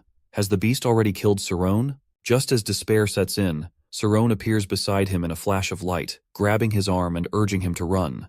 Their relief is short-lived. A deafening crash reverberates through the forest as the monster bursts through the trees, pursuing them with terrifying speed. Altor freezes, paralyzed by fear as his friends scream at him to move. His legs refuse to obey, tears welling in his eyes as he realizes the monster is closing in. At the same time, Rumina trips while glancing over her shoulder, falling hard onto the ground. Seeing his companions in danger, Cerrone acts without hesitation. Using his teleportation magic, he vanishes and reappears behind the monster, then engages Photonize, an advanced form of teleportation that allows him to shift himself and the creature into a massless state. Together, they are lifted into the air, weightless and suspended above the forest. In the photonized state, Cerrone's mind races. He analyzes the situation, recalling everything he has learned from books and his magical training. He understands the principles of inertia and gravity, and realizes that by manipulating their positions carefully, he can release the monster in a way that spares his friends. However, the monster fights back ferociously, slashing at him with its claws. Cerrone remains focused. He shifts his position strategically, maneuvering the creature above a ravine far from his companions. With precise control, he releases the photonized state, allowing the monster to plummet toward the earth while he continues to glide to safety. As he succeeds, his mind fills with thoughts about the universe, its existence, the nature of mass, and the meaning of the void he saw in his dream. His understanding of the world expands greatly, touching on concepts that align with the work of theoretical physicists. He makes a profound realization. Although photons have no mass, he can manipulate them to give them mass. As he lands back on the ground, the monster falls simultaneously. Breathing heavily, he mutters to himself that he has unlocked knowledge from the universe, knowledge born from shattered symmetry. This mechanism imparts mass to matter, a discovery that fills him with pride. Clenching his fists with a mix of joy and determination, he embraces his newfound ability to alter the essence of matter itself. Returning his focus to the real world, he looks toward the spot where the monster fell, ensuring it is no longer moving. Observing it closely, he recognizes it as a wolk. Recalling what he has read, he remembers that wolks always travel in packs. The thought of his friends strikes him with urgency. Scanning the area, he spots them standing on a cliff, facing the rest of the wolk pack. His friends are cornered, with Altor positioned at the front. The group has been backing away for some time and now stands at the cliff's edge. Tears streaking his face, Altor declares that he will act as a distraction so the others can climb down and warn the townspeople. He resolves to sacrifice himself, assuming that Cerrone has already perished. Before they can act, a sudden flash of light streaks across their vision. Cerrone appears, landing firmly in front of them. Shocked and overwhelmed with relief, they rush to him and embrace him tightly, convinced they had lost him. Through their tears, they urge him to escape, given the danger. But Cerrone reassures them, instructing Altor to leave the situation to him. With resolute steps, Cerrone moves forward, placing himself between his friends and the advancing pack of wolks, ready to face them alone. Even though his friends know he has magic, they urge him to avoid fighting and instead run away because of the sheer number of wolks. However, he assures them, and himself, that he can handle the situation without breaking any school rules. Moving forward cautiously, he commands light to emerge from his hand. His friends stare in surprise as the light takes the form of a focused beam.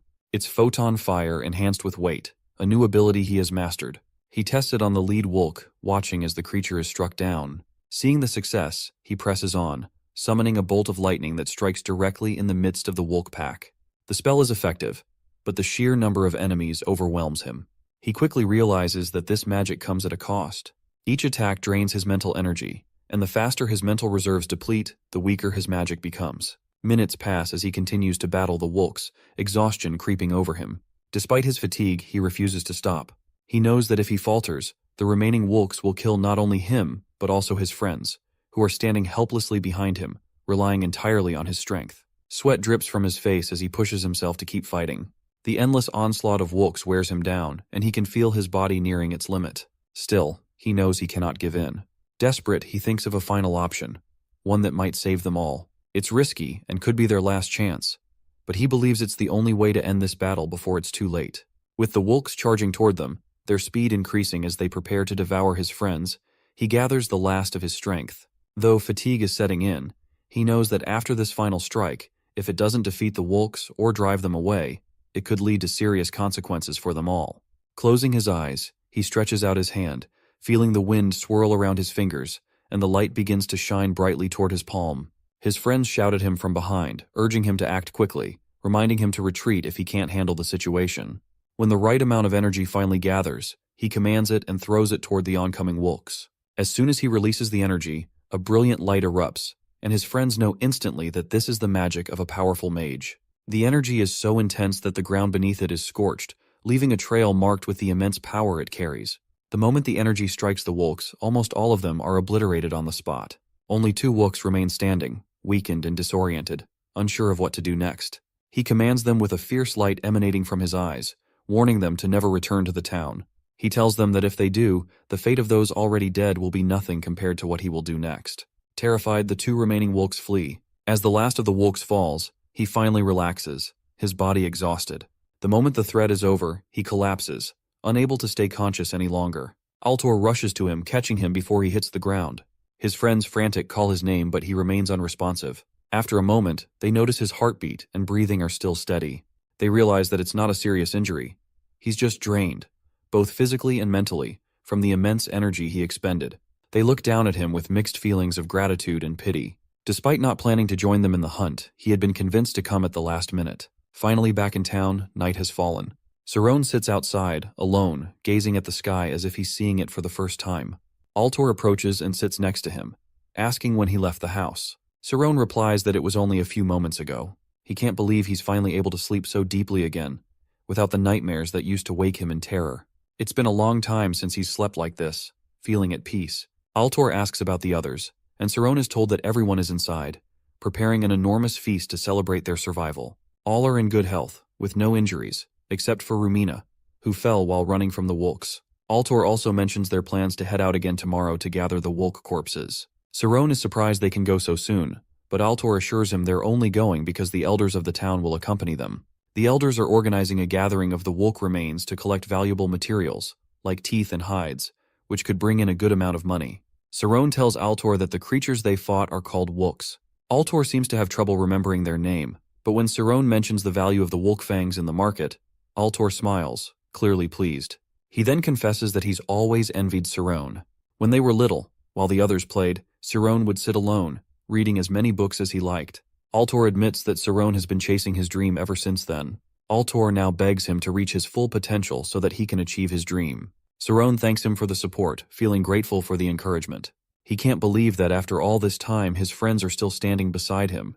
He finally feels at peace, knowing that they have his back, especially after sleeping so deeply through the entire day and night. As Saron prepares to leave, his friends see him off. After walking a little distance from the house, they continue to urge him to stay another day, but Saron tells them that while he would love to spend more time with them, he has some things to take care of at school. As he walks away, Altor shouts loudly, reminding him to become a mage, while Rumina adds that when he becomes one, he must remember them. Saron promises he will always remember them, and that he will surely come back to visit whenever he has the chance. As Saron walks off, Rumina begins to cry, like a child whose mother is leaving. Altor teases her, suggesting that if she misses him so much, she could chase after him and drag him back. But Rumina replies that she believes Saron will keep his promise to return, and she knows he's only gone to continue chasing his dream. She has faith that he'll make it, as he is the most hardworking person she knows. When Saron joins the Paranormal Science Club, he quickly notices that their meetings are full of lively debates about drawing skills, with students critiquing each other's work. He smiles as he opens the door, hearing the voices of his friends and realizing how much he's missed them. They ask why he's laughing, unaware of everything he's been through during the past few breaks. At Training Ground 48, Saron calls his two male friends outside to show them something he's discovered. He begins gathering energy in his hand, and his friends wonder what he's planning to do. Photon energy starts emitting from his hand, and while some students can do similar things, suddenly they hear a blast as the energy strikes a rock, leaving a massive hole. His friends rush over, stunned, bombarding him with questions about what just happened. Saron explains that the magic he discovers is his own, calling it the photon cannon. When his friends' questions become overwhelming, he decides to take them to a nearby restaurant to explain further. As they listen, they argue that what he's saying seems impossible, both in theory and practice. Saron patiently explains that all one needs to do is add mass to a massless object, and that's the core of his discovery, among other details. He also mentions that he has learned how to use what they often refer to as knowledge without a name, even at the cost of his supersight. He confesses that in doing so, he finally understands the meaning behind the dream that has always haunted him. Nade, one of his friends, is skeptical at first, but suggests that if Saron can learn to seriously develop this magic and form a theoretical basis for it, not just the magical society, but the entire world will appreciate his work. Saron immediately tells them that this is the very reason he called them out. He needs their help.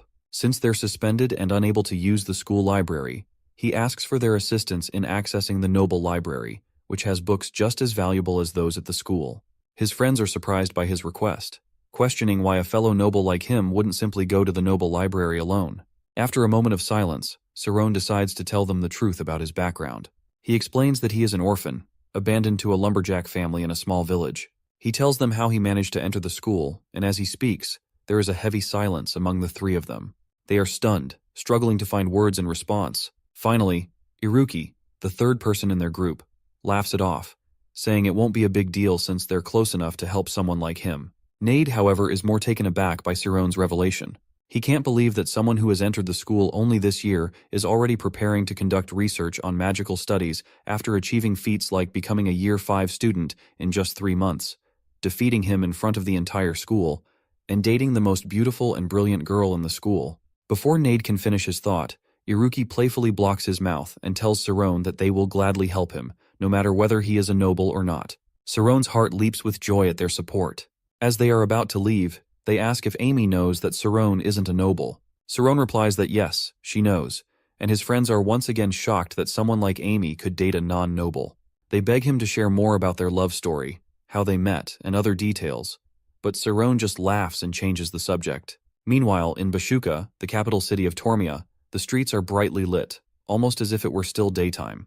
People bustle around, going about their daily routines to make ends meet. 5 years ago, 2 orphans struggled to survive, stealing food from the streets just to get by. They have been doing this for a while, but things take a turn when the younger of the 2 falls gravely ill. As he lies on the ground, the older sibling goes out to steal food for him, hoping to bring him some nourishment and help him recover. However, this day turns out to be a terrible one for them. While trying to steal food, the older sibling encounters 3 tall, burly thugs who begin chasing him. Even though he thinks he has escaped, they eventually track him down to the place where he and his sibling Aaron are living, under a bridge. The thugs find them, and despite the older sibling pleading for mercy, explaining that he is only trying to care for his sick sister, the thugs show no sympathy. They lift Aaron and order one of the thugs to kill the older sibling. He lies helpless, begging the universe for any kind of power to defeat the thugs. His prayer is answered as a man, fire in his eyes and a rod in his hand, appears and kills them all. He can't believe what's happening, unsure if his prayer was answered or if something else is at play, but he is just relieved that his sister is saved. He immediately picks up his sister and glances at the man. The only thing the old man says is, "Isn't magic fun?" Still in Bashuka, with many lights shining brightly from tall buildings and numerous offices, the male child saved years ago has now grown and matured. He operates at night, more like a thief, but he follows his master's orders. This time, as he walks through one of the tall buildings, he inspects the security surrounding what he needs to steal, the dragon's heart. It is known for its ability to restrict magic, sometimes called the core of the magic restriction device. The dragon's heart is located in a building full of other artifact archaeology, but it is heavily guarded, with 15 security personnel watching over it. It is locked inside a steel case, making it nearly impossible for anyone to just walk in. Canis is given the mission to retrieve the dragon's heart. After carefully calculating the security details, he jumps into the building through a glass window using a magic spell. However, as soon as he enters, his magic is rendered useless. He quickly adapts, relying on his martial arts skills to defeat the guards. For those too far away, he uses darts to incapacitate them. He manages to take down all of them before they can trigger the security alarm. With the door to the room containing the dragon's heart now open, he finally gets his hands on it. Just as he celebrates, his sister Erin arrives, asking if he killed anyone. He assures her that he only knocked them out. Before they can escape, the police call in one of the city's mages to help capture them. As the mage enters the building, he realizes that, like the others, he cannot use magic near the dragon's heart. He watches the children, surprised to see them in the building. But before he can speak to them, they are already gone. He goes back to tell the police that by the time he reaches the building, the children are already gone. What baffles him is how they managed to use dark magic to enter the building, knowing that there was only one mage capable of using that type of magic. It is famously known as the darkness that devours the light. The mage who wielded this power was notorious for causing chaos across the entire kingdom. What made him difficult to catch was that he operated in the shadows, known simply as the Archmage Arcane Viltor. He was believed to have died in an accident about 40 years ago. The mage is surprised to learn that there are still people using this type of dark magic. He tries to convince himself that it can't possibly be Viltor still alive, though a bead of sweat forms on his forehead. Elsewhere, in the Geyser Mountain in Bashuka, lies a lab where the Archmage has been kept all this time inside a glass box, his body connected to various machines. Canis and Aren finally arrive, placing the dragon's heart they stole into a machine. Canis says that this is the last of the materials needed to wake the master. As the machine activates, the Archmage begins to stir, emerging from the water-filled box with pipes still attached to his body. The first words that come from his mouth are about how he will take his revenge on Alpheus Miri, the headmaster of Alpheus Magical School, who stripped him of his magic powers over 40 years ago. Canis and Aren bow at his feet, overjoyed that their master has returned. The Archmage is thin, his ribs clearly visible, and his long white beard flows down to his chest. His green eyes, matching the color of the lab, glow with fury as he repeatedly curses Alpheus. He and Alpheus had been researching a new set of magic 40 years ago. However, Viltor suddenly decides that he will no longer join Alpheus in the research. As if that wasn't enough, he burns all their research and sets Alpheus on fire, leaving him there to die. It takes Viltor a full 40 years to heal. Now, dressed in clothes, he sits on a chair, which resembles a throne, as he examines his body. He assures himself that Alpheus will pay for what he has done. As Viltor contemplates ways to get back at Alpheus, his servants, Canis and Aren, enter and bow from a distance. They tell him they are willing to offer their lives to carry out his will and purpose because he gave them tremendous power when they were at their lowest, with no one to help them. Viltor smiles and warns them to be careful. He says that while Alpheus may appear kind, he is truly wicked. As they bow down, only Canis is pleased, while Aren, standing behind him, trembles in fear. At the same time, in Alpheus Magical School, it is a stormy night. Alpheus stares at the picture of Viltor on the wall, saying he cannot forgive him. As thunder rumbles outside, Alpheus remembers that fateful day. In Bashuka City, a Royal Professor Association conference is being held, where academics debate across all fields. Thad, representing the Alpheus School of Magic, is frustrated with the discussions, knowing that when one of their teachers is nominated for something, no one seems happy about it until it's his turn. He sits, sipping juice, while the professors continue their debates, eager to return home. Finally, the debate ends, but a mandatory party follows. What surprises Thad is that the debates continue even during the party. He sits in a corner, waiting for Lina Ogent, the eldest daughter of the Ogent family. She is stunning in her dress, and everyone around her is trying to approach her. Lena is an artist in the elite club of artists. Thad sits there, watching her, wondering if he will ever have a chance with someone like her. Suddenly their eyes meet and he quickly looks away, assuming she hasn't noticed him. Then, someone calls him from behind. It's Lena. Thad is surprised and asks if she knows him. She answers yes, mentioning that she has a family who attends their school. Instantly, Thad recalls Saron's admission form, where the Ogent family was listed as guests. He responds that the school is grateful for their family's support, and Saron is the current pride of the school. Thad talks about his lifestyle, which includes both ladies and guys. Lena is pleased to hear this, and as she prepares to leave, Thad quickly asks if, since the conference is over, they could travel to Creus, their town, tomorrow. He says he would like to take her out. Lena is glad to hear this but tells him that she has another concern tomorrow. She would have liked to travel back with him if not for that. Instantly, he changes his mind and asks if he can come with her to her concert. She tells him she will be glad to see him there. He is very happy to hear this, so much so that even though he has been planning to rush home, back to school, after the conference, he changes his mind all because of Lena Oyent. Still happy that he has secured a date with her, she tells him she was worried before that not many people would attend the concert because the Inferno was attacked by a dark magic mage. As he hears dark magic, a tear rolls down his cheek, and he begs her to tell him everything she knows about what happened. She says she only knows a little, but remembers that the man had a white beard and was an old man. He doesn't even listen to the rest of what she has to say, rushing away from her even as she calls after him. The previous day, what really happened was the work of Archmage Arcane Viltor and his servant. Leading the way, they killed both security and inmates who tried to attack them at the Inferno Correctional Center. Right after the Archmage takes both of them in, he teaches them the two basics of all darkness magic: absorption and assimilation. Within a few days, Canis is able to understand what darkness magic is all about. He is grateful for his master saving them, so he is eager to learn everything Viltor teaches him. Although after many years of practice, he discovers that no matter how strong darkness is, it can never defeat the light. But his master, Viltor, always assures him that with time, darkness will rule the magical world, and that in time, they will boldly declare that their darkness has defeated the light. Canis is happy to hear this.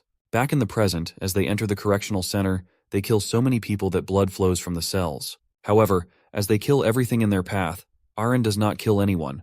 She is just following behind them.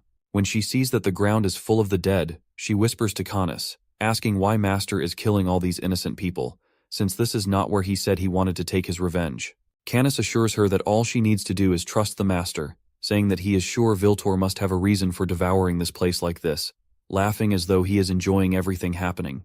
As they move to the second row of cells, where they use magic to break all the iron bars, all the prisoners come out, thanking them but also making jokes about Viltor bringing 2 children along, like they are on an excursion. This makes Archmage Viltor angry, and he tells them they are all minnows, killing them on the spot.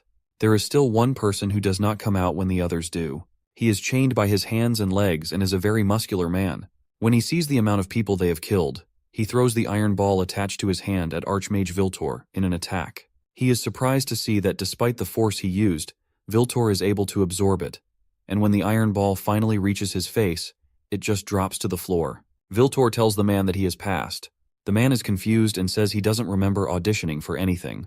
Viltor then strikes the chains off of him, telling him he has a job for him that will pay him a huge amount of money. The prisoner smiles at the mention of money, signaling that he will do anything for it. They all walk away from the prison together. That same night, Professor Thad finds himself a chariot and is hurrying the driver to go faster from the back seat. He has given the man all the money he has so that the driver can speed up, but the man keeps telling him that no matter how fast they travel, they won't reach Creus until the morning. Thad is in the back seat, connecting the dots of what happened, from Archmage Arcane to the City Correctional Center, and thinking about where Viltor will head next. He is sure that it is Viltor who is the cause of all this, which is why he is rushing back to the school to warn them, knowing Viltor might attack all other places. But the main point of his revenge is the school. Meanwhile, that same night, Lucas, the muscular prisoner who was saved, stands in the rain with Canis and Aren, waiting for their master's signal. Lucas is still complaining that if he had known they would be attacking a magical school in the rain, he would have asked for a bigger amount of money, or maybe wouldn't have followed them at all. He already has 2 swords strapped to his back. Still complaining, Lucas is convinced that he won't have to do anything special, just be present, and he will be rewarded handsomely. From everything he says, it's clear he has started to lose interest in their plan right from the beginning. He then faces Aren and says that she is too pretty to be a criminal, that everything they are about to do is like revolting against the kingdom as a whole. But Canis shuts him up, telling him that his job is to handle the hostages. Canis has also started to feel mistrust toward Lucas, questioning what his master sees in someone like him. However, Canis ends those thoughts by saying he trusts his master's plans more. Lucas is surprised when he hears about hostages and asks where they are. Canis replies that he will surely see them tomorrow. Meanwhile, Archmage Arcane is flying high in the air, able to see all of Alpheus Academy as he casts a spell, forming a circle intended to cover the entire school area. The heavy rain and loud thunder make it hard for anyone to understand what is happening at that moment. In the beginning, there was mass. It shattered the symmetry of the universe, creating an event that caused countless interactions, leading to the creation of the world they live in. These are the points and facts that the three friends came up with after several hours of devouring books in the noble library, all related to mass, inertia, and gravity, areas they are most concerned with. Nade is very excited by the knowledge he has gained, and shouts that if there were no mass, there wouldn't be the world they live in. He asks his friends, who are also buried in their books, that if that's the case, what brought about mass in the first place? Iruki replies that he's been curious about that too, and he thinks it's likely God. Nade is not happy with this answer and sarcastically says that maybe Iruki's blood level is low and he needs a cake. They've all been spending their suspension period in the school ever since Saron brought up the idea for his research. Iruki says he's sure they've read everything the library has about mass. Finally, they ask Saron what he thinks about mass and omnipotence. He lifts his head from the book he's reading, saying he knows the answer, but it's hard to explain. However, he manages to give them just one answer: existence. He explains that existence connects both omnipotence and mass together. The group is amazed by his simple answer, indicating how knowledgeable he must be to give such a response to a question like that. He continues further, explaining that a will to exist, as if an existence must happen somewhere, is what is known as the proof of existence.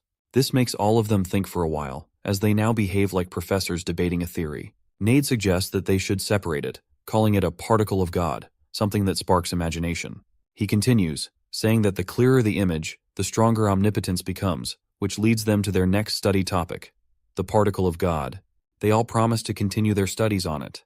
The three of them walk down the street after reading. Nade expresses his disappointment, saying their vacation will be over soon. Iruki and Saroni look toward him to hear what he says. Iruki asks how their suspension is a vacation, and Saron remembers the promise they made to each other, that when they return to school, they must focus on their studies to graduate to the next class this semester. They suggest that Saron should wait behind so they can spend another year together. Saron replies that they are more brilliant than him, and it's he who risks the promise. He assures them they will graduate together in the same class. At a T-junction, they part ways. Iruki and Nade head in the same direction, while Saroni takes another route. As he walks alone, he reflects on how, less than a year ago, he was a new student. Now, he has discovered the particle of God and made good friends, including his girlfriend, who has helped make everything easier. He is grateful for everything in his life. At the senior class building, known as the Iron Bastille, the door opens as Amy and Sariel finish their lecture with their classmates. Saron steps from the side, holding 2 cups of coffee, joking that he didn't mean to scare them, but they ignore him, walking past without taking the coffee. He starts to wonder what's going on between him and them, thinking maybe it's because he's been gone for so long. When he tries to follow them, they both look back and shout at him, accusing him of stalking them. Embarrassed, Saron quickly walks away, but as he rushes, he bumps into someone he recognizes. Mark, seeing the Class 5 on Saron's shirt, apologizes, even though it's Saron who bumped into him. Saron takes the chance to ask if Mark knows him, but to his surprise, Mark says he doesn't. Saron tries to explain they did the teleportation test together, but Mark doesn't remember. They're still talking when one of the teachers, a woman, calls from a distance, asking what's going on. As she approaches, she asks Saron who he is. Saron realizes something is wrong with the school. Nearby students start saying he might be a thief, claiming they've never seen him before. He runs away in shame, wondering what went wrong. He rushes back to find Iruki and Nade, asking if they know who he is. But it's the same response. They too ask him who he is. Something strange happens. There's a greenish hue in their eyes, as if they're under a spell. Saron stands there, not knowing what to do. His life flashes before him, and he begins to wonder if everything he's been doing has been a lie. Maybe he never got admission to Alpheus Magical School. The 3 friends, Saron, Iruki, and Nade, stand there in confusion. Saron feels a sense of disappointment as Iruki and Nade ask him how he knows the key to where they are. His heart sinks as they continue to act as if they don't recognize him. Saron doesn't know what to do, but then Iruki and Nade burst into laughter. Iruki asks Nade how long they are supposed to keep up the joke. Saron soon realizes that they've been playing with him the whole time. The realization hits him hard, and his emotions overwhelm him. He kneels down and begins to cry. Iruki and Nade rush to his side, apologizing and explaining that it was just a joke. They assure him that they had known what he had been going through. Saron, still crying, tells them everything that has happened, explaining how even Professor Oliver didn't recognize him. Nade grows serious and acknowledges that something is terribly wrong. Both Iruki and Nade agree that they need to leave and verify Saron's story. Despite his fears of being left behind, Saron follows them. As they make a secret gesture to remind each other not to forget him, they leave the ISTA room. Saron, anxious, follows behind. Outside, they are shocked to see students from all classes walking in the same direction, heading somewhere unknown. The 3 friends grow even more afraid. realizing that Sarone's story may be true. Iruki suggests joining the crowd to find out where they are going, but Nade expresses concern about what might happen if they join them and end up like the others. In a rush, Sarone approaches one of the students, Gabe, and asks him what's going on. Gabe, looking like a mindless zombie, mutters that he hears a sound and continues to follow it. Sarone and his friends don't understand what's happening. Unbeknownst to them, the whole situation is the work of Archmage Arcane and his servant. The Archmage has used a powerful spell to lure the students outside and into a nearby area in the woods, turning them into mindless beings while keeping their bodies functioning. When they arrive at their destination, Aaron announces the arrival of the group as the students stand motionless in front of them. Lucas, another leader of the group, is astonished at how much power it took to turn 500 students into mindless beings who can no longer think for themselves. He sees Amy among the students and feels happy to see someone as beautiful as her. As he reaches out to touch her, Canis, another servant, yells at him, warning him not to touch any of the prisoners. Canis makes it clear that Amy is his master's sacred possession, and he won't hesitate to kill Lucas if he touches her. This sparks an argument between Lucas and Canis, but they eventually stop bickering and continue to lead the students away on their journey. Meanwhile, Sirone, Iruki, and Nade, who are not under the spell, have been trailing the group from the school. They finally spot Lucas, Aaron, and Canis leading the brainwashed students. Nade suggests confronting them immediately, but Iruki insists on making a plan. For a group to perform such a powerful spell, one that can strip a person of their mental faculties while keeping their body alive, it's clear that the magicians behind it are far from novice. The three friends realize they need a solid strategy if they are to face such formidable enemies. He emphasizes that the 500 students are not just ordinary students. Among them are the school's most dedicated, the pride of the institution, who have trained their minds all their lives. On top of that, some professors have been captured, and even a level 6 official certification professor is among the brainwashed students. This means that the threat is not limited to the three of them following the crowd. There must be a stronger mage involved, someone who may not be the one casting the spell, but is certainly backing up the ones who are causing this chaos. As they observe the crowd more closely, they notice that neither the headmaster nor Professor Romy is among the students. This realization leads them to conclude that the only course of action is to follow the group and find out where they are being taken. Back at the school, a female professor, who has been meditating since the previous night, remains unaware of the disturbance. When she meditates for an extended period, it's usually a student who comes to fetch her for her next class. But today, something feels off. While meditating, she senses a significant amount of unusual energy building up over the course of the night. She can feel it even before she finishes her meditation and prepares to leave her mat. When she finally steps out of her room, she is shocked by the absence of students. The campus, which is usually bustling in the mornings, is eerily quiet. She walks further into the school, heading toward the area that is typically the busiest during this time.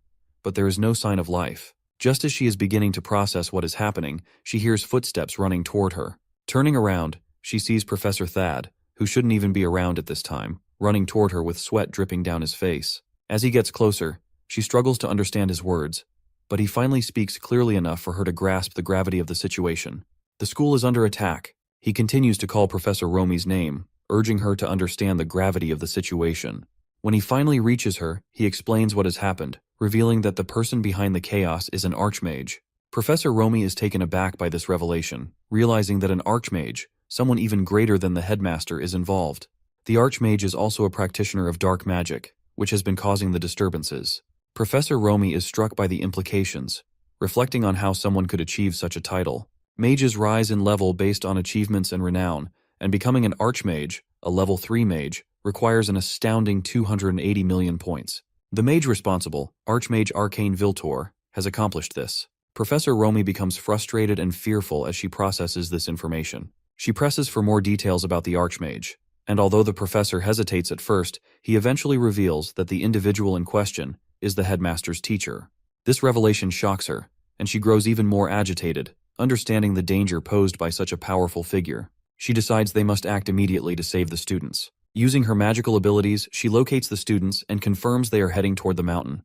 Although she cannot see their faces, she detects 3 people following them, identifying only their gender. Meanwhile, the 3 friends, still tracing the students under the spell, reach the pathless bridge. They are puzzled by the destination but quickly realize the danger. The bridge is infamous for its sheer cliff, and it becomes clear that the intention is to throw the students off. This realization fuels their anger as they consider the potential consequences. As they look over the crowd again, they notice that Professor Romy and Professor Thad are missing, along with the headmaster. Iruki suspects that by now, they must have figured out something is wrong and are preparing to take action. Nade responds, acknowledging that while they have not yet seen any signs of the hostages being thrown off the cliff, the situation remains dangerous. The concern is how they will protect themselves and the hostages if the worst happens. Sarone reflects on the odds, agreeing that even though they could fight to protect the hostages, it would not be a feasible option. With 500 people against just 3 of them, the outcome is all too predictable. On the mountain, Canis and Aaron stand atop the cliff, overseeing the hostages. Meanwhile, Lucas grows increasingly agitated as time passes without any word from the Archmage. His anger reaches a boiling point, and he snaps at Canis, voicing his frustration about the lack of action. He expresses that he is tired of waiting and is ready to kill the hostages to pass the time. Canis, however, dismisses Lucas's outburst, reminding him that their job is to guide the hostages and wait for orders from their master, the Archmage. Aaron, understanding Lucas's impatience, also comments that while she knows the Archmage might be replenishing his strength, he should have shown up by now. Canis, however, reassures her, emphasizing his belief in the master's plan. He expresses his unwavering faith in the Archmage, stating that he has waited for this moment for years and would never want it to be jeopardized. He has a feeling the Archmage is coming soon. Despite their conversation, Lucas remains unfazed and continues to voice his dissatisfaction. He asks once again if he can have some fun, suggesting he could entertain himself with the Academy's women. This comment pushes Canis to the edge. Enraged, Canis snaps at Lucas, expressing disbelief that someone like him was brought along for this mission. Lucas, now equally furious, retorts loudly, accusing Canis of thinking he is superior to him. He admits to disliking Canis, and his words reveal a deep resentment. As their argument escalates, Aaron watches them intently, using her magical power to read Lucas's true nature. She sees through his facade, uncovering the depth of his past actions. Through her magic, she can see the countless terrible deeds Lucas has committed before his arrival at the prison, realizing just how dangerous he truly is. Canis responds to Lucas's anger with a sharp retort, saying that no matter how much Lucas rages, there are people just like him back in Radom. He refers to them as trash, implying that Lucas is no different from those he despises. Lucas, infuriated by Canis's words, retaliates by defending his actions. He expresses his belief that he is distinguished, unlike the trash Canis described, and claims that turning people into zombies is just as slow a form of death. He proposes they kill the hostages and reduce their numbers, making the situation easier to manage. Canis immediately disagrees, asserting that the hostages are captives and that nothing should happen to them. Suddenly, to prove his point, Lucas acts impulsively and throws one of the students off the cliff. As the student plummets, Iruki and Nade appear, launching a lightning strike at Lucas to scare him off. Nade, determined to injure Lucas, expresses a desire to blow off his leg, though Lucas manages to retreat momentarily, realizing the danger. He demands to know who they are, but as he recognizes their school uniforms, his attention is drawn to the top of the cliff. Sarone appears holding the student Lucas had thrown off. Just before hitting the rocks below, Sarone had managed to catch her and prevent her from falling to her death. Furious, Sarone shouts loudly that he will not forgive what they have done to the student. Canis, visibly surprised, questions who they are and how they managed to avoid his mind control. Meanwhile, within the mountain, the Archmage is delayed by Professor Romy, who is ready to fight him. Both are furious, with Romy challenging the Archmage, demanding to know if she is the only one who has come to stop him. At the school, both Professor Romy and Professor Thad agree on a plan, trusting the smarter students to hold their ground against the attackers. They discuss the trio of Sirone, Iruki, and Nade, believing that while the students may not be able to defeat them outright, they can at least delay them long enough to buy some time. Romy, using her magic skills, has been tracking the students' movements, while Thad believes that finding the headmaster is crucial. He is convinced that only the headmaster can bring an end to the situation and restore order to the academy. Meanwhile, Professor Romy stands before the Archmage, Arcane Viltor, and reveals her identity as a bishop from the Karsus Order. She explains that her true passion lies in teaching the young ones, and she bows her head, expressing how honored she is to meet someone of his stature. Arcane, initially incredulous, quickly realizes that Romy is not just an ordinary teacher. He observes the signs of a seeker of truth within her, something he hadn't expected from someone so young. He reflects that all the bishops he's known have been elderly figures, and seeing a young woman like Romy as a bishop indicates that she has transcended the 8 worldly concerns, a remarkable achievement for someone of her age. Archmage Arcane Viltor, in response to Romy's offer, comments that the world is full of amusing surprises. He asks her where the headmaster is, calling him a bantling. Romy, undeterred, explains that while she came to negotiate for a meeting with the headmaster, she offers him a deal. If he undoes the spell he placed on the students, she will make sure the headmaster meets with him. She notes that since Arcane used up most of his mental energy the previous day, he likely cannot summon his dark energy again until the night.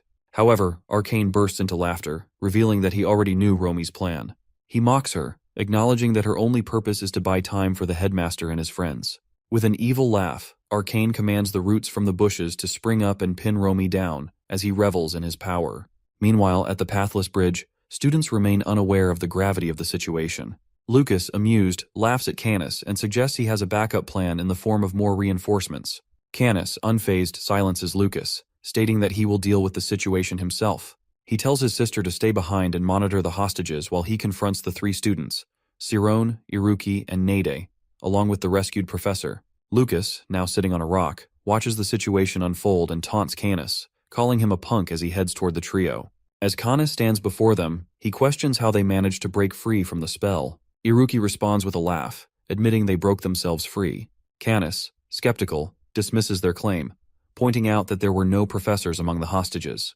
He tells them to come at him together, activating his spirit zone. Nade, sensing the murderous energy emanating from Canis's zone, warns the others that it is filled with the dark energy of someone who has likely killed many. Canis continues to advance, urging the group to leave him to deal with Canis, while they focus on Lucas, the swordsman. Nade believes that Canis's use of darkness magic could be countered by his own magic, but the trio remains cautious.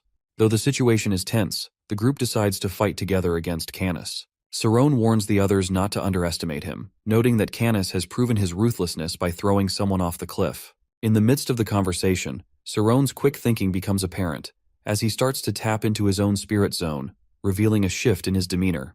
The battle intensifies as Sirone notices something troubling. He can't read Canis's eyes or sense his emotions. Normally, he uses this to predict his opponent's movements or to gauge whether they are calm or angry. But now he can't rely on that ability. Canis, with a wicked grin, begins gathering dark energy, preparing for an attack. Sirone reacts quickly by summoning his lightning photon energy and hurling it at Canis's shadow. However, to Sirone's surprise, the lightning doesn't vanish into the shadows. Instead, it simply strikes the dark energy, with no effect. After trying twice and seeing no results, Sirone begins to question whether the difference in their energy is so vast that his lightning can't penetrate Canis's darkness. He wonders if this fight will be tougher than he initially expected. Canis moves closer, his confidence growing with each step. Sirone, feeling increasingly frustrated, decides to push himself further. He summons a much larger bolt of lightning, surrounded by particles of energy, and launches it with greater speed. Canis attempts to shield himself with his dark energy, but the lightning hits him before he can fully react. The force of the strike sends him flying, crashing to the ground. Everyone watching, including Canis's sister, is stunned. Canis, lying on the ground, is in disbelief, unable to understand how the lightning managed to break through his darkness. Meanwhile, Lucas, who had been observing from a distance, becomes even more enraged. He stands up, narrowing his eyes at Sirone, now realizing that Sirone may be far stronger than he initially thought. In the dense bushes, Romi struggles to escape the roots that have trapped her. She attempts to teleport away, but the magical binds keep her from succeeding. After several failed attempts, Arcane begins speaking, trying to break her spirit. He tells her that she could have been a great and formidable person, a true bishop, if not for Alpheus, who had taken credit for all her achievements. Arcane insinuates that Alpheus stripped her of her accomplishments to place her under his control. His words are meant to sow doubt, trying to turn her against the headmaster, but Romi remains focused on finding a way out. Meanwhile, Thad is searching the school for the headmaster. He looks through the library and his office, but finds no trace of him. After some time, he notices a peculiar book on the shelf, and remembers hearing rumors of a secret room hidden within the headmaster's office. He pushes the book back, revealing a secret door. Excited, Thad rushes into the dark room and finds the headmaster sitting alone, illuminated by a faint light. Thad is relieved to finally find him and tries to tell the headmaster everything that has happened, but the headmaster interrupts. He asks Thad if he knows who he truly is, hinting at his own memory loss. Thad realizes that the headmaster has forgotten his past, that he used to be known as the notorious Alpheus when he was 18 years old. The headmaster asks Thad who he is to him, and Thad answers as best as he can. The headmaster then asks about his current work, and Thad explains that he is the headmaster of one of the 5 prestigious magic schools in the kingdom. The headmaster laughs bitterly, mocking himself for having worked so hard in his youth only to become a useless headmaster. The headmaster's frustration grows as he questions why, despite his hard work, he has only reached level 4 in magic. He stands up, furious, and smashes the door, lamenting that he should have been at level 1 by now, the level people expected of him. In his anger, he starts tearing down the photographs on the wall, revealing his bitterness about the past. He accuses himself of not being serious enough with his magical life, pointing to the pictures of women on the wall as evidence of his neglect. Thad, silent and unsure of how to respond, watches helplessly as the headmaster vents his anger. Alpheus turns to Thad and asks if he can help restore his lost memories from the past 40 years, using Thad's photonization skills. Thad hesitates, advising against trying to bring back memories that might be better left forgotten. Alpheus, confused and angered by Thad's response, accuses him of not doing his duty as his subordinate. He questions Thad's loyalty and doubts his worth, calling himself the mighty Alpheus. He insists that he's strong enough to handle the truth of his past and won't be hurt by it. As Alpheus sits down, Thad, though still uncertain, feels more convinced that he can help him restore his memories. He stands behind Alpheus, carefully placing his hands on the temples of his head, where the memories are locked away. Thad promises himself that once he has restored Alpheus' memories, he will also use his photonization skills to clear away the darkness that has sealed off his mind. He knows the process will reveal painful memories, but he is determined to help. The first memory that surfaces is from 40 years ago, when Alpheus was just 18. He's inside a bar, drinking beer, surrounded by women who are fawning over him.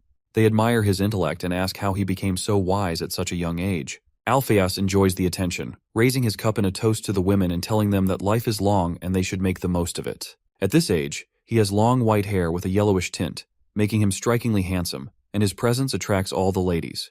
At the cliff, Arin watches in disbelief as her brother, Canis, is knocked down by a single strike from Cerrone, a student who seems to have mastered a powerful form of magic. Tears roll down her face as she recalls how, throughout their lives, they were taught by their master that the magic they were trained in would always be superior. They had been warned that their power was unmatched, and that they must always remain alert because life was like a battlefield. One wrong move, one slip-up, and they could lose everything. Their master had emphasized that they would never be defeated, that their magic was invincible. But now, as she watches her brother struggle to stand after being struck, doubt begins to creep into her mind. She starts to wonder if their master had lied to them, if the idea that no one could defeat them was just an illusion. Canis slowly gets back on his feet, his body aching from the powerful blow. He feels disoriented and confused, asking himself how he was struck by something that was light, but somehow seemed to have mass. He has never encountered anything like this before. The idea that light could have mass is beyond his understanding, and he starts to question everything he knows about magic. Despite the confusion and the pain, Canis pushes forward, moving toward Cerrone with determination. Cerrone, however, stands unfazed, his expression calm and ready for more. Canis wonders again how a boy like Cerrone could have discovered such an extraordinary ability to convert light into mass. The more he thinks about it, the more questions flood his mind. At this moment, Canis turns inward, speaking to the entity within him, known as the Shadow, a presence he often consults when facing opponents stronger than himself. He asks the Shadow if Cerrone can be defeated. The Shadow responds with a chilling observation. Cerrone's ability is rare, possibly unique, and it is unlikely that anyone in Canis's group or in the school possesses such power. If Canis can defeat him, his friends will surely be terrorized by the sheer power that Cerrone wields. His Shadow tells him that Cerrone can only be beaten if they work together as a team. Canis appears back in front of Cerrone, with his sister shouting his name in relief. Cerrone's two friends watch in disbelief, wondering how Canis survived the attack. Canis taunts Cerrone, asking if that's all he can do, expressing his satisfaction at finally finding a worthy opponent. Cerrone responds with anger, annoyed by Canis's words, and questions how he can call this a match when he's holding hundreds of students hostage. Canis, undeterred, grows more confident. He knows that this time, he will not be defeated. He launches another lightning attack, but Cerrone dodges it with ease. Before Canis knows what's happening, Cerrone appears behind him, attempting to land a blow. They both teleport, fighting mid-air as they try to defeat each other. Nade grows frustrated, thinking it's unfair that Canis is using teleportation through his shadow, making him nearly impossible to catch. Iruki reassures him, saying that Cerrone has already analyzed the situation and figured out where Canis's shadow is located. Cerrone launches an attack at the shadow, believing he's finally struck Canis. But to his surprise, it's not Canis who responds. Instead, a massive beast emerges from the shadows, much larger than a normal human, about 3 times the size. It snarls and licks its lips, praising the lightning that Cerrone had thrown. 40 years ago, in Bashuka, a lively bar is filled with people from all walks of life. A group of mages is gathered around, praising one of their own, Sarov, for his recently published paper on lightning. He talks excitedly to his friends, promising them a treat if his book gets published.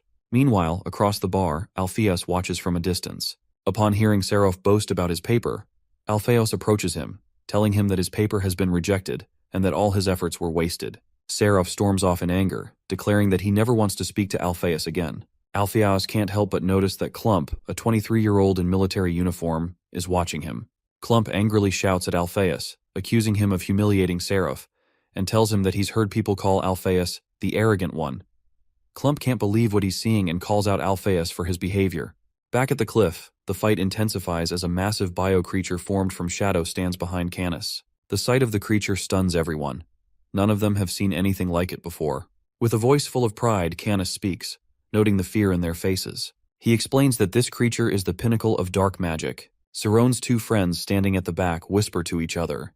They recall having read about bio-creatures before, but what surprises them most is that they never knew one could possess intelligence, let alone be able to speak. Saron, meanwhile, watches the creature closely, his mind racing as he recalls the books he's read on the subject. He refers to it as magic biology, explaining that the creation of this life is unexplainable, and very little research has gone into it. As Saron's friends continue to express their shock, the bio-creature, as Canis calls it, responds proudly. It not only has intelligence but also boasts a beautiful form. Canis names the creature Harvest, explaining that it is the work of their master and holds the master's memories. With the creature now an active participant in the battle, the fight continues with increasing intensity. Saroni, however, grows frustrated, knowing that this battle cannot continue much longer without them being overrun. If the fight drags on, they risk being defeated, and the hostages will remain in danger. Saron is now getting injured from the constant strikes Canis is landing on him. His friends shout his name, rushing to his aid. Suddenly, an instinctive response hits him, much like when he first discovered photonization while fighting the Wulks. This time, it's the same kind of reaction, his body responding to the realization that it's called a magic bio-creature for a reason. He launches himself into the air, flying high, and then strikes down with a lightning bolt as vibrant as a rainbow. Canis can sense the change in Saron, the joy on his face replacing the fear he had seen just moments ago. Saron has just realized that since the creature is called a magic bio-creature, it must rely on an energy source to move or act. Using his mental energy, he asks the creature if it wants to keep fighting.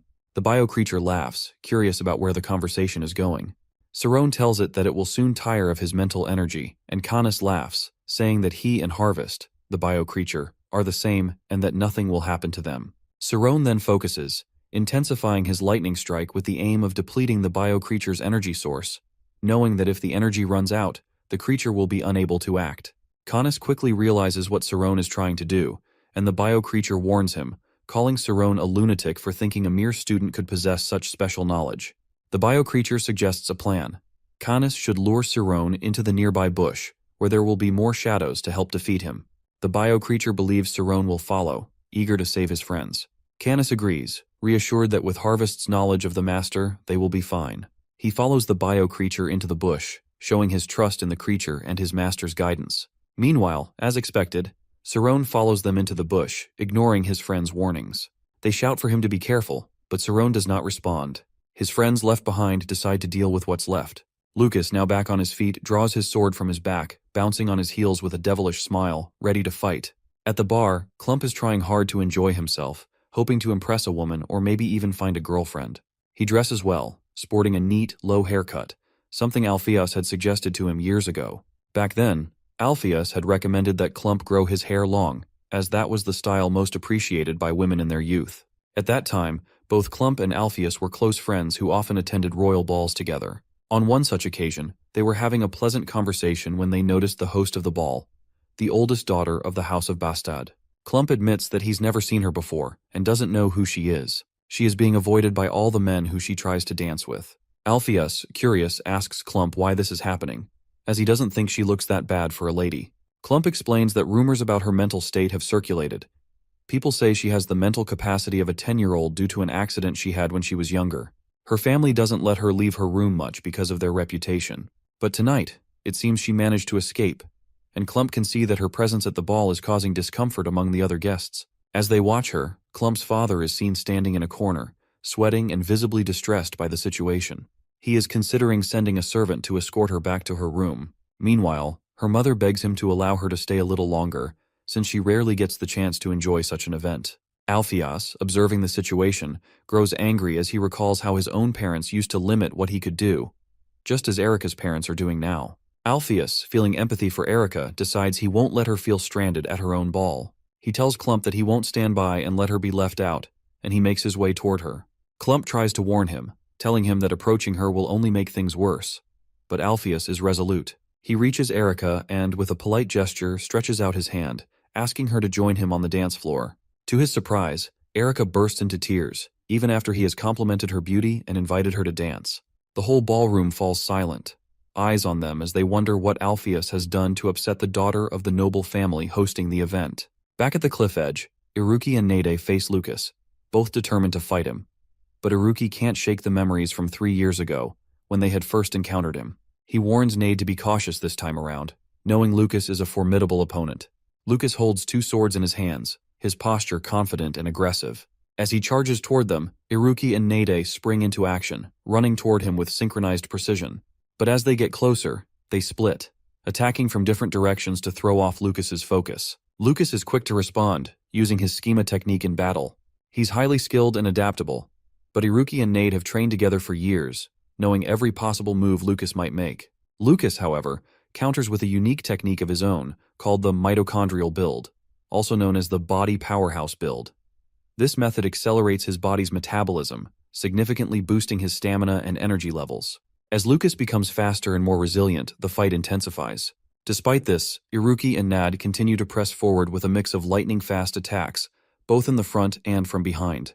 Before Lucas realizes what's happening, he finds himself on the ground, cursing them out and calling them little brats. But he quickly recovers, now more determined than ever. He notices how well the two of them fight together, their movements completely synchronized, and he decides to double his mitochondrial build.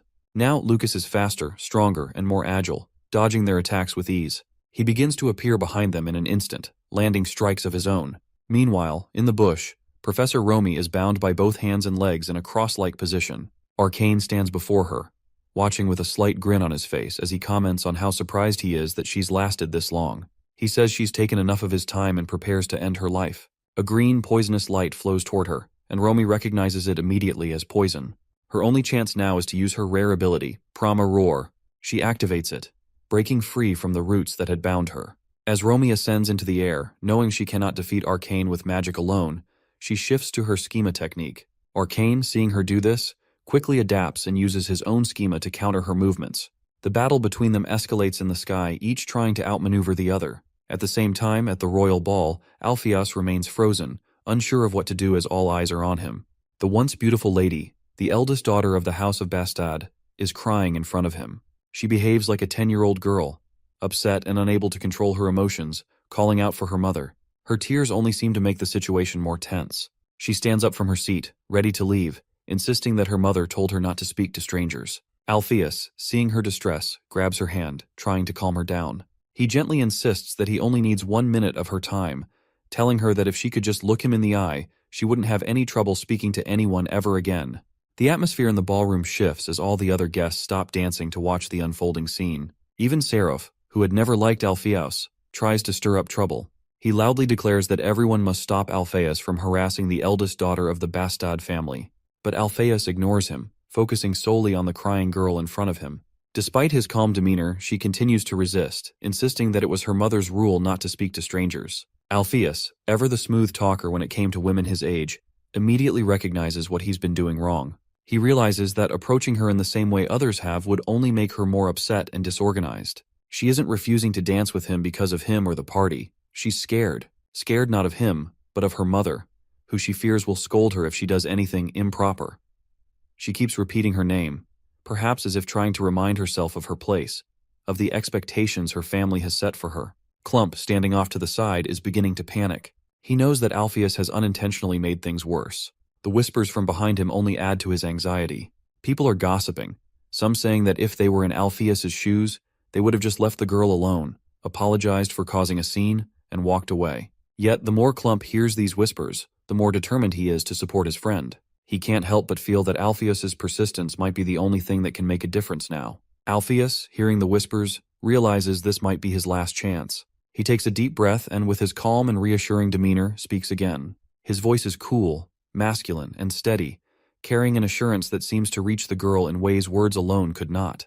He tells her softly but firmly that she shouldn't be afraid of anyone, not him, not the people at the party, and especially not her mother. He assures her that no one will ever scold her for dancing with him on the ballroom floor. It's not a crime to dance, he adds, his tone full of conviction. His words reach her, and something shifts in her expression. She finally looks up, meeting his gaze. The weight of her fears seems to lighten for a moment, and she sees not just a stranger asking her to dance, but a man who genuinely understands her struggle. His calming voice and sincere smile are enough to put her at ease. After a few moments of hesitation, she extends her hand to him. Alpheus takes it gently, and together, they walk toward the dance floor. As they begin to dance, the music swells around them, and for the first time that night, she allows herself to enjoy the moment. In the dense bush, the battle between Romy and the Archmage rages on. Romy is using all her skill to keep up with the Archmage, who is not only relying on his formidable schema, but also unleashing his bio-creature, a massive, terrifying entity much larger than his servants. Despite her strength and relentless strikes, Romy faces the harsh reality of her opponent's overwhelming power. He is a level 3 Archmage, and the fight is far from over. As the minutes drag on, Romy knows that her usual tactics won't be enough. She needs to do something drastic. Drawing on her immense power, she unleashes a devastating shockwave, a technique capable of targeting both the internal and external structure of her opponent. If used correctly, it can amplify the damage 100-fold, shattering even the strongest defenses. The bio-creature shrieks in agony as the shockwave connects, visibly faltering. Romy presses on, believing she has finally found an opening. But the Archmage, though clearly in pain, does not falter. Instead, he draws on his own strength, and despite the shockwave's effects, he recovers quickly. With renewed determination, he retaliates with his own wave of sound, striking Romy with such force that it knocks her out of the air, sending her crashing to the ground. As she struggles to rise, she realizes that her power is waning. Every second is critical now, and she knows the fight is reaching its peak. Meanwhile, at the edge of the cliff, Iruki and Nade continue to fight Lucas. Iruki has already been struck, blood staining his clothes, but he refuses to give up. Despite the overwhelming odds, he presses on, determined to win. Together with Nade, they manage to corner Lucas, pushing him to the brink of defeat. But just as they begin to feel the tide turning in their favor, Iruki notices something that fills him with dread. Aaron, who had been watching from the sidelines, steps into the fray. His sudden involvement shifts the balance of the fight. With Aaron now aiding Lucas, Iruki and Nade are left reeling from the unexpected turn of events. Nade's fate seems sealed as Lucas raises his sword, aiming directly for his heart. Nade, feeling the weight of his defeat, closes his eyes, knowing there's no way to defend himself against the impending strike. The dark magic binding him leaves him vulnerable, unable to move. But just as the sword begins to descend, a powerful burst of ice suddenly blocks it, freezing the blade in midair. Both Lucas and Nade freeze in shock, their eyes turning to the source of the magic. They immediately recognize the power behind it, Professor Sienna. She steps forward, her aura radiating immense, unrestrained magic. Each movement she makes causes the surroundings to respond to her power, and every step she takes leaves a trail of ice on the ground. Her hair flows in the air, and the very air around her crackles with energy. Lucas's confidence falters, and for the first time, he feels fear. He's never encountered this level of power before, and it's clear to him that he's outmatched. He hesitates, uncertain of how to react to the overwhelming force of Professor Sienna's magic. Iruki and Nade, though injured and exhausted, feel a rush of hope as they watch their professor in action. With her arrival, the battle shifts in their favor, and they know they have a chance to turn the tide. At the ball, Alpheus successfully convinces Erica to dance. The entire room watches in awe as they glide across the floor. The guests are captivated by the sight of Erica, once so hesitant and fearful, now smiling and enjoying the moment. Her father, standing nearby, beams with pride. For the first time, his daughter is dancing without fear, and it fills him with joy to see her finally free of the constraints her family has placed on her. As they continue to dance, the crowd is impressed by Alpheus's charm and skill, and even Clump, standing in the corner, can't help but smile. Cerrone quietly follows Canis and his bio-creature, Harvey. The atmosphere is tense as Canis notices the unusual silence from Harvey, the usual roar that echoes through the air now absent. He speaks, asking Harvey about it, and the creature responds in a low, vibrating tone. Harvey explains that he's picking up a strange vibration from the mountains, where a significant battle seems to be unfolding. It's the clash between Archmage Arcane and Professor Romy.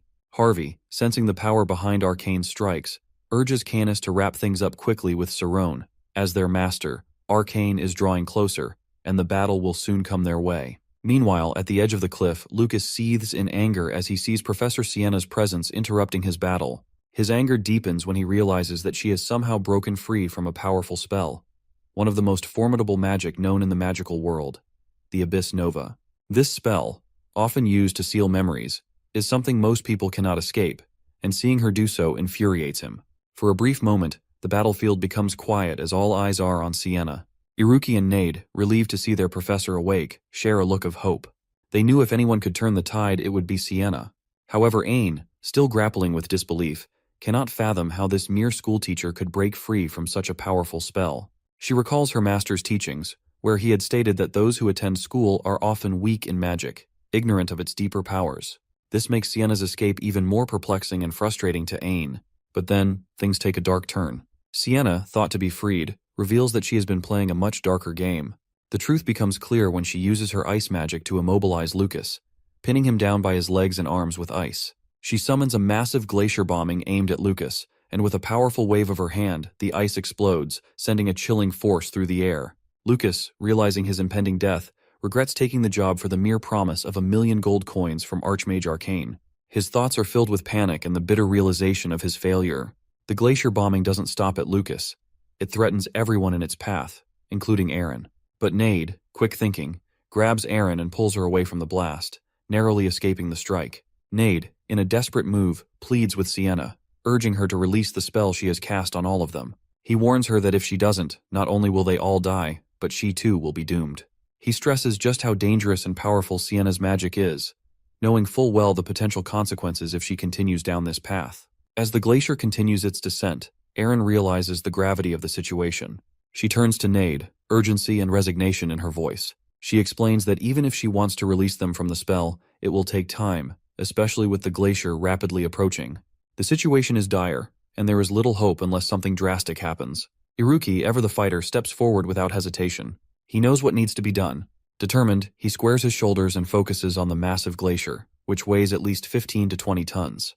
With sheer strength and skill, he begins to break the glacier apart, reducing it into smaller particles before it can hit the ground.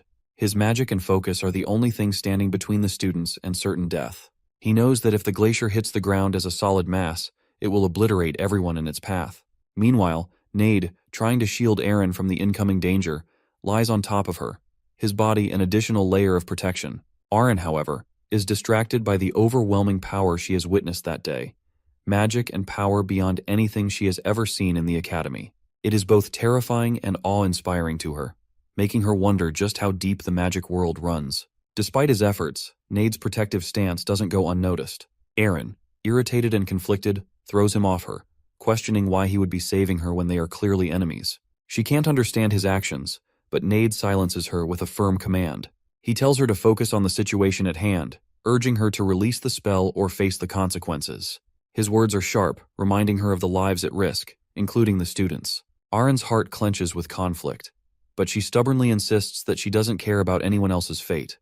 Only Canis matters to her. She remembers all the times Canis protected her when they were younger, and the thought of him in danger fills her with resolve. Before Aaron can say more, a loud noise echoes behind them.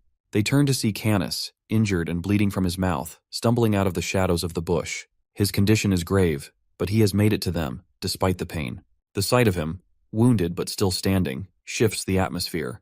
Aaron's heart pounds as she realizes her protective instincts are now focused on him, the one she has always depended on.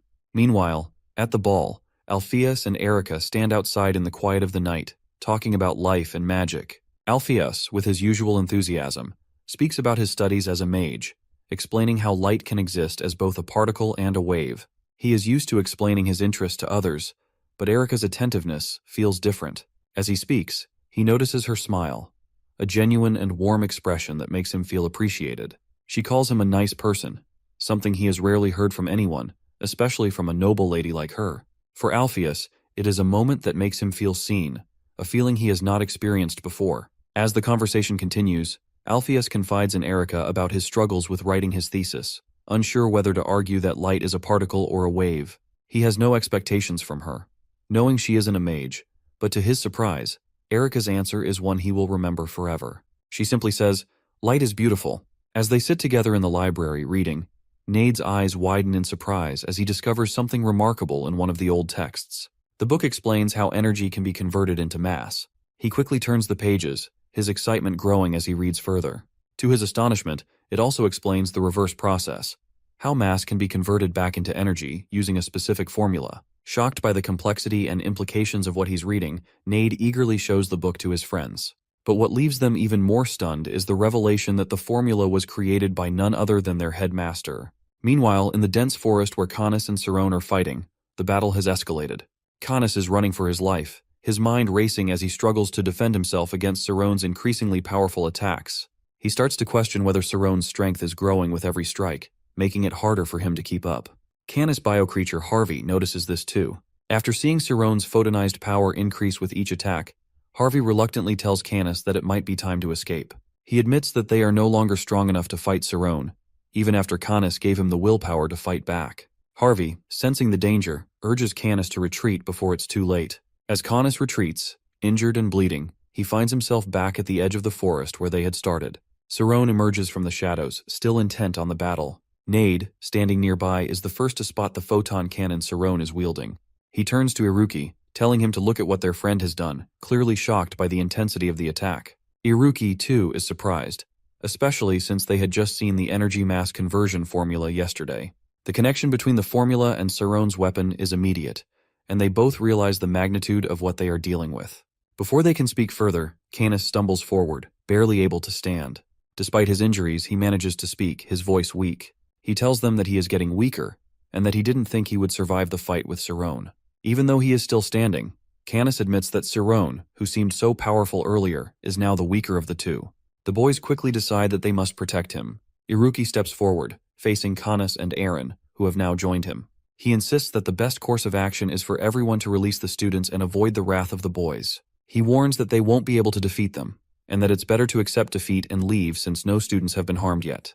Canis, however, responds angrily. He says that while they may not be able to defeat them now, his master Viltor will surely defeat them in time. He reveals that Viltor has already defeated Alpheus, and he promises that his master will rise again, taking back the glory that Alpheus stole from him. The boys are stunned by his words, having never heard such a story before. Nade steps forward, questioning what Canis means. He insists that Canis is just making false accusations, pointing out that there is no evidence to support any of it. Ruki, sensing Canis's unwavering resolve, throws another question at him, asking why, if the issue is between his master and Alpheus, he is attacking students who weren't even born during that time. Canis's eyes flash with anger as he replies that as a loyal servant of his master, it is his duty to fight for whatever his master demands, and he brushes off Iruki's question as irrelevant. Nade, not willing to let it go, asks another pointed question. He suggests that since the issue is between Canis's master and Alpheus, perhaps they should end their conflict here. Canis responds with a laugh, signaling that there will be no peaceful resolution. His commitment to his master is unshakable, and he will not stop until he has fulfilled his duty. Cerrone steps forward, his presence commanding. He begins to charge up another photon cannon, one that is even more powerful and brilliant than the previous one. Harvey, sensing the overwhelming force of the attack, warns Canis that it won't be able to defend against this one. The bio-creature is frightened, knowing that trying to defend them both would likely lead to serious injury or even death. But Canis doesn't waver. With steely determination, he affirms that as a true servant of his master, he would rather die obeying his master's command than surrender or back down from the fight. Cerrone, with a hint of hesitation, tells Canis that he is willing to let him go, alongside his sister, if he agrees to leave peacefully. However, Cerrone makes it clear that if Canis dares to bring harm to any of the students, he will have to take him down. Canis looks at him coldly, unwilling to back down. Meanwhile, in Alpheus' memory, he recalls a quiet moment sitting with Erica under the stars. He had asked her why she thought light was beautiful, and her answer astonished him. Light is beautiful because it allows them to see the darkness, to see beyond what they expected. Her words stay with him, and he realizes that she is the light he has been searching for. Overcome with emotion, he asks her to be his light, asking her to marry him in that serene moment. Even now, with his memory sealed, he can still recall her words and the love they shared in that fleeting moment. Back in the present, Canis's master, Viltor, finally appears atop the mountain. His expression is filled with rage as he watches his servants being attacked by the three boys. The Archmage stands atop the tall mountain, his presence imposing and fierce, with darkness swirling around him. His white hair, resembling Alpheus' own, blows in the wind as his gaze pierces through the scene below. The boys do not immediately recognize him, but the sheer power he radiates makes it clear that he is no ordinary mage. His eyes fall on Lucas, lying motionless on the ground. For a moment he doesn't understand the full gravity of the situation, but his focus shifts to his injured servants, who apologize to him. They speak with regret, but their words fall on deaf ears as the Archmage surveys the battlefield. His attention then moves to Sirone, still wielding the photon cannon. The Archmage immediately understands that it is this young mage who is causing the trouble. Sirone, noticing the Archmage, demands to know if he is responsible for everything happening. The Archmage, with disdain, simply asks for Sirone's name. Sirone refuses to reveal it, deeming the Archmage unworthy of such knowledge. Instead, he demands the release of the spell the Archmage has cast on the students and teachers of the school. The Archmage denies him without hesitation, asserting that he will not comply. Without warning, Sirone launches another photon cannon at the Archmage. The attack is easily deflected, as the Archmage barely acknowledges it. He comments on the size of Sirone's spirit radius, impressed by the boy's strength but uninterested in the threat. Sirone prepares another strike, but before he can unleash it, Professor Athela appears, struggling to remain upright. Her injuries are evident as she holds her side, but she pushes through the pain to intervene, urging Sirone to stop. The Archmage sneers at her, calling her a loser, and questioning her decision to show up. Despite this, Athela remains undeterred. She insists that she is not concerned with winning or losing. Her only priority is to protect the students. Iruki, confused by the turn of events, asks who the Archmage is. Athela reveals the truth. He is an Archmage of level 3.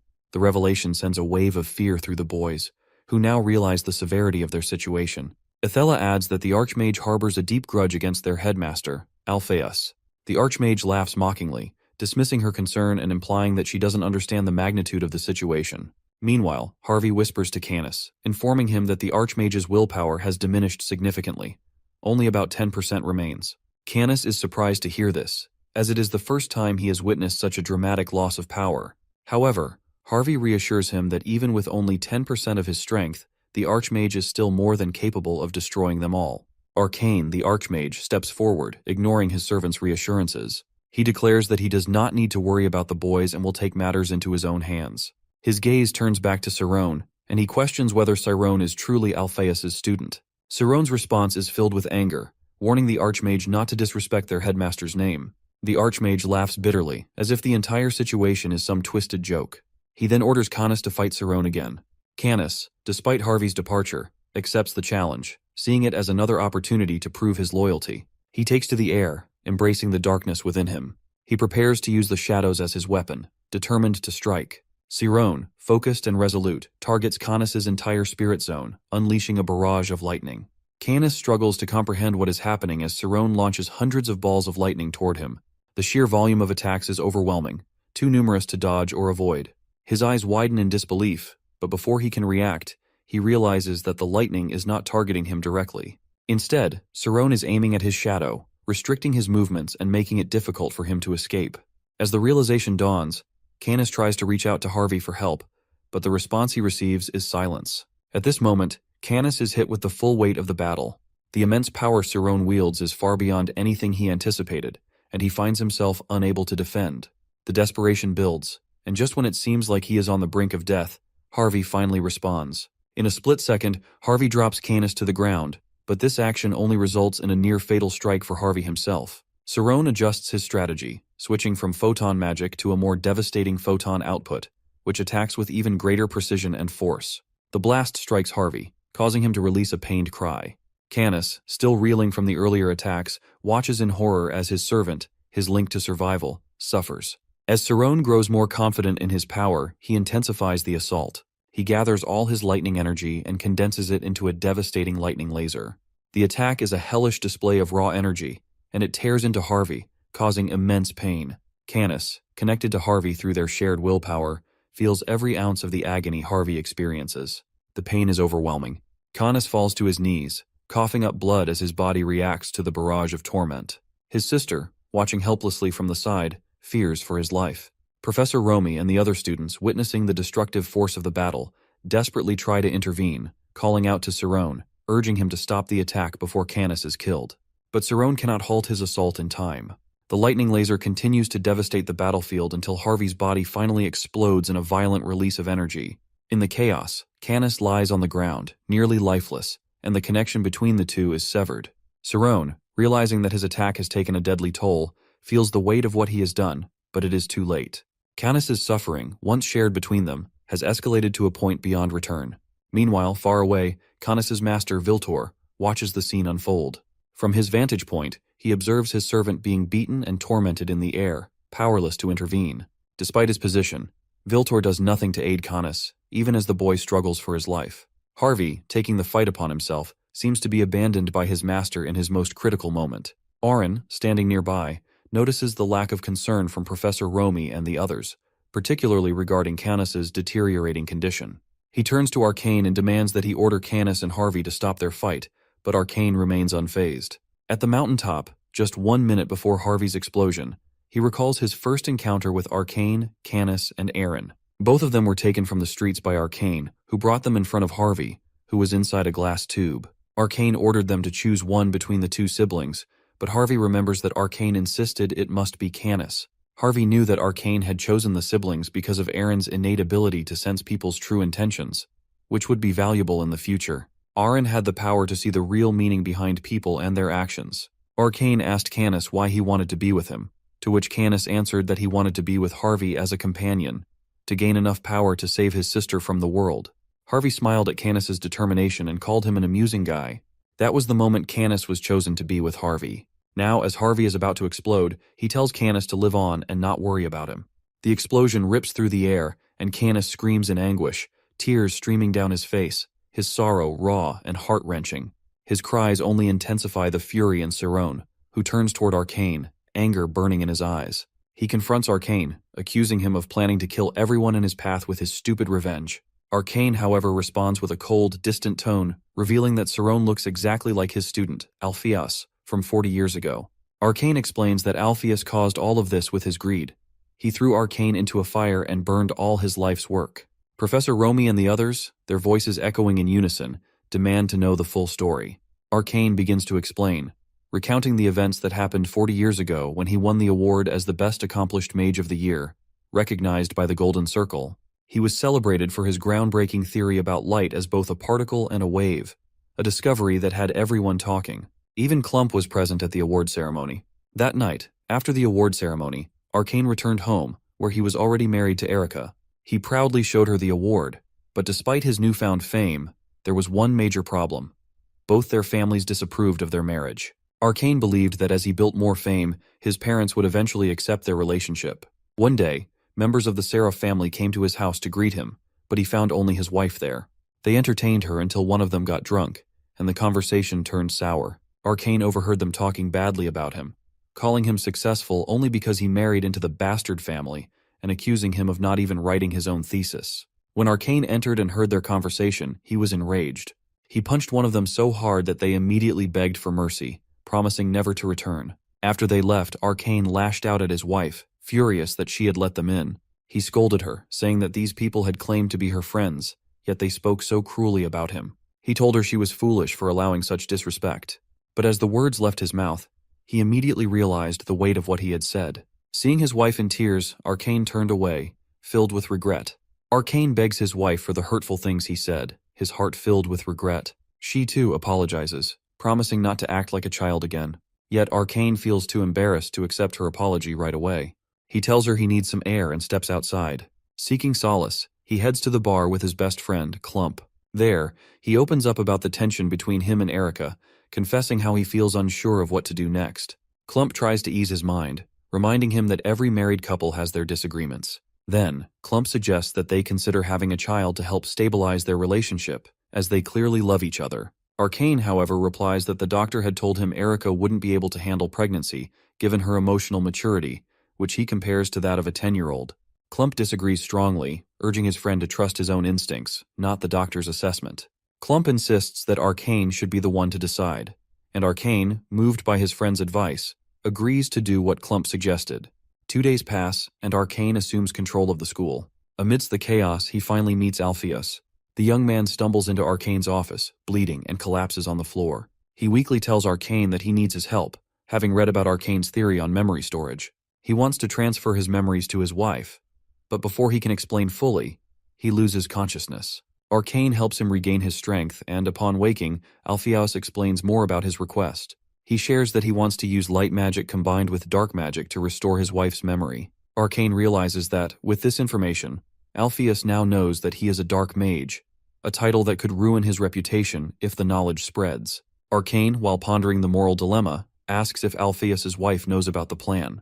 Back at his home, Arcane discusses his plan with Erica. He tells Clump about the decision he's made, despite the risks. Clump urges him to reconsider, pointing out that associating with Arcane could destroy everything he's built. There is no mage who should trust a dark mage, Clump warns. But Arcane, firm in his decision, tells Clump that he's willing to sacrifice everything for his wife's happiness. Soon, Arcane's lab becomes the setting for their plan. Erica lies on one of the tables while Alpheus and his wife are connected to wires that link their memories. Clump stands by Arcane, visibly concerned, but Arcane reassures him, claiming that although this is an experimental procedure, he has done it successfully before. As the transfer begins, everything seems to go smoothly at first. But then, something goes wrong. Erica's nerves begin to reject the memory transfer, and despite the procedure's initial success, it's clear that the magic isn't taking in the way it should. She speaks her final words before she dies, telling Alpheus that she can see the love he has for her is pure and genuine. She surprises everyone, including Clump, by speaking in scientific terms that no one has ever heard her use before. Her last words are filled with sorrow as she apologizes to him for being foolish, admitting that in the brief moments they shared, his intelligence was the best thing she had. With that, she passes away. Alpheus cries out in agony, unable to contain his grief. Clump stands by, tears streaming down his face, witnessing the devastating outcome of their love. Erica's death causes immense pain to everyone who knew her. On the day she dies, Alpheus, overcome with grief, hits his head repeatedly against the wall. It's only when Clump intervenes that he is stopped. At her burial, her family arrives, keeping everyone else, including Alpheus and his family, from attending. In that moment, Alpheus remembers what Erica had said, that light is beautiful, that everything in the world is beautiful. He blames himself for changing her, for altering her perception of the world. This guilt drives him to change his mind. He returns to Arcane's house, determined to put an end to the experiment. Without hesitation, Alpheus starts pouring gasoline on the floor, declaring that an experiment that could kill a person and alter another's view of the world should never exist. Arcane tries to convince him otherwise, arguing that if they continue the project, they could save others with brain or intelligence issues, just like Erica, and prevent her death from being in vain. But Alpheus has made up his mind. He throws fire onto the gasoline, setting the entire lab and all of his life's work ablaze. Everything, including Arcane's legacy, burns to the ground. Now, back at the cliff where Arcane is standing, recounting the story, he declares that Alpheus abandoned him. He claims that Alpheus's failure to take responsibility for his wife's death makes it meaningless, and he is here not just for revenge, but to eliminate anyone like him, those who have learned from him. Arcane calls Alpheus arrogant, selfish, and ungrateful, accusing him of never understanding how to thank someone who has helped him. At this point, Cerrone steps forward and addresses Arcane.